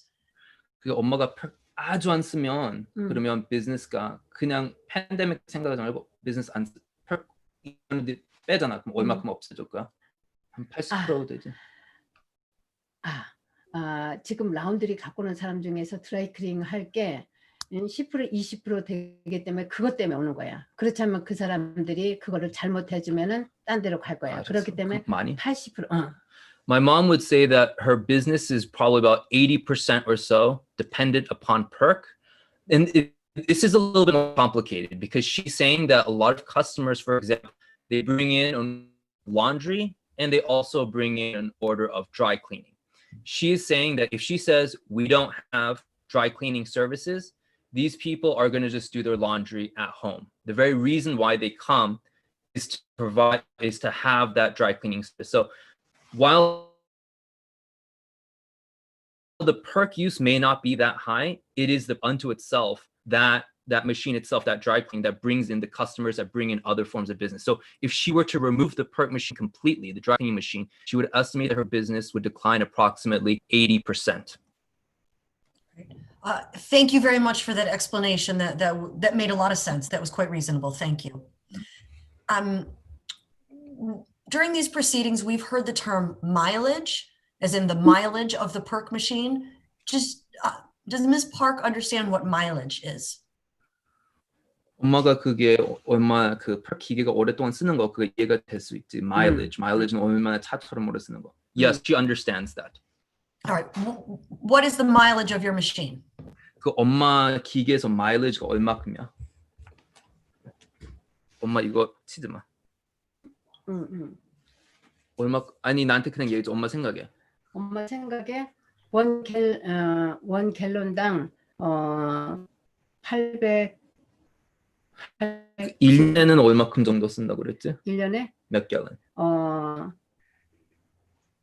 1년에 한 3갤런, 3갤런? 4갤런. Okay. 그 근데 정도? 지금은 그렇게 못 Okay. 써. So this is her rough estimate. She uses approximately 3 gallons or so, maybe less, of perk each year. And she's been operating this machine for approximately 18 years. So 18 multiplied by 3. I don't necessarily know how you guys calculate mileage, but that is how she explained it to me. So approximately 18 years of usage, 3 gallons of perk per year, which according to my napkin math would be 54 gallons total for nearly 2 decades of usage. All right. But of And- course, now she's using much less. That's what she says. Thank you. And do you know how many pounds of clothing go through the perk system in a single cycle? 그래서 엄마가 한 번 사이클 할 때는 그거 몇 파운드 정도 넣는지 알아? 옷이 없으니까 아니, 한 번 할 때 원래는. 35파운드, 30파운드 원래는? 이렇게 넣지. Okay, so in normal circumstances, she puts in about 35 pounds or so of clothes into the machine. 35 pounds? Yeah, okay, 35 pounds. 30에서 35파운드. Ms. Park, do you recall the last time you purchased perk? 엄마가 perk 언제 전에 샀어? 2년 전에 샀어. She says last time she purchased was approximately 2 years ago. Do you have any way of estimating how much perk it remains in the machine? And if the answer is different, remains on site. 그게 엄마가 perk 그게 기계 안에 지금 얼마큼 들어 있는지 알아? 얼마큼? 지금 현재 기계에 있는 안에. 게 40갤런. 40갤런. 갤런 안에가 들어 있어? 그렇게 많이 들어 있는 거야? 40갤런 들어 Okay. 있어. She says that there is approximately 40 gallons within the machine itself. I don't know how these machines work, so I don't know if these numbers are accurate. I'm just conveying what she's telling me. So We understand, and there's a lot of variation in machines, and the ability to estimate perk differs based on the design of the machine. So thank you for adding that detail. Last, I'd just like to return to a few more questions about what you shared in the opening statement to make sure I understood correctly. Is it correct to say that Mrs. Park intended to retire by the end of February next year? yes, that is correct. She has been sitting on the fence about retirement for several years because it's a very difficult financial decision to make. But given her age and given my brother and I really pushing for her to retire, she was planning that when this lease ends, she's finished. And she was going to retire. All right. And is it, Ms. Park, is it your testimony today that if you're able to negotiate a new lease with your landlord, you would like to stay in business? Okay, 그러면 엄마가 그게 landlord랑 또 다시 negotiate하면 business 계속 하고 싶지? Yes, is her intention now because of the pandemic after all of this changes. And as of today, we do not have a lease yet, but negotiations are ongoing. Yes, that is correct. So right now, the last time that we spoke with them, the leasing agent, his offer, I believe was, I don't have it directly on me, but it was Dr. Kim, the specifics of the lease agreement would not be relevant today. But we have not reached an agreement yet, but we are going back and forth and is currently at a stalemate. all right. And is it Ms. Park's testimony that if that lease is signed, she would then try to figure out a plan to finance a new machine? 그게 lease sign 한 다음에 그다음에 기계는 새로 넣지. 그렇지, 새로 Yes, 넣지. she has been planning to put in a new machine even before signing the lease, and she has spoken with vendors already.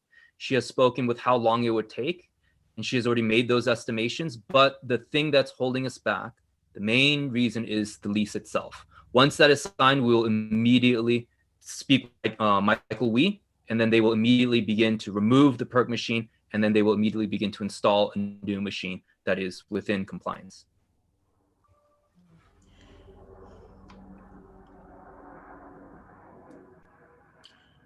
My last question for now, and I apologize because I realize that this is a very sensitive subject and that this is your business that you've run for years. But given the information you shared about increasing debt as you've tried to keep your family sustained through this pandemic, do you have an ability to finance a machine now? 엄마가 그게 빚이 많이 있어도 그래도 machine 그래도 finance 할 수 있는 거야? Yes, she says that she would still be able to finance a machine now once the lease is signed, and then she knows that she could take that risk to bring in a machine.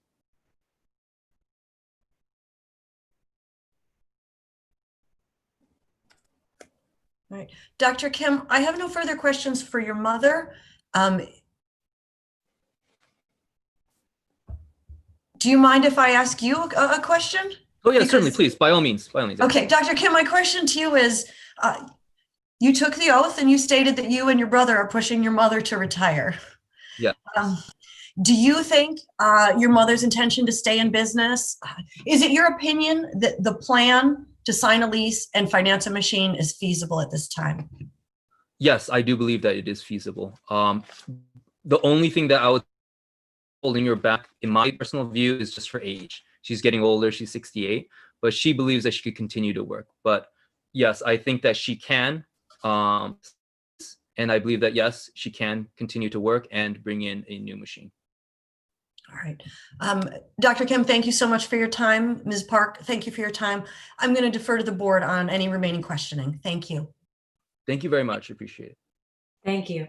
Dr. Kim, for Ms. Park, for your mom, what would she do if come February 28th, 2021, the lease was not renewed? 이게 3월에 아니 그게 2월에 28일 날 그 리스가 새롭게 사인 안 하면 어떻게 할 거야, 엄마? 뭐 새로 안 하면 문 닫아야지. 문 닫아야지. 사인하게끔 해야지. Okay. 어떻게 She says she'll be forced to close down. She could go month to month, but ultimately she would have to she would be forced to close down because she wouldn't be able to use the dry to dry machine. Okay, so she would not look for a different location. She would at that point, for want of a better thing, put her hands up and say she was Yes, it's at that point. Exactly. If no lease is signed, then it's closed, it's done, and then she has to somehow deal with the debt otherwise. Okay. And I didn't understand 100% when she was forced, because for her safety, which was a smart idea, to stay at home for 2 months, and you said the business was closed. She mentioned in response to Ms. Manwaring's questions that you gave her she had a cell phone and would come in if someone wanted to pick up their clothes. Were you accepting new business during that time and cleaning clothes, or was that just clothes that you had already had on premises? 그때는 사람들이 픽업을 안 빨았지. 선물하고 할 때.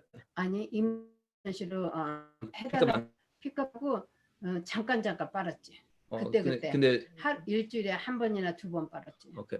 She says for the vast majority of time, she only allowed customers to pick up clothes that had already been prepared and that had been washed. And she would say that every once in a while, maybe a few times out of the month, she would have accumulated enough dry cleaning where she would run it once, and then she would have that ready for them. But this was not a continued operation. This was very, very sparse for customers that she had already known.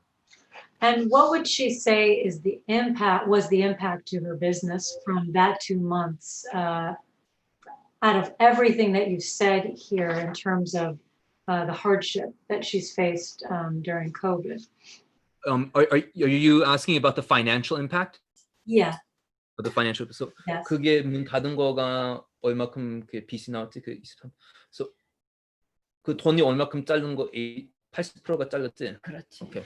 So she's saying that in total, her business, the amount of revenue that came in was roughly about 70 to 80% or so was cut because of the stay-at-home orders.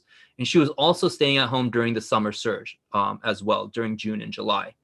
And so for that period of time, the revenues were cut significantly. On top of that, she was not able to make rent.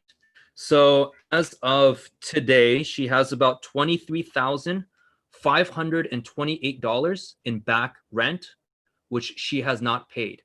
this debt of the $23,000 is one of the main reasons why we are sort of stalling in the negotiations. The leasing office wants us to fork over all of the money, and I understand they're struggling because a lot of the businesses have closed down, the place is practically empty. But at the same time, we're trying to negotiate a better term to hopefully cut down some of this debt and to hopefully bring down the monthly rent. Okay. And just one other question I had, which is, I want to understand the timeline path to compliance, because you have outlined certainly more of a path to compliance than was in the petition. I just want to make sure you feel comfortable with that. Ms. Park feels comfortable with that. So I understand it. So February 28th, 2021, that is the deadline to either renew the lease or not renew the lease. Is that correct? Yes, that is correct. Okay. And if it's renewed, it is the intent at that point to immediately within 24 hours, 48 hours to order a new machine? Yes, we will immediately call Michael Wheat and we will tell him to remove the machine. And he says it would take probably 2 days if there aren't any complications due to the pandemic. And it would take an additional 10 days to order, to ship, and have installed a new hydrocarbon machine, barring any kind of complications. 그거는 비즈니스 라워를 몇 대는 이렇게 했지만 여기는 검토만 했어. Does Ms. Park have anything to add to that? Yeah, she is also saying that because I mentioned the stay-at-home orders, and then she was also wanting to add to that is that she's also been operating at very limited hours since then. She's only been operating roughly from about 9 o'clock to 5 o'clock. So her hours are cut. She's working less days, even times outside of stay-at-home orders. Okay. And how, I'm sorry, if she wants to add, you go ahead. And then and she says during another period from July to October, she was only working on Friday and Saturday. So she was working very limited hours. Okay, thank you for that. How certain are you and is your mom, Ms. Park, about the time frame that was given to you by this Mr. Wheat?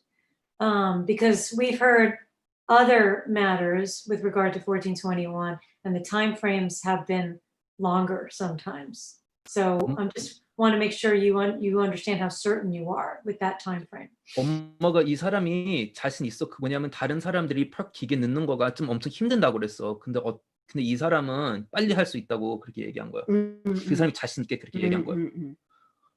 My mom, 어제 저녁에 통화했잖아. she's been in contact with him. She's known him.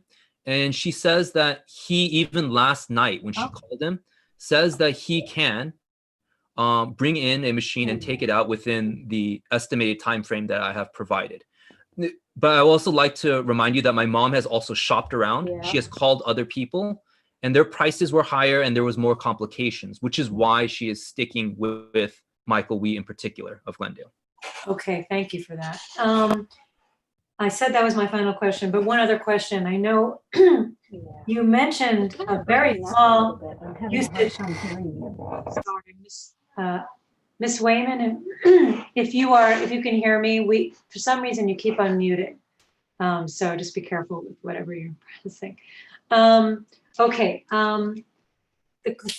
What really is my final question. You were testifying, and your mom was testifying to a very limited amount of perk over the years. So if the board were able to make the findings today, and if the board were to grant a limited variance today, would the cleaners be able to would be able to comply with a limit on the use of perk over which is something that we have been putting in each variance we have been granting?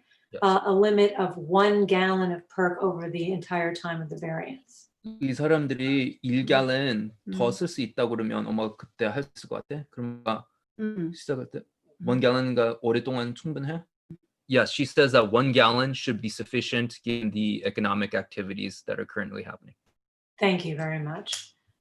Board members, additional questions for Ms. Park or Dr. Kim? Dr. Kim, sorry, I keep calling you Mr. Kim. Ms. Verdugo-Peralta. Thank you, Madam Chair. Well, let me first say that I consider 68 kind of young since I'm right around that age myself. But, and I still think I have a lot of mileage left. So Yeah. my question to you, I understand that the 23K is a huge amount of money for you. However, if he, and this is the landlord, if he's requiring you to pay this before you sign the lease, before he will approve signing the lease, are you going to be able to do that as well as purchase a new piece of equipment? So I believe I can answer this question in lieu of my mom because I've usually done the negotiations for the lease. And in the past, my mom has accrued debt before, and we have come to a reasonable agreement where they would say, sure, we will cut off approximately 50% of this amount, and then you would have to agree to stay for 5 years or something of that nature. So we've had these discussions before in the past. So I do believe, and they are sympathetic to our situation, that they will significantly reduce the back rent because we were closed because of the stay-at-home orders. Secondly, the plaza recognizes that our business is one of the only thriving ones in the shopping center. So they want to keep us here for a longer time and hopefully pass it on to someone else with Yeah, the new you're an machine. anchor business there. Yes. Yeah. Okay. So that is so I would say that we can negotiate something, but most importantly, my mom, she will be financing the machine, and she's hoping that with vaccines coming in, that hopefully that there's going to be better economic activity next year, that hopefully this will allow her to be able to pay off any kind of debt and also to pay off the machine and to save up a little bit more for retirement. Okay, now, let's say that she is able to do that. Does she still see herself retiring within, you give me an estimate of when she wants to retire, if she is able to, and sounds like wants to continue her business so that she can get herself out of debt. 엄마가 얼마나 오랫동안 더 일할 수 있을까? 사인하면 3년 동안 할 거예요. 3년 동안 하고 있어요? Okay. She's saying approximately 3 more years. Approximately 3 more years of working, and then she plans to sell the business afterwards. Okay, good to know. All right. Those are all the questions that I had for you at this time. Thank you very much for Thank you very much. Appreciate it. Board members, additional questions. Mr. Balagopalan. Yes, I question for Ms. Kim. The price code she got from Michael Lee that she's looking at, approximately what's the price that she was quoted?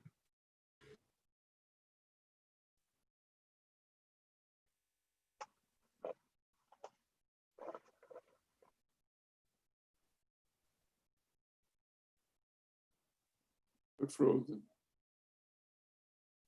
I think you're frozen, Dr. Kim. Oh, Dr. Kim, you are frozen. Dr. Kim, if you can hear us and you continue to be frozen, my suggestion would be that you attempt to come back into the Zoom meeting and leave and come back in. Hopefully you can hear us. Or Madam Chair, we've tried this before. If he just turns his video off for a moment, that has worked. Mark Henniger has suggested we try that many times. That'll free up some bandwidth if he just turns his video off and tries speaking to us. I think they're gone. But that's a great first try. We've had that happen a lot of times in the AB 617 meetings in this busy time of day, which we're at the peak right now, 2 p.m. Thank you for that, Paul. In the future, I'll make sure.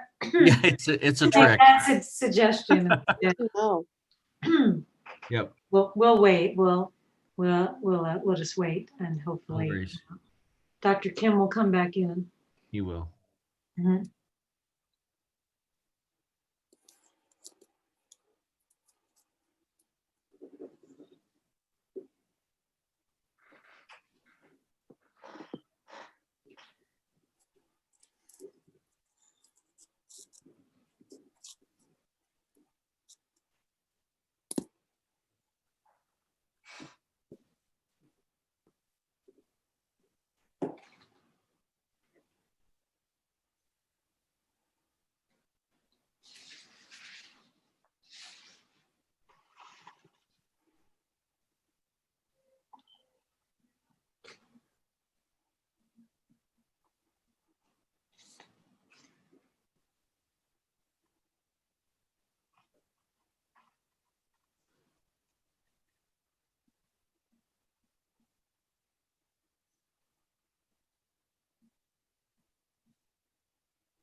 If we have a cell phone number, call them on a cell phone, let them know what's going on.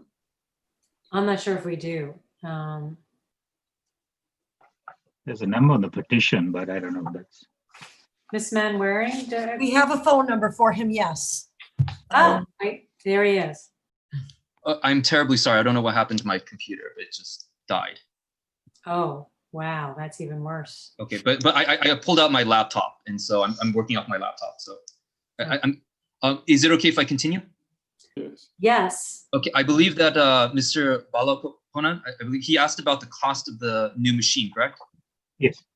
We were quoted at roughly about $55,000 for the new hydrocarbon machine. And if your mom was to, she would lease that machine then? 엄마가 그거 리스하는 거지? Yes, she will be leasing the machine. Okay. And then, she quoted, and then I don't want to, the mileage, or I think she said 3 gallons of perk a year, which is a very, very low usage. I mean, I think you're permitted probably 30, 40 gallons a year. But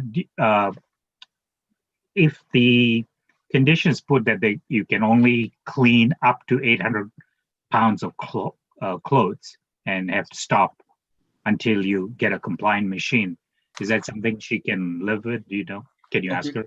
그럼 엄마가 800파운드만 빨고 그 정도만 할 수 있을 것 같아, 이 사람이 주면. 그럼. She says 800 pounds for next year in the early parts, particularly. That should be definitely feasible. Okay. 물론 많이 빠르니까 바뀌니까. And Dr. Kim, you mentioned that the negotiation is a stalemate. What do you mean by that? It's difficult because what I'm trying to articulate is that we have the debt and we're trying to negotiate where they cut down the debt because of the days that we were closed. And then so the man's name, his name is Alan Archer, and he's the leasing agent for the plaza. And we've been going back and forth. And the thing is that we can't sign a lease if we're going to agree to pay $23,000. It's just too much debt. So what we're trying to do is negotiate, and obviously forth, and we're kind of sitting here at this moment. But I do anticipate by hopefully within a month or so that we should be able to come to a reasonable negotiation. I've had plenty of these negotiations with them in the past, and I've been able to resolve them. As the date of the term of the lease approaches closer to the end, I've always noticed that they finally kind of give in, but they always push the highest numbers for us in the beginning.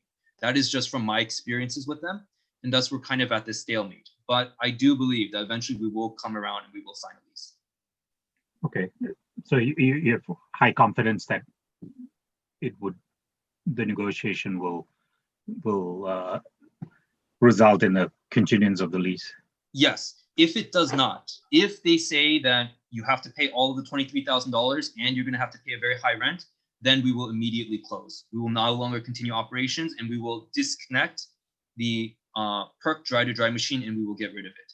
And so if we sign the lease, we will plan to just temporarily use it until we could transition over into a hydrocarbon machine.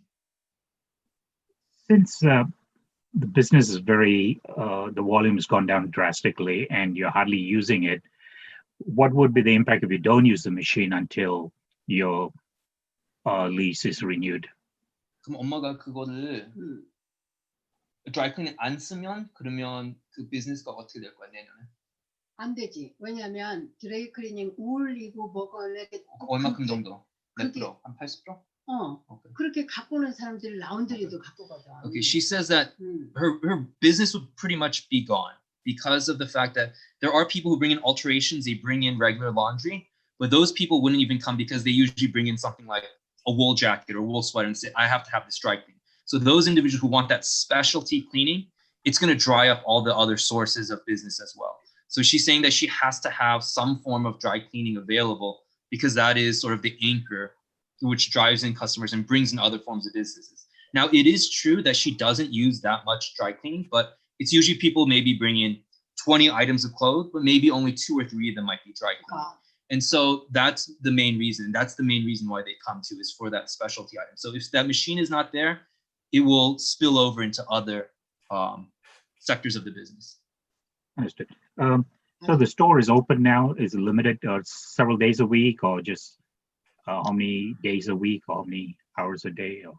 엄마는 얼마큼 끝내? 지금 9시서부터 5시까지 하고 있지. 전에는 그렇게. So right now she is forced. She doesn't want to be working even though it's quite dangerous. She's forced to work between 9 to 5. And right now for this week, she is closed for this week for Thanksgiving and because of the recent surge in cases. But she's working approximately from 9 to 5. And roughly Monday through Saturday from 9 to 5. But even though she's working, not that many customers come by. Okay, thank you. 머신은 이틀만 해. Board members, any other questions for Ms. Park? Ms. Verdugo Peralta, and then Senator, did you have questions? Dr. Kim, did your mom get that quote from Mr. Wee in writing? No, she did not get in writing. 그 사람 그거 quote 쓴 거 55,000불 그거 썼어? 안 썼어? 아니, 얘기- 얘기했어. 응. She did not get it in writing. It was mainly she's been in conversation with him. 근데 추러스 해. 왜냐면 몇 번 기회를 놨거든. 옛날부터? 처음에 오픈할 때도 하고 계속적으로. Okay.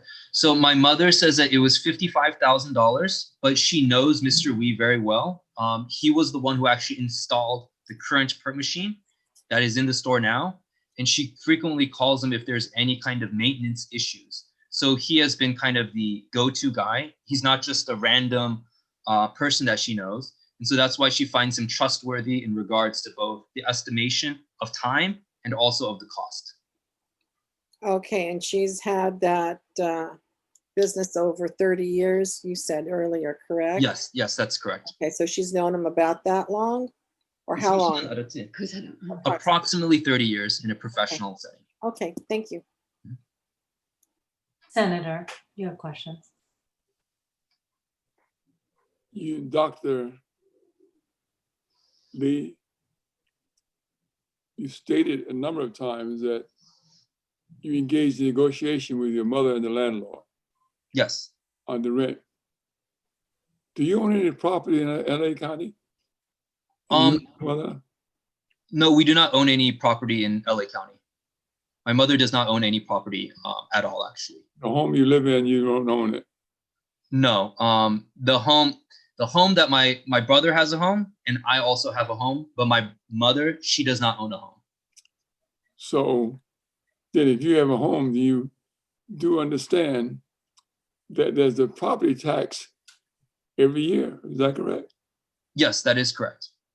And there's also a tax on income, federal tax every year. Is that correct? Yes, that is correct. So when you engage in negotiation, then you are flexible, maybe based on the hardship of the other person. Is that not correct? Yes. Okay, now the question was asked of your mother. Could she, if she got a lease, could you make an effort to buy this equipment right now? She said yes. Is that correct? 그게 그 negotiation 끝난 다음에 그냥 기계는 그만 사는 건 아니지, 리스하는 거지. 리스. So she wouldn't purchase it with cash, but she would finance it through Mr. She said she would be in a position to buy it. I'm sorry if that was misunderstood, but she's not able to purchase it in cash, but the machine, she would have it financed. She never said cash. Okay. She said that she would answer the question that was posed by the attorney, that she would be in a position to purchase the equipment. That doesn't mean cash necessarily. In terms and conditions. Yes. For purchasing the equipment. Yes, she's planning to finance it, to finance and to lease the hydrocarbon machine. And that was the testimony, was she was preparing to lease the machine. Okay. Now, next question is that the rent, if she's in a position to lease an equipment that's $50,000 plus and not paying a rent, if she has to pay that for $20,000 or $25,000, she'll go out of business. She said that's what'll happen. Yes. Well, and you wanted to retire anyway, is that correct? Yes, that is true. But my mother, she has the debt that she has to pay. And so this is her current path. I don't necessarily want her to go down that path, but this is the one that she is selecting, that she wants to continue to work to hopefully pay off that what she owes. You stated that you and your brother want her to retire. Yes, that is correct. That she had not standing debt at the time? Excuse me? Were you aware that she had not standing debt or an obligation to meet financially? I understood that she had debt that was beginning to accrue because of the pandemic.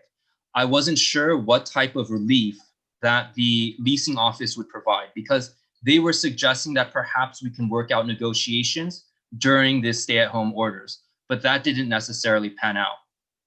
How did the pandemic cause her to be more in debt than she was before the pandemic? So before, she was not necessarily in debt, but because of the pandemic and because of the stay-at-home orders, she could not operate her business at the normal times. So therefore, her revenue was cut approximately 70 to 80% for the months that she did not operate. And so the money that she's brought in for this year is significantly cut down compared to other years. How many staff people does she have working for her? She normally has one employee who helps out with the pressing and the washing and some of the alterations. But because of this year, she has quit because of the kind of the difficulties of 2020. You testified, at least your mother did, that during the summer this year, she took time off anyway, because it was to avoid being in touch or in contact with the virus. Is that correct? Yes, that is correct. So during the summer, she also abided by the CDC guidelines because she is of older age and she stayed within the household during those times. What period of time was that? From approximately 6월에서 7월까지, 7월에서 10월까지 세르데만 했죠. Okay. So that was approximately until about September. And then she began to operate only minimal hours, primarily on the weekends, beginning in September and into How many October. months was she at home? total은 한 4개월 정도 있었어요. 4개월, 5개월. Okay, she was at home total this year approximately 4 months. 4 months. And was the cleaning company shut down at that point in time? Yes, it was shut down. Okay, so no income. Yeah, virtually no income. She would only allow some customers who had already dropped off some clothes to pick up those clothes. So she would answer her cell phone, drive over there, and allow them to pick up some stuff. And she only took in a very small amount. So it was virtually no income for that 4 months. She had a debt obligation during the time she was closed for 4 months? Not with anyone else, not with any other creditors, but only with the shopping center. Only with the shopping center did back rent begin to accrue at an incredible rate because she wasn't able to pay her rent. What's the monthly rent at the shopping center? 그 렌트가 얼마큼이지? 한 3,000불? 3,200불. It's around 3,100, 3,200 right now for this year of 2020. So for 4 months, that's over $12,000. Yes, that is true. And then for the other months, she was only paying approximately about $1,000 for the months that she was operating. So that's how we accrued roughly about $23,500 of debt for this year with the shopping center because she wasn't able to pay her rent. But the 4 months that she was at home not working, that should be added to, or should it be deducted from that amount? Yes. $20,000. Yes. And let the balance reflect what she was paying under during the other times. Yes. So the 4 months that she didn't work, she didn't pay rent those months because she couldn't. But the other months that she was working partially, she paid about approximately $1,000. And so the total amount ended up accruing just for this year alone, about $23,500 just for this year because of the pandemic. Did your mother ever receive an eviction notice? Eviction notice? No, we have not received an eviction notice. Well, I don't understand what's going on then. Thank you. COVID is happening. Board members, any other questions for Dr. Kim or Ms. Parks? Okay, Thank you very much, Dr. Kim. Thank you, Ms. Park. Okay. Ms. Manwaring, we are not planning to introduce any witnesses unless, and when I say we, I meant the district, unless the board has questions beyond what we've already heard with regard to the 6 findings. Board members, any need to hear from district witnesses? Okay. All right, so at this point, I'm going to see if there's any member of the public who is present who might wish to be heard. And so if there is any member of the public who wishes to be heard on this matter today, to please either virtually raise your hand using the virtual raise hand button feature on Zoom, or if you are on teleconference, to raise your hand virtually with *6. No, *9. Sorry, *9. Wait, it's *9, right? Madam Clerk. Yeah. Paul, *9. Right. Yeah, *6 is unmute, I believe, right? That is correct. Or you can unmute yourself and let me know. Oh, Senator, did you have another question? Just one quick question to ask of him, if it's okay. Sure. Right. The owner of the shopping center, are you related to the owner? We are not related to the owner whatsoever. Are you friendly with the owner? No, we do not know the owner directly. I have actually never spoken with the owner of the shopping center at all. I've only spoken with the owner's associates. The owner has never come by to shake our hand, and we don't know the person at all whatsoever. So when you negotiated for the rent reduction, who did you talk to? I speak to one of the agents of the owner itself. His name is Alan, and he's just managing the property. Excuse me? What's his name? He's just a property manager there. He just works there.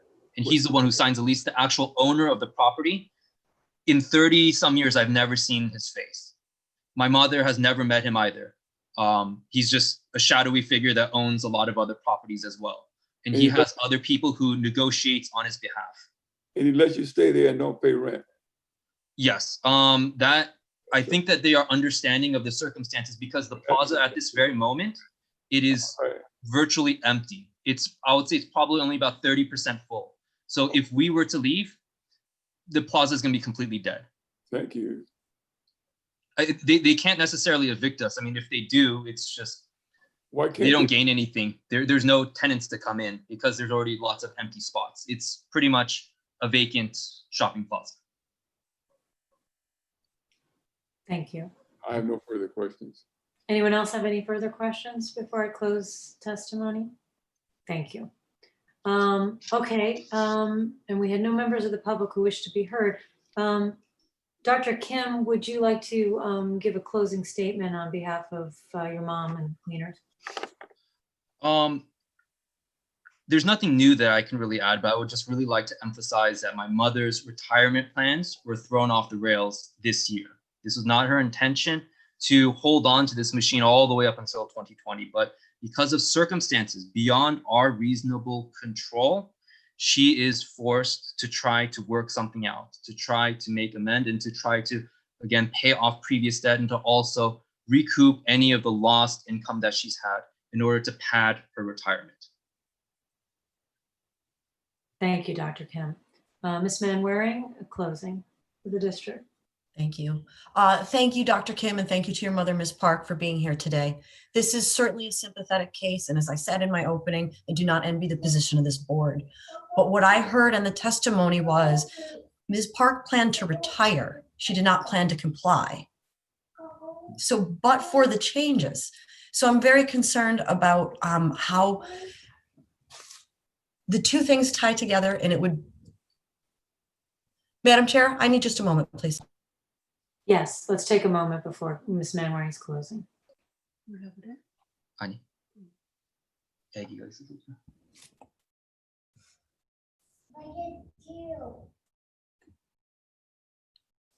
My apologies to the petitioners and to the board. Based on the evidence and testimony that we've heard, the district remains opposed to this request. Thank you. Thank you very much, Ms. Manwaring. Board members, would anyone wish to begin deliberations in this matter? Mr. Balagopalan. I have to agree with Ms. Manwaring. I really don't see the path to compliance here. I mean, in the cases where we have allowed the dry cleaners to continue for using, a gallon or about 800 pounds was where they actually had a commitment there. They actually signed the lease and purchased the equipment or the lease, and they're waiting the delivery, and there's some delay. So there was a prior commitment to come into compliance. But due to COVID and delay in shipping, they needed a little bit more time. I think the situation here, unfortunately, is a little different. There's the negotiation is still going on. It's a stalemate. We don't know whether that will, be successful in negotiating a new lease. And if, of course, I think it's very clear if she doesn't get a new lease that she'll close shop anyway. But there's been no prior attempt to, get the lease, get the equipment in, and then or something to show the board that there was prior commitment. And I realized that without the lease, maybe that was difficult, getting in doing that. But the limited cases where we allowed it, there was a clear path to compliance. There was just a little bit of delay. So, but here I don't see any concrete steps that have been taken. Everything's contingent on other things happening. So for that reason, I'll have to agree. And I don't think I can make the findings to grant the variance. Board members, anyone else wish to? Senator. It's a hardship case, yes. However, is it Ms. Kim is her name or Park? Park. Ms. Park wanted to retire, and you wanted her to retire. And now you find yourself in negotiation to try to get a lease extension when you only got $25,000. You're at a disadvantage in that regard, and being so, you won't be able to get a lease, a new lease, so you can bring the equipment in and stay in business. The landlord's got to be paid, and you already know that. And you've been in negotiation continuously with your landlord in a rent reduction. You have not been successful because the rent's still going up and it's still being unpaid.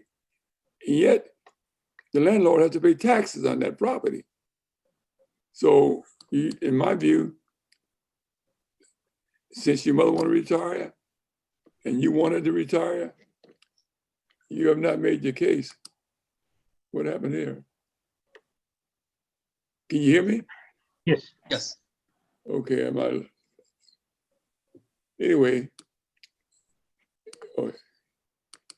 We can hear you. I don't think it You have not, in my view, you have not made your case. I understand. I represented Koreatown for 16 years. I do understand. Thank you. Thank you. Ms. Verdugo-Peralta.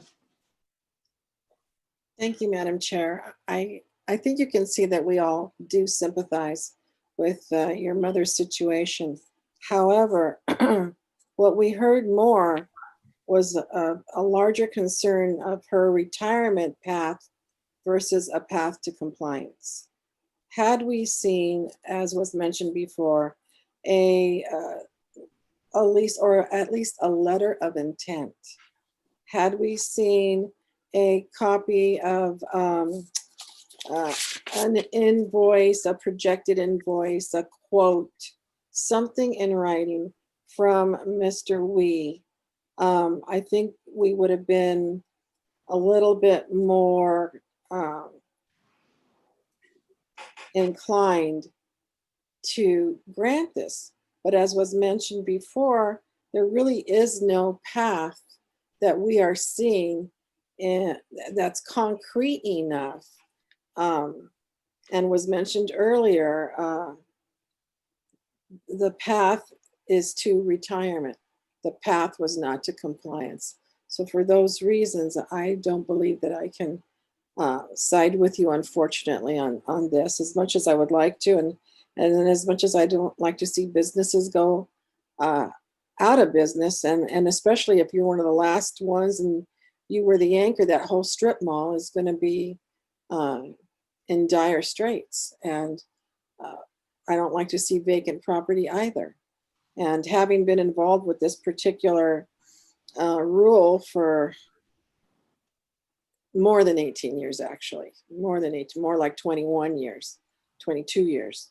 Perk is too dangerous of a carcinogen for us to just let somebody keep on using, and we don't see really an end in sight. So unfortunately, I'm going to have to also side with my fellow board members who've already spoken and oppose this. Thank you.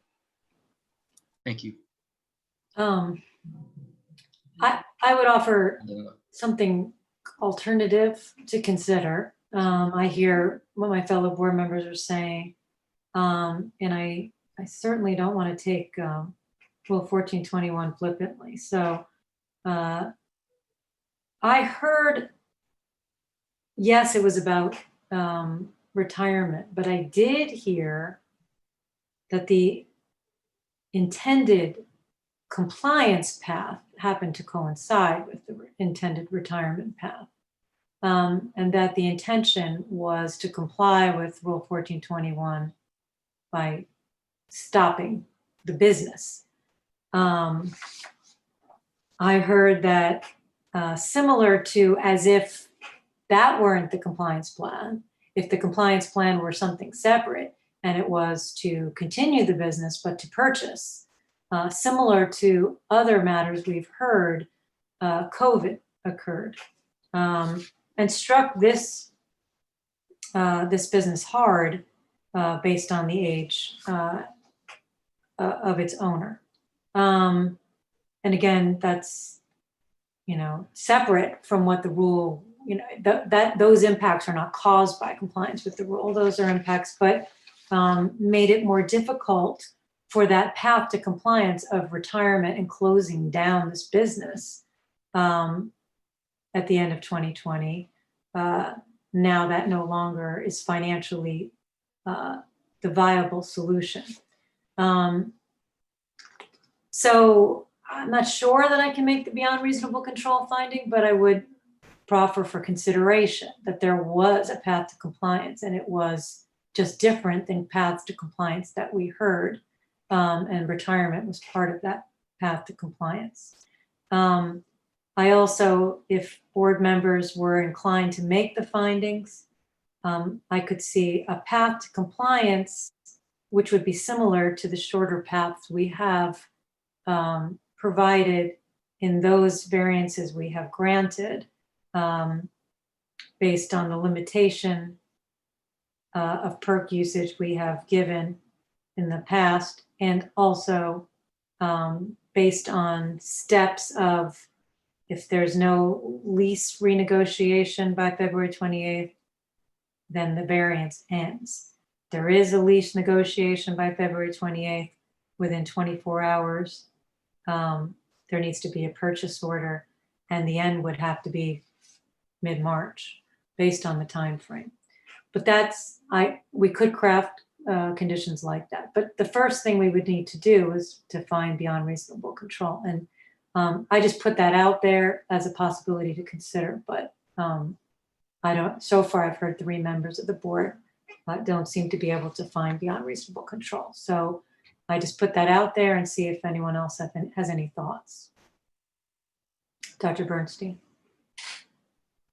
Thank you, Madam Chair. All these cases are very complex and difficult because it is not the intent of the board to close anybody's business down. It is the intent of the board to have people come into compliance.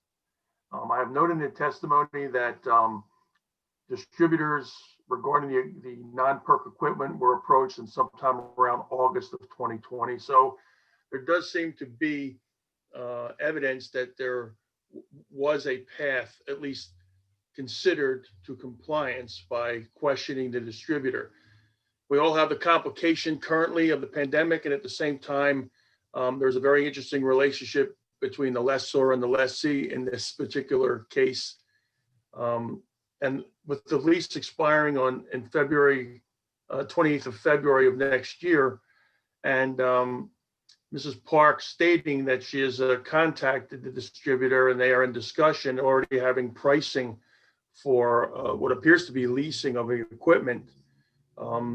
It seems to me that it could make a case for beyond reasonable control. The other fact that we need to keep at the forefront is that the people that are highest risk of any complication from perchloroethylene are the people that work at the cleaning shops. Although perchloroethylene is found in the air and the soil and in water, these are negligible amounts according to at least the literature that I've reviewed. And there are no particular findings that people have become sick from them. Now, we do not know what those concentrations are. We're not sure at this time, although it was noted that a soil and vapor testing was done, and we didn't get any real clear numbers as to what was the findings. As far as being a carcinogen, the district considers it a carcinogen. You cut out. Somehow you're on mute. No hands on the. I don't know why. I want to stop you before you go into a territory you should not. If you're going to bring in evidence that contradicts the district's, well, it's not even the district's, the state of California is classifying PERC as a probable human carcinogen, I think we should not bring that in if it's not evidence. No, I just want to make sure that you use that appropriate adjective, that is probable or likely a carcinogen, even though the district actually considers a straight up carcinogen. So having said all that, and without being verbose, it seems to me that we could find a path to compliance here, given appropriate conditioning, as the chair had mentioned, that would be placed within the order. Thank you. Thank you very much. Okay, with that, I'm wondering if there's any other thoughts on either from Ms. Verdugo-Peralta, Mr. Balagopalan, or Senator Holden with regards to your inability to make the finding. And I'm not saying that you should be able to, but I just want to say something here. Did we ask the question whether she would be able to hold to the lower amounts that we have held the other dry cleaners to? yes, I did ask that question. Okay. See, my problem is going out to March. That's a long time, too long. And the fact that this carcinogen, it's cumulative. And while somebody may not get sick right then and there, the studies have shown that the cumulative effects do affect the central nervous system, respiratory systems, all that has been listed before, and that is within not only documentation that we've seen, but, and I'm not placing my decision on this declaration, but it is listed in the declaration, all of the health effects. Had it not been, had I seen more concrete evidence, had I seen, as I mentioned before, a copy of that agreement, whether it be a letter of intent, whether that was the lease or even if it was for the purchase. It's not that I don't believe Dr. Kim or his mom. That's not it. It's I think we need to have evidence in front of us to be able to make those findings, because that is a long time to go until March. Even if we are looking at a reduced amount, that's been what we've been asking the other dry cleaners to do. I believe this is the longest one that we would be approving. Am I correct in that? I think The one that was the one till 8 8. equals the one this morning, but but you're Okay. making a good point. But So- still, that's a long time. I'm having problems with it. You know, you raise a very good point, Ms. Verdugo-Peralta, and this is why having 5 members of the board is so beneficial. Something that's been rattling in my mind, but now I can express it, I guess, based on what you were saying. It is a long time, and earlier today, and I'm not trying to bring in another case, but I just want to, for comparison, since we're trying to have a standard by which we are viewing, even though we're doing them case by case. We granted a bit of a longer variance this morning than we had in the past, and that was because based largely on the fact that the petitioner was so proactive, and in particular, hiring a contractor and taking that risk before their lease was negotiated. And it wasn't even by choice, they were being required to move. So to wait until February 28th, I agree. I think that's too long. And if anything, it would be maybe more of a push to either to have to take that risk at some point and put in a purchase order for the equipment, even if the lease negotiations are not done, because compliance needs to be number one. And I think I don't want to speak for my fellow board members, but it seems to me that might be the reason why the 3 of you are approaching this in terms of, and Ms. Manwaring, in terms of looking at it as retirement rather than path to compliance. Because if it was a path to compliance, could order it tomorrow. But I understand the risks that are involved in that. I hear your point. Any other thoughts? If there are no other thoughts, would anyone wish to make a motion? And we can see. Make the motion. Okay. I think in the matter of Sun Cleaners, case number 6181-1. Oh, I'm sorry, Senator, before that, you have something to add? I see the motion direction is going to take. So if you want to ask Mr. Kim once more, what the constraints they want to put on themselves? What can he give us some target dates, deadlines here and now? It may be a crunch, but you have to do that, I think. And I think that's a good idea, and I'm glad you stopped that before the motion was made. But before we do that, I would like to see consensus by the hearing board members that if in fact we were to shrink those timeline down significantly, would board members still be able, because we do still need to be able to make that beyond reasonable control finding. My difficulty is that I don't think it's the shrinking of the timeline, or it's beyond the reasonable control. What concrete action, if any, was taken? I think we are doing this on a case by case, but we also have to set some standard also on how we approve some of those cases where we do allow, because the rule in the state law, it's very clear: do not use it after the end of the year. So it's and we are allowing some of them to, due to circumstances beyond their control, because they tried everything, come to compliance, but the machine didn't get delivered yet, but they already purchased it. It's on its way. They've already got the lease renewed. They got all the work being done to accommodate it. So we have not seen anything here, unfortunately. And I understand why Ms. Kim did that, because of the lease. That was the whole thing that was predicated on whether they can get the lease. If it not, the whole thing would not. It didn't make sense to go forward. So but unfortunately, we don't have that concrete path to compliance demonstrated at all. And also, we don't have to open up the record. If we could find beyond reasonable control, we can craft any conditions we feel are appropriate and based upon the evidence.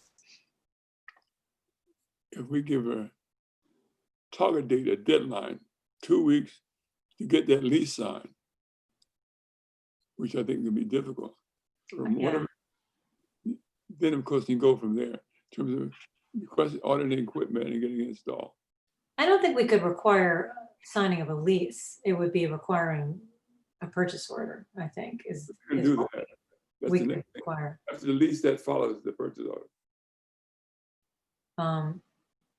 Ms. Verdugo-Peralta, did you have your hand up before? Was there something you wanted? I did. Go on. I did. If we saw a purchase order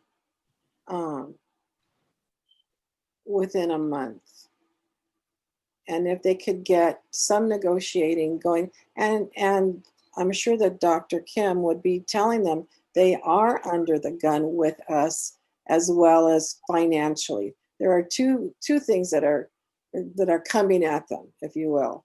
And that's why I feel so badly about this.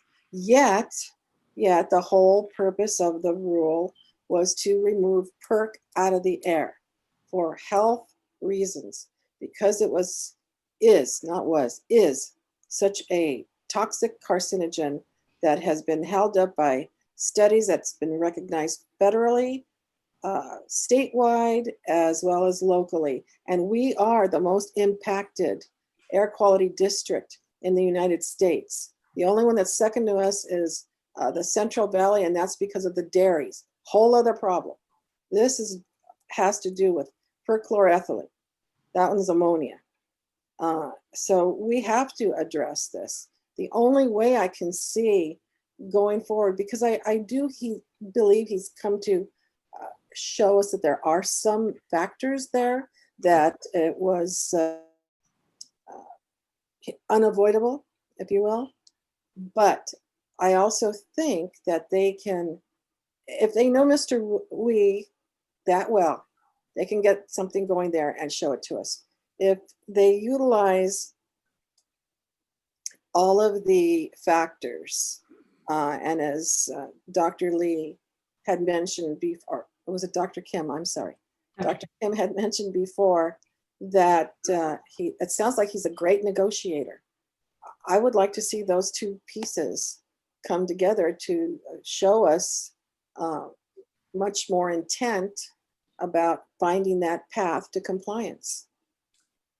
You know, the more my fellow board members talk, and you are, Mr. Balagopalan, saying we have to set some standards. The fact that I'm thinking more about the fact that if it's compliance that is the goal, there's nothing I know financially there's something stopping that purchase order, but they're going to make their best shot at their new lease, and I think that they should be looking to go into compliance as well. The intention is to continue operating. The intention in going into their lease negotiations is to continue operating. So the intention should be, if they could put out a purchase order tomorrow, they could put out a purchase order tomorrow. And I don't think they've shown beyond reasonable control then by not doing that. And I think I started deliberations with a different mindset in terms of now what I've heard from fellow board members. I think it's become a lot more muddy to me. Any other thoughts before I think we should call for a motion? Okay, if there's no other thoughts presently, then Mr. Balagopalan, if you wanted to make the motion, and then we'll see what the vote is at this point. I was going to make the motion to deny the variance without prejudice. So that was my motion. So in the matter of Sun Cleaners case number 6181-1 for the dry cleaner located at 12125 Day Suite in Moreno Valley, I propose that we deny the variance and dismiss it without prejudice. Because good cause has not been, we cannot make the sixth finding necessary to grant the variance.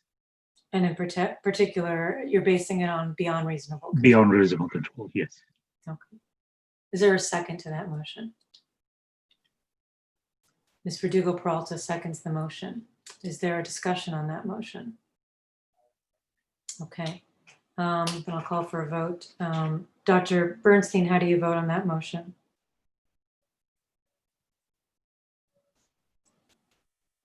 Dr. Bernstein? Oh, I'm sorry, you're thinking. Take your time. No. No. Senator Holden, how do you vote on that motion?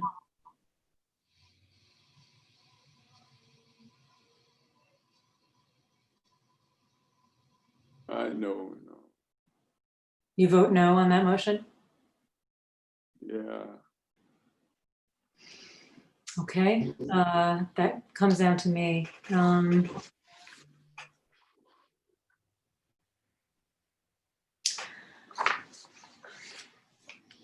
If this should fail, you make a substitute motion to do something.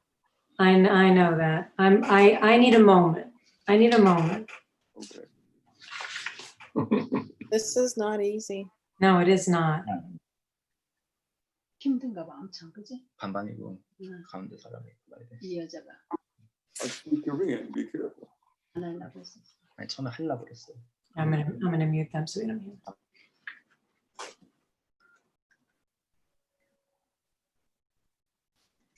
I just want to think about the precedent that we're setting. That's it. That's that slippery slope I was talking about yesterday. That is correct.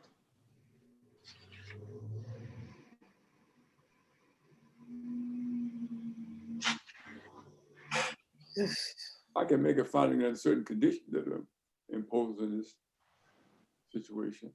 So we've got to find condition. And then if you can't, then no, it's going to be the case.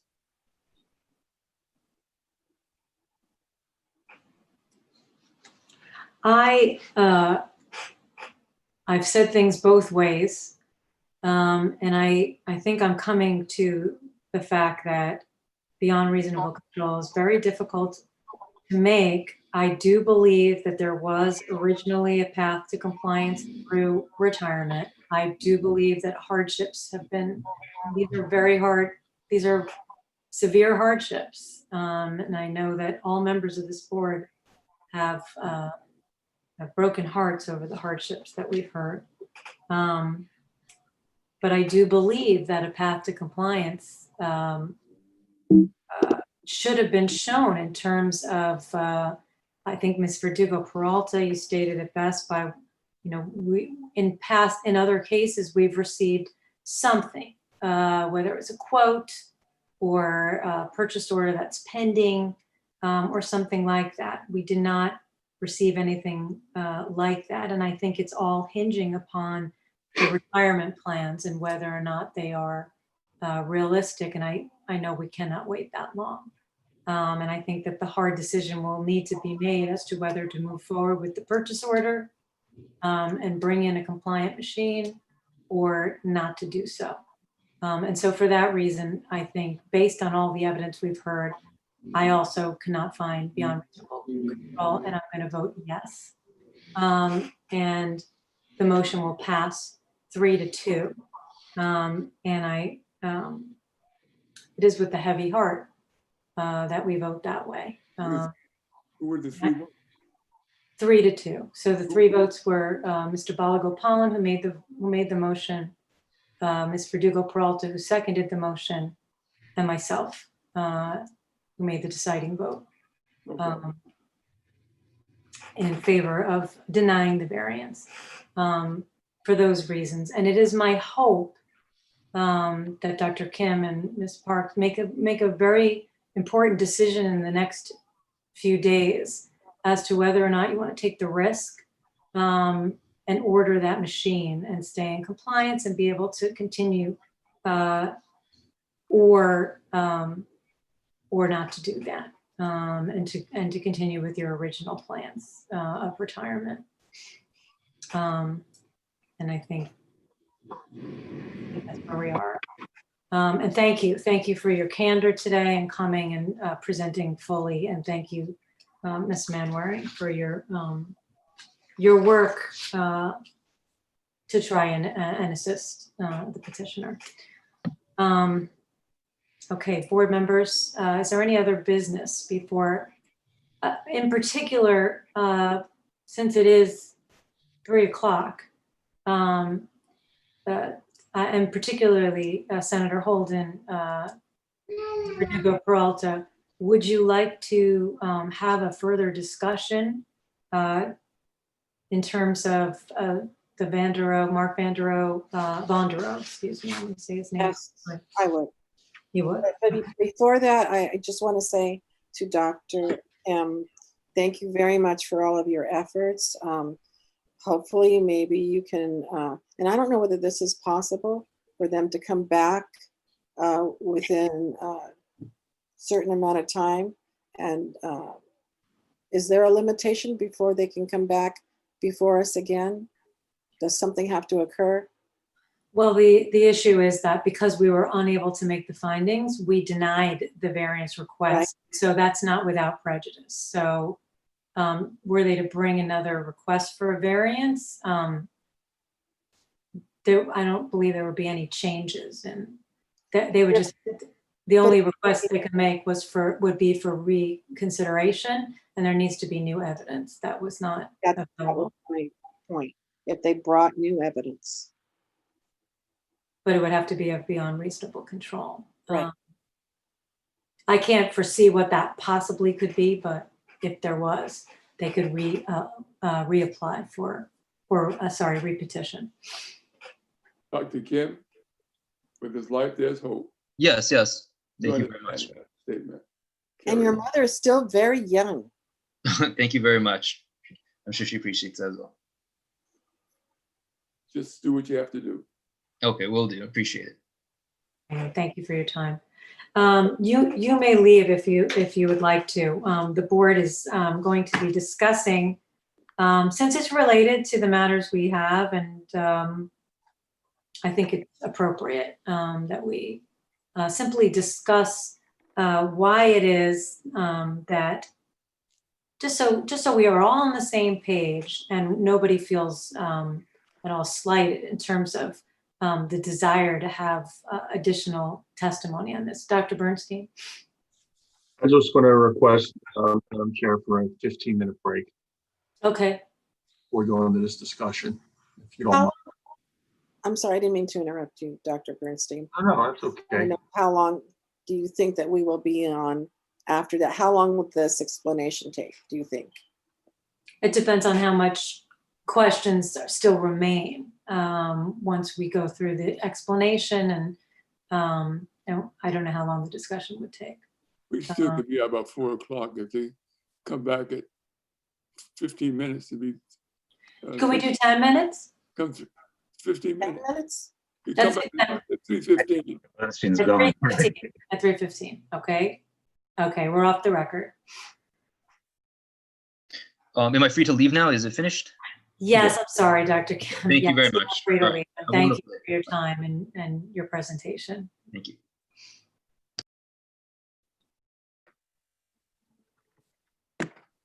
And I'll look into the ex parte.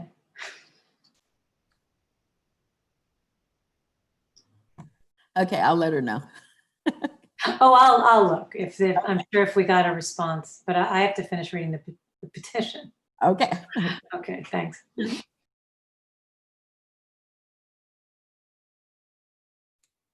Al, Teresa, Yeah, Paul? we're taking 10-minute break. Correct. Thank you. I'll be here. All right.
Okay.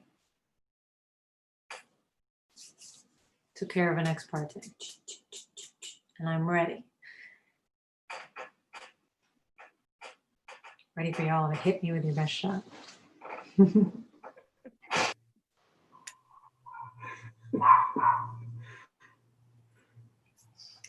Most atypical, Mohan is the late one.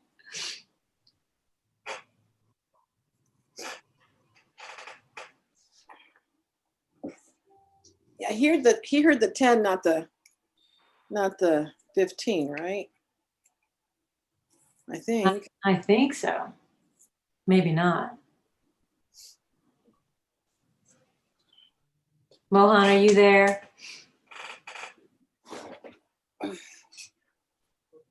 I still have a cake and 2 cheesecakes to Did you bake. need Paul, Julie? No, I mean, I mean, it is still part of the hearing, I suppose, the hearing day, but. Well, Paul is still around. Did you need to speak to him? No, I'm looking for Mohan. Okay, let me give Mohan a call because. Julie, do you need me? We don't need you for anything, Paul. You do such a good job. It runs all by itself. I'm We here. always need you, Paul. We always need you. Okay, I'm right here if you need me. Okay. Yeah, the money you owe me, Paul. What'd you ask for? I missed that. That's so he has the money he owes me.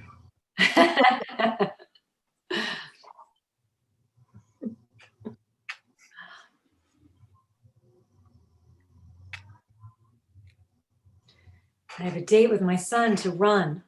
So let's do this. Let's do this thing. For tomorrow night's dinner, my whole family's going to need to run. All right. Well, with what you said, you still have left to bake. Yeah, it sounds like it. Yeah, and that's just dessert. That's just dessert.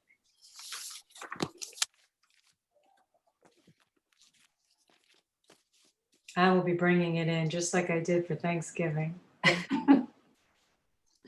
We already baked all our cookies. We baked 10, 12 dozen cookies. Yes. I'm sorry, but I'm only getting Mohan's voicemail now. So it'll be just a moment, okay? Stalling for time. That's right. UPS is still delivering. He's making sure his dry cleaning machine is compliant right now, so he'll be back. The one he keeps in the basement. There he is.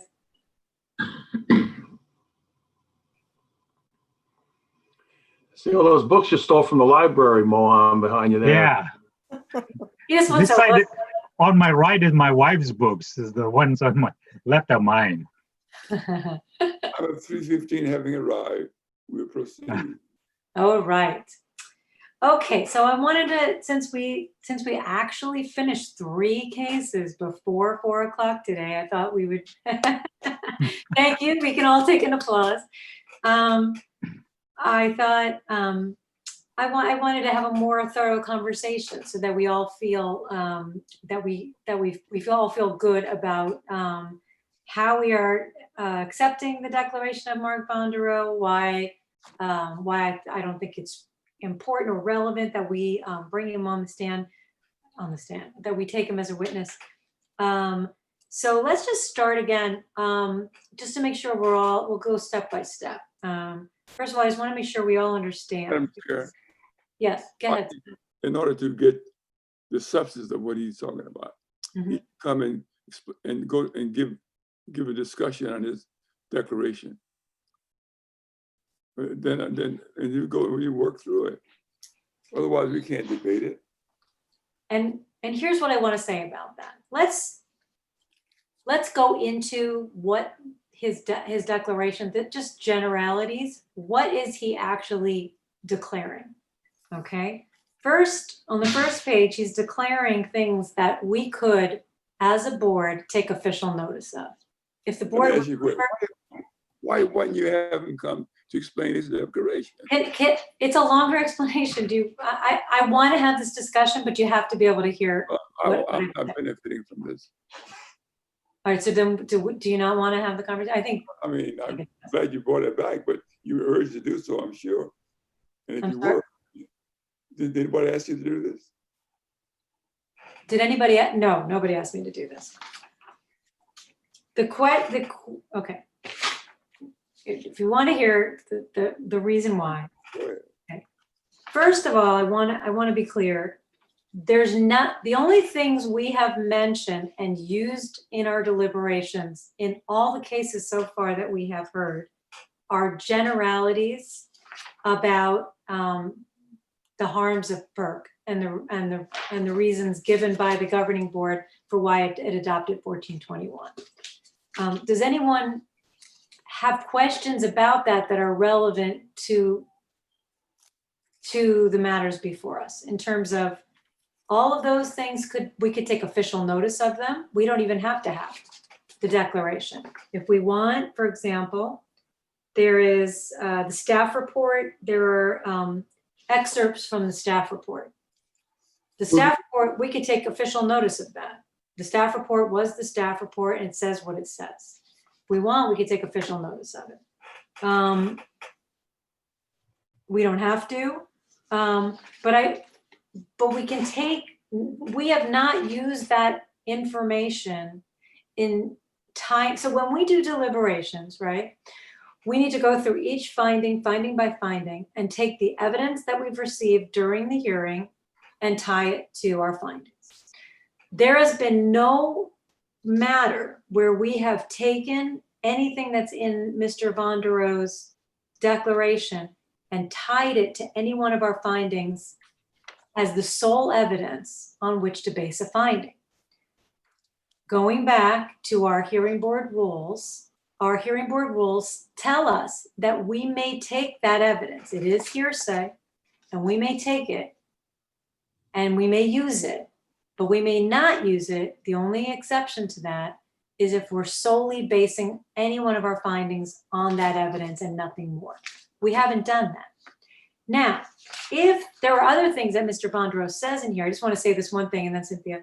There are other things that Mr. Bondro says. For example, he attaches the notice that was allegedly sent to, and I say allegedly because it hasn't come in to any of our deliberations or discussion. That was sent, and he attaches them that were sent to each of the permit holders for PERC machines. If, for example, there were a question in a particular case, we had a petitioner, which we have an answer for, who says, I did not know about this rule. I didn't know, I never knew, I still don't know, I wasn't inspected last year. I never got any notification of it. I don't belong to any dry cleaning associations, etc. Then what Mr. Bondro says in here would become much more critical. And if that were the case, then we would need to call Mr. Bondro, because then we would need to rely on what Mr. Bondro was saying in here to make findings, and in particular beyond reasonable control, and whether the petitioner should have known about the rule. So that's just one example. If that were the case and we were going to have to rely on what Mr. Bondro was saying solely and exclusively, we would call Mr. Bondro, because then it would become very relevant what's in there beyond it being hearsay and being simply supplemental to all the other direct evidence that we are receiving during the hearing. So that's just an example. But Cynthia, did you still have you had a question you were going to ask or something? I have a question and a concern.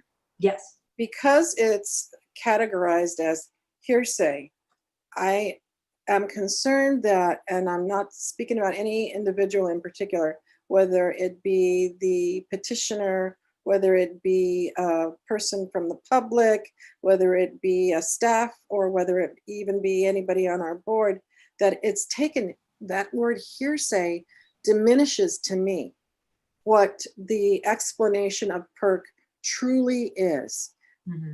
I know it because I've been dealing with it, like I said, for 22 plus years and trying to get it to come before the board like we did in 2002 to amend it. And you've heard me, and I have been quoting item number 7, paragraph A, the last sentence where it starts, the health impacts of PERC R2, blah, blah, blah, blah, blah. And you've heard me mention that. And in a way, I am referring to it. I'm not calling it that, because what this is doing is just sparking my memory of exactly which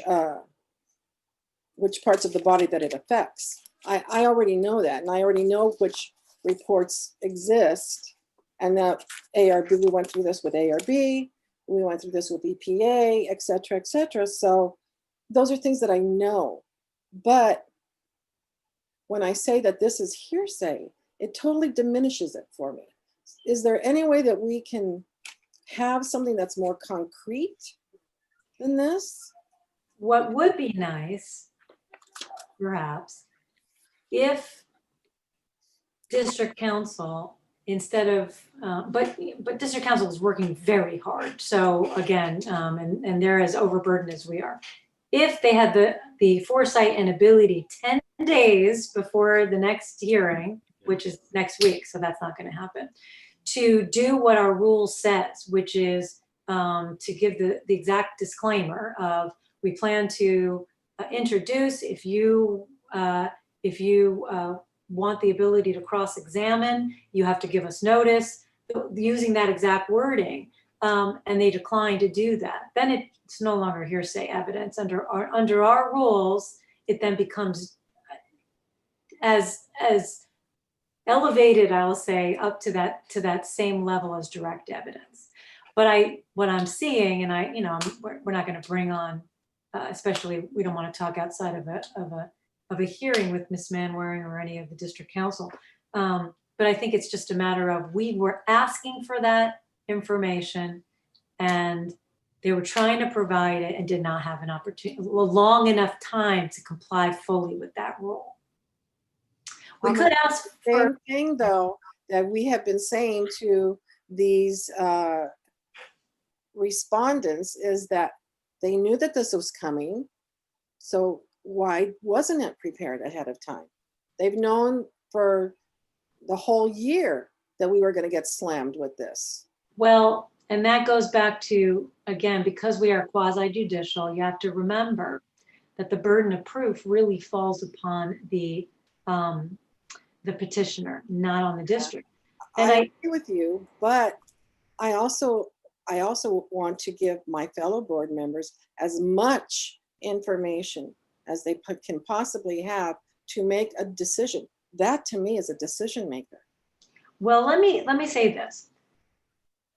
A lot of what's been going on, I think, is to some extent has been a questioning of, this rule was put in place, why was it, after people purchased equipment, stuff like that. I want to be very clear, it is not that, none of that is relevant. The only thing that is relevant is what is in black and white. 1421 was adopted in 2002 with a deadline, was amended in 2002 with a deadline of December 31st, 2020, period. It's black and white, it's in the rule.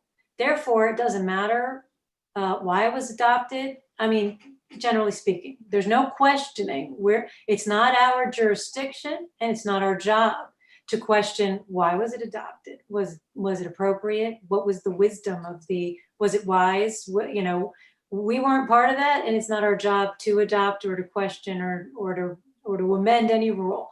So what is our job is to make the 6 findings in each case, or not to be able to make the 6 findings based upon the evidence that's presented. So if you go through each of the 6 findings, the only finding where the dangers and harms of PERC is relevant is the finding of finding number 3, where we need to weigh the relative harms against against the dangers. And I'm trying, and I understand, Cynthia, what you're saying, and no one wants to diminish the importance of 1421. But if we start dragging in the importance of 1421 any more than we need, so that's why I always make sure that I read from Mr. Vanderoe's declaration to say, it's hearsay evidence, but it's a statement of, it was in the staff report, and it was listed in these are truths. We could take official notice again that in 1991, CARB identified PERC as a toxic air contaminant. We could take notice of that. We don't even need the Vanderoe declaration, but it's handy and it's right here. And so it's not diminishing it if I refer to that, but I'm not basing that sole weighing and that sole finding on the importance of 1421. Rather, we're saying, okay, it is a toxic air contaminant. It is a probable human carcinogen. There you go. But we're also taking in evidence of what are the excess emissions? What is the additional cancer risk? We're getting that direct evidence when we need it. And so this is merely, again, corroborating supplemental type of evidence. So it can remain hearsay and we can take it in. We're also, for that third finding, taking direct evidence of the harms to the petitioner if the variance is not granted. So we are not basing that finding solely on what we're seeing in this. And so to go deeper not only would be irrelevant, but it would cause us to be, it would be so irrelevant that it would be causing us to question almost the rule. We would have to be sitting there saying, well, but how bad is PERC? Well, but how bad is, so what's the purpose of that beyond saying, why do we have 1421? But it is a contributing factor. It may not be the sole reason that I make up my mind. Let's say that it didn't exist at all. Let's say that the PERC was just, we weren't looking at it at all, and that there was not a carcinogen there. Then I would have voted for letting the people have the time because there is no harm to the public. And that harm to the public, to me, is extreme and very much a part of every single case that I look at. Of course. What's the harm to the public? What I'm doing right now, and I look like I'm doing something, is I want to create a document that I can share. New document. Because I can't share the rules. So we can go over this. You want me to bring up the rule? I can. Could you share it? Because it's copying all really not helpful in the way it's copying over. And it's rule 9B. Oh, that, I'm sorry, I don't have that. I thought it was the 1421 you want. Oh, Okay. the hearing board. I can do it. Let me just take a moment to space Is it it on the website? And in our hearing board manual, is that what you're talking about? Yeah. It's in our, yeah, it's our rule, but I want to pull it up so we can really all see it at the same time. Here we go. I have it here. I'm done. Making it look nice. Okay, let me just save it.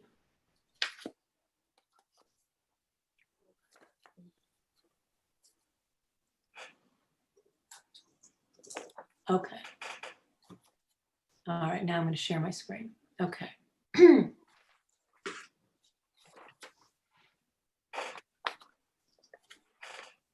Okay, can you guys see this? Yeah, okay. Yeah. All right, so here it is. It's rule 9B. Okay, so this is all about our evidence. And again, these are important rules and we follow these rules. Okay, so again, this is why we administer an oath, because oral evidence is taken under oath. These are the rights of parties to call and examine witnesses, to introduce exhibits, cross-examine, etc. This is what's important here. Okay, and I read it, but it's easier if it's up on your screen and you can see it.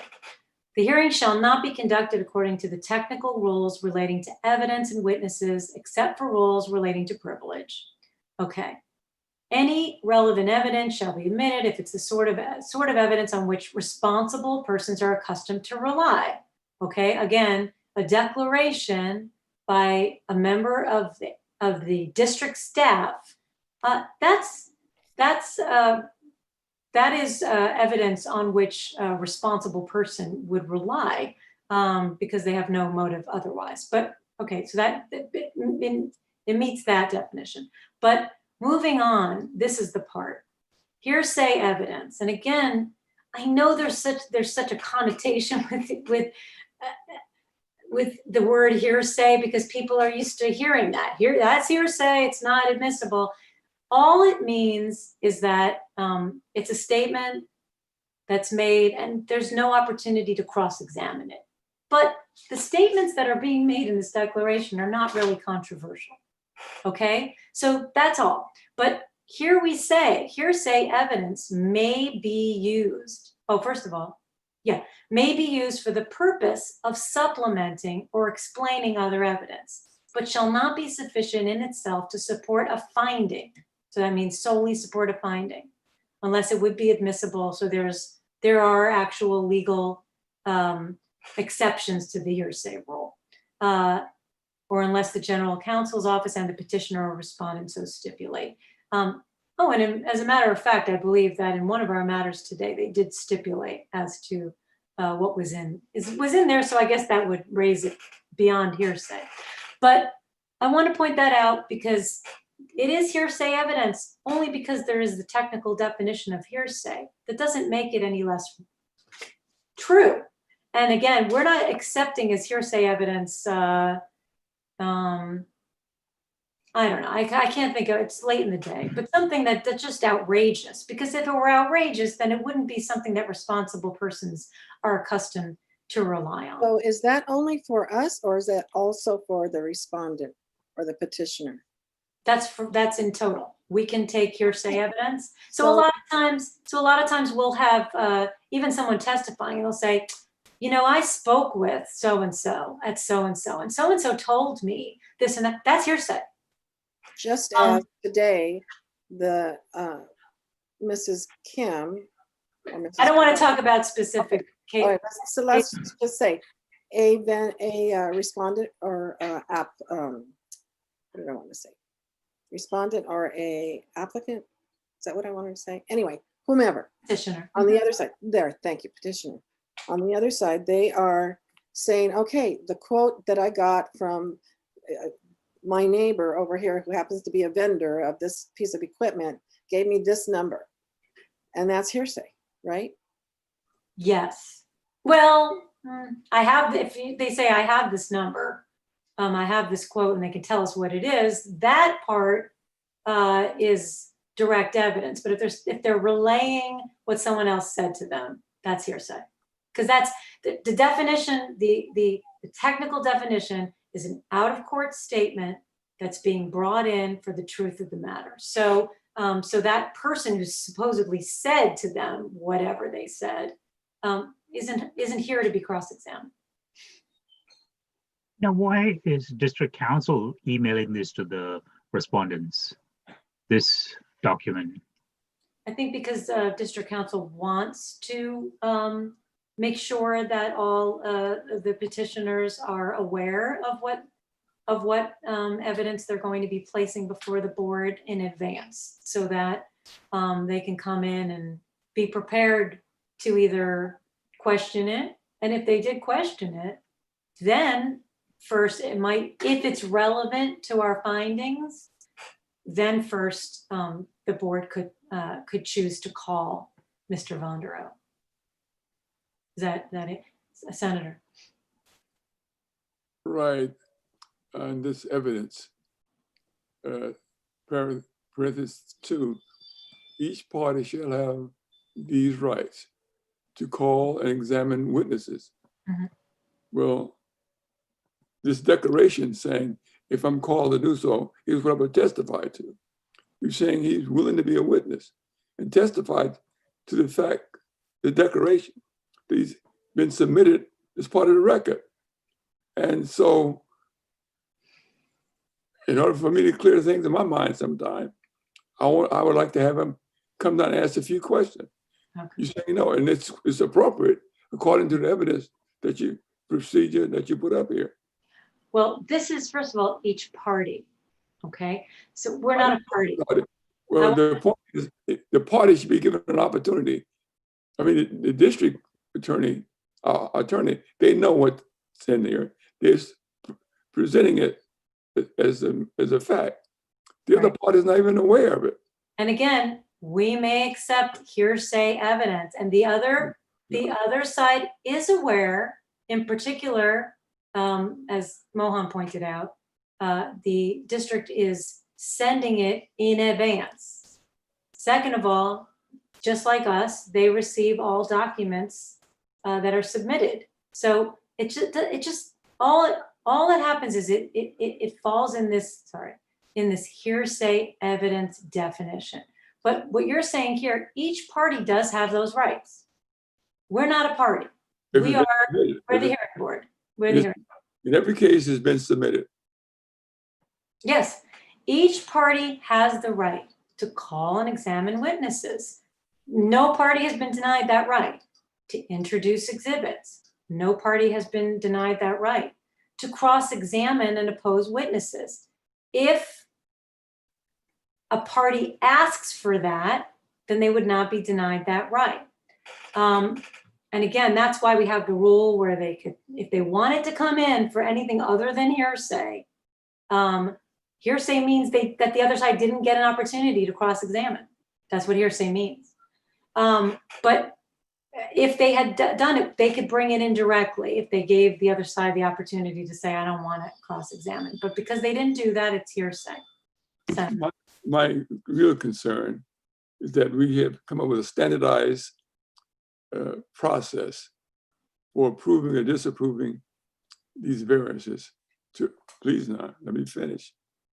Our workload is going to be based on the fact, as of 2002, there were 2,200. Wait, I don't want to get into the.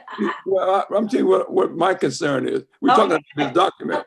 Tell me about the concerns, but don't get into the merits of. My concern is that outstanding, only 325 that have petitions.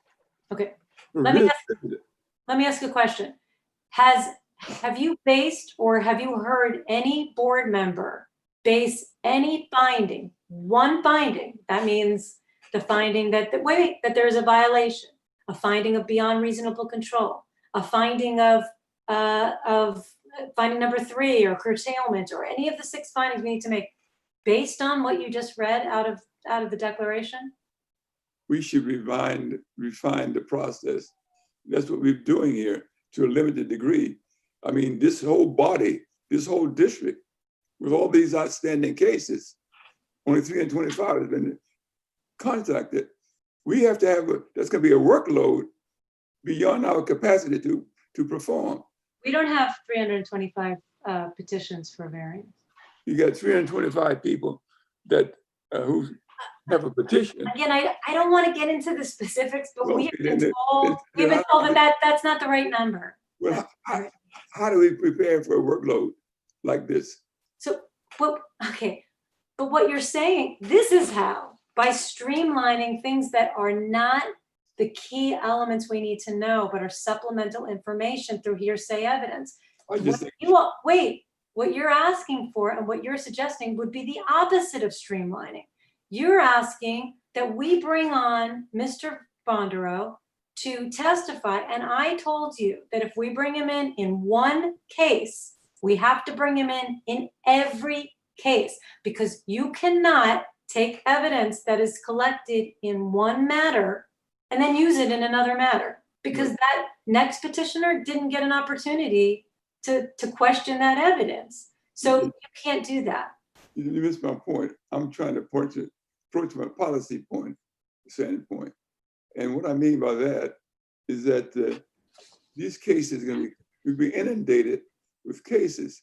You got what is called a go or no go process. And the go would be based on the standards that we establish, where you don't be flexible here and flexible there. They come in with a certain ground rules, knowing what they should do or not do. And they're notified through correspondence, like they did in this declaration. 2 letters were sent out, and they can do that again. So people will be put on notice when they come in here. Here are the limits, here are the conditions, here are the restrictions. I'm just looking at it from I'm not sure what we're going way beyond. I just wanted to talk about what's hearsay evidence.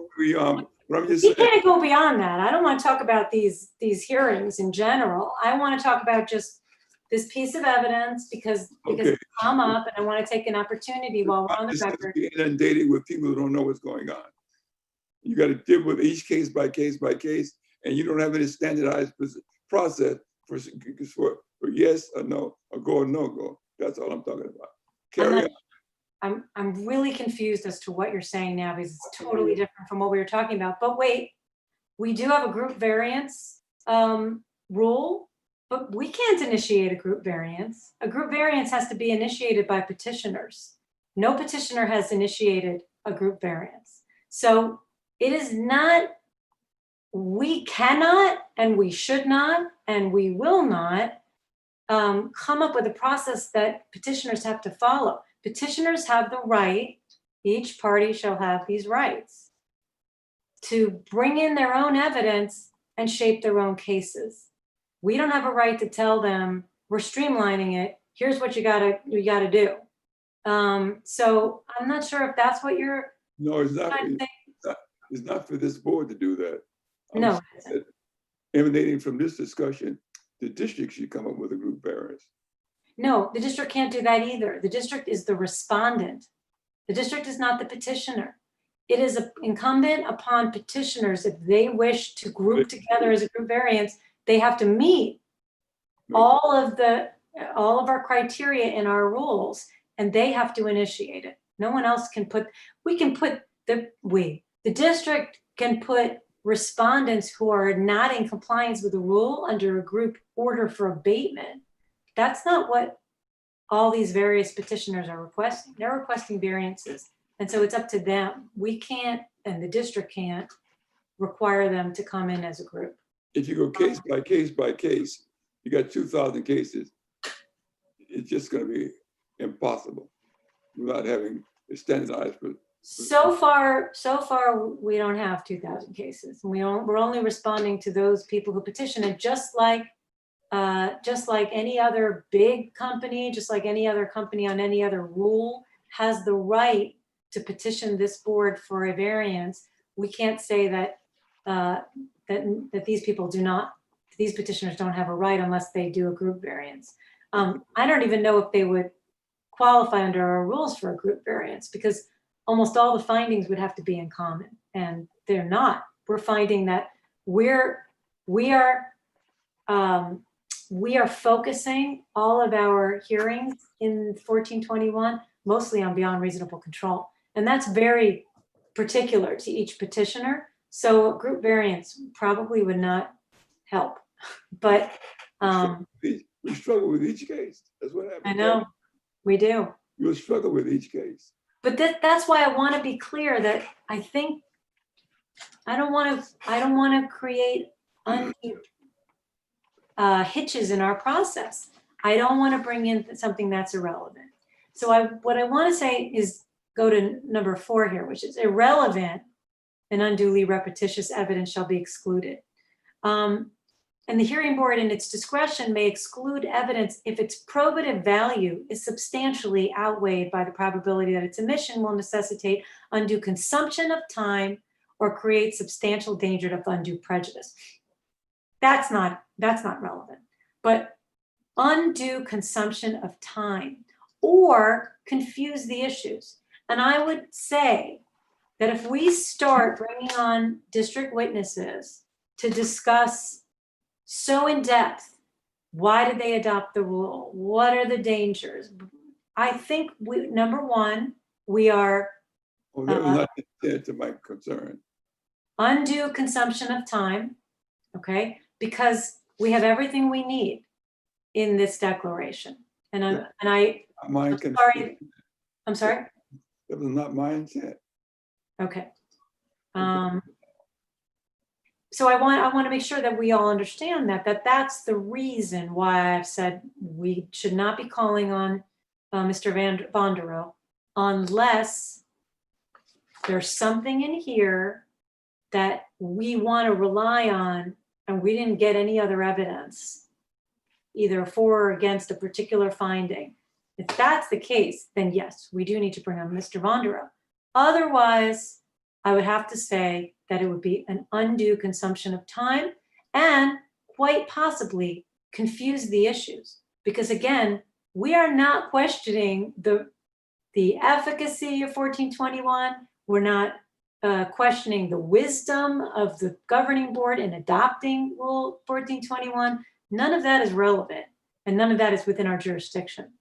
So I don't want to start questioning on anything that might confuse the issues and might indicate that this hearing board is questioning whether PERC is really that bad or anything along those lines. So since it is irrelevant why they adopted the rule, other than PERC is harmful. And I think we have that as corroborating evidence.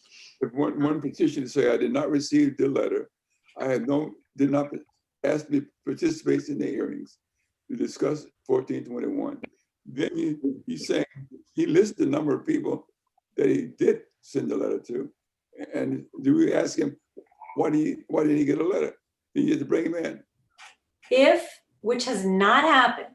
I'm just saying, if it were the case where a petitioner came in and they just denied that they knew of the rule, I think they would have a hard time proving that. But if we wanted to then bring in, well, there were 2019 inspections, there were all these things. And we wanted to go further into Mr. Vondero because we were going to base our finding or not finding on what he says in his declaration. I think that would be an appropriate time for a board member to ask to bring him on. That'll be forthcoming. Okay, because I haven't heard that so far. But again, I want to be very clear because you said that will be forthcoming. You mean he'll come on, or you're going to be asking him? I heard one gentleman say I did not receive any letter. I haven't heard a single petitioner come on. Sorry, hold on one second. I think that was a gentleman One who minute. didn't get his revised permit for whatever reason. There was an original permit and the revised permit, which That was reduced to the, different. that was different. That was different. I'm talking about did not know about Rule 1421. No, I don't think anybody Every said that. petitioner has come on and said at some time or another, they were well aware of 1421. So again, I don't want to revisit, but if it's that they're saying, oh, I didn't get that notice, or I didn't get that notice, but they're saying that they had notice of 1421 from a particular date, it's now irrelevant whether they got a particular notice or if they were inspected in 2019. Why is that relevant? If they have already said, I knew about this rule in 2015 or 2005 or 1999, well, that's before 2002, or in 2002, it's not relevant. It's relevant that they knew about it in time to do something, or they're going to give us a good reason why as a small business. Madam Chair. Yes. Madam Chair. In his declaration, he states that he was in contact with 325 operators who had permits, and that's it, bottom line. And yet, he states early on, there was 2,200 operators. Then what happened to the other 1,875? Is that relevant? Here's what I'm gonna ask. Wait. This is relevant. If one of the people come in and say, I was not part of that group. Nobody's come in and said, the only relevant issues that we have to know are the 6 findings. And as far as beyond reasonable control is concerned, the only thing that is relevant, as the Health and Safety Code said, is the date the rule was adopted, which is 2002. And generally speaking, what they've done from the date of adoption of the rule, that is relevant for beyond reasonable control. And the fact that they are small businesses, we now need to take into account ignorance of the rule. But the number of people who are complying, that's not relevant at all. We could, again, as hearsay, we can supplement. I could say during the findings and tying the evidence, I could say, look, it's unfair competition because there were 2,200 or whatever that were not in compliance according to this hearsay piece of evidence. And now there's so few clearly a lot of people have spent a lot of money to be in compliance, and that makes you unfairly in competition. But I'm not basing my findings on that. And if Madam Chair, yeah. sorry to interrupt this, but seems to me when I look at this declaration, it's fundamentally a paraphrase from that board meeting in December 6th of 2002. I mean, everything that's stated in here is an excerpt from that board meeting. Yeah. So if we need to enter in any evidence, again, I'm not an attorney, so I'm just throwing this out there, then can we not actually enter in the documentation from that board meeting? And so because all the points that this gentleman is making are in that board meeting. A lot of things we can. We can't take official notice of the number of people that, or the number That's of. all, that's all changed. I mean, the bottom line is that's all changed. Those numbers have actually been updated to, what is it, 120 or something of people that currently have, permits that are going to be standing and being out of permit by the end of this year. So it just seems to me, I'm not quite sure. Maybe I'm just exhausted, but so what's the final point? Okay, my final point is this. We receive a lot of evidence during a hearing. Some of it is relevant. A lot of it is not relevant to our finding.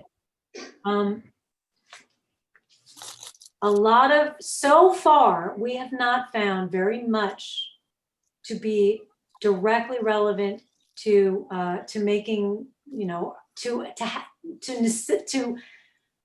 to base our sole findings on what is in here. To have Mr. Vonderow come and testify as to everything that's in here would be going way into the irrelevant. If we're not even relying solely on any one of these findings or any one of these statements for any of our 6 findings, then it's hearsay and it's fine. And to go any further into it would be irrelevant. And I have to say, we just have to stop it for the reasons that I said here, which is undue consumption of time, especially as Senator Holden, you pointed out, we are real strapped, even with the few petitions that have come in so far. So if we start going down this rabbit hole, it's not a good one, and it's an irrelevant one. And again, don't be afraid of calling this hearsay. We're allowed to accept hearsay. We just can't base findings on it. So they can present it, but it's our job simply to tie all what we find to be relevant evidence to the findings, or not be able to find any relevant evidence for the findings. And if, again, if any one of these statements becomes so central that we can't make a finding without going into it, then we bring Mr. Vonderow on. But just to get into more about PERC and the harms of PERC, that's going down, again, something that's going to confuse the issues, and it's an undue consumption of time. And that's why. And then let's take the last 2 statements, but we should end it at 4 today. On a way to reduce the workload, that's all. Just trying to find a way, and there's a way to do that, but I can't get into it here apparently. Yeah, I'd like to say that, but I don't see any way to do that other than what they've done, which is, I think, try to reduce it. My last statement is that kind of along what Dr. Bernstein was saying, but my addition to that is only attorneys really can take the word hearsay and as you have explained it to us. Everybody else is going to listen to it as what we are commonly referring to it as, that it is just hearsay, it is not fact. Mm-hmm. Whereas those things in there are fact. Several things in there are fact. Perhaps, okay. Let me just finish. I would love to see a document that just explained that you may want to just present in every case and just leave it at that. Well, that's what I think they were attempting to do with this, but maybe better just suggestion to anyone who might be watching from district council. From the beginning, I was asking for the staff report. If we could just get the staff report and we could take official notice that it is the staff report that was presented. But then again, the problem is, What was the problem? What was the problem with getting the staff report and well, leaving? here's the thing. It's still technically hearsay evidence. It's still an out of court thing. You can't take it for the truth in a court of law, but we can. It's the same thing. It's the same thing. But then we could present it as this is the staff report, and then maybe it would carry more weight. I don't know, with the public. Mohan, did you want to say anything else? And then we do have to go. I think I'm echoing what everybody is saying too. Could this have been presented differently? Because the rule development section, those are not hearsay, that's facts of what's occurred. A, let's say there was attachment A, and B was compliance background, that's also facts of what has been sequence of outreach or whatever notifications that have been done. It's not really, those are sequence of actual events, occurrences, mailing, and so forth. So they could have been maybe presented differently. So we're not taking this as Mark Mondel's hearsay evidence, but it's, attachment A, attachment B, kind of separate from his declaration. That would have been a lot easier, I think, for us to include it. Okay, well, perhaps it could be taking official notice that in 1991, the California Air Resources Board identified PERC as a toxic air contaminant. Now, again, there's no we're not questioning. No. We're not saying it's true that it is a toxic air contaminant. We're taking official notice that CARB, and that's without question, that CARB yes. identified as a toxic air contaminant. That's something that we can take. That's not hearsay. If you just did a list of the chronology. And that's what he did here, which I think is good, because so if you'd like, what we could do is I can look this over in the next hearing. I could see if there's anything in here we can just take official notice of. And one example would be that first, in 1991, the California Air Resources Board identified PERC as a toxic air contaminant. We can take official notice of that. I think we should take official notice 2 to 7. I mean, everything there is there's no disputing that fact. We can't take official notice of things like it's also. There's some things we can. If there's something that that we're taking, we can take official notice that a government agency took an action, and we can say what that action was. We can't take official notice that PERC is a human carcinogen. We can take official notice that someone listed it as a probable human carcinogen. Does that make sense? Can we Yeah. I'll try to do that. Okay. And I think also on the compliance background, if we can take notice, if you want to look through that and see if there's something that, because those are facts of the case, that we had so many cleaners and then they're down to, they've either moved, to either went out of business or went to a non-PERC machine. And as of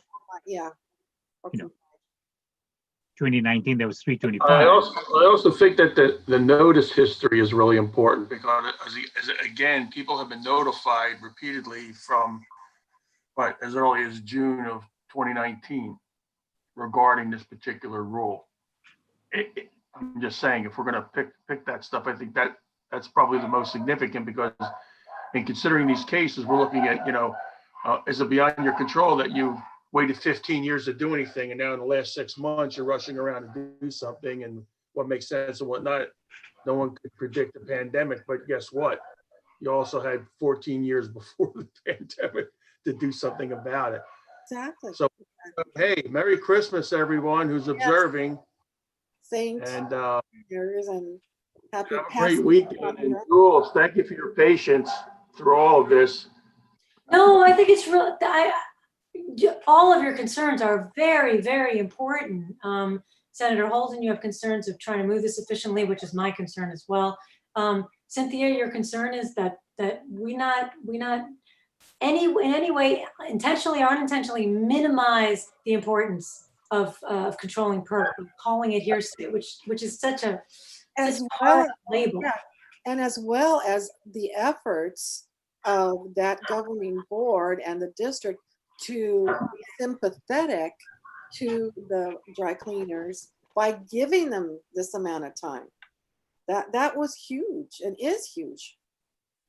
That's a long time, 18 Right, months. but I don't think we need to go either down that, that's again, questioning the rule. We're not questioning the rule. The rule, you know better than anyone, Cynthia, that you and the other board members at the time went through so much information and evidence evidence taking and rulemaking sessions and going out to negotiations. And it is not our place at all to question what you went through in order to strike the balance. All we are doing is taking the fact that it was adopted 18 years ago and that it has a deadline of December 31st, 2021. That's all that's important when we're making our 6 findings. But the harms of PERC are also important because they weigh in that 3rd finding.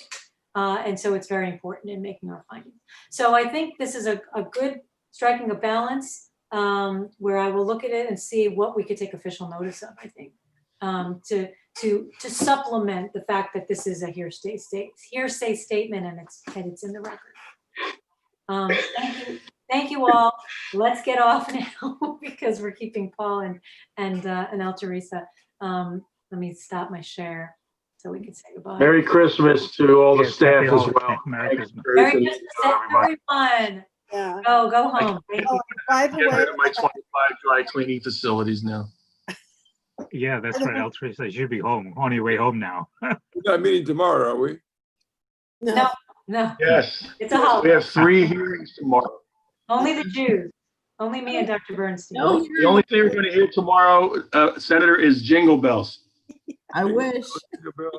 All the way. Cynthia, you wanted to say something? There's a meeting tomorrow? I'm being cute here. I got an update on my DNA just the other day, and it's not 2%. It is 4%. Woo! Welcome to the tribe. 4% what? Eastern European Jew. There you go, and a blessing upon you for that. All right, everybody. And I'm 100%. I have stockings hung downstairs in a tree. Okay. No. All right. Be well, everybody. Have a great weekend. Happy holidays. Happy holidays. Week. Holidays. I'll be here. Oh, you there. All right, Senator. Bye-bye. Bye-bye. Bye, El Teresa. Bye, Moha. Bye, Paul.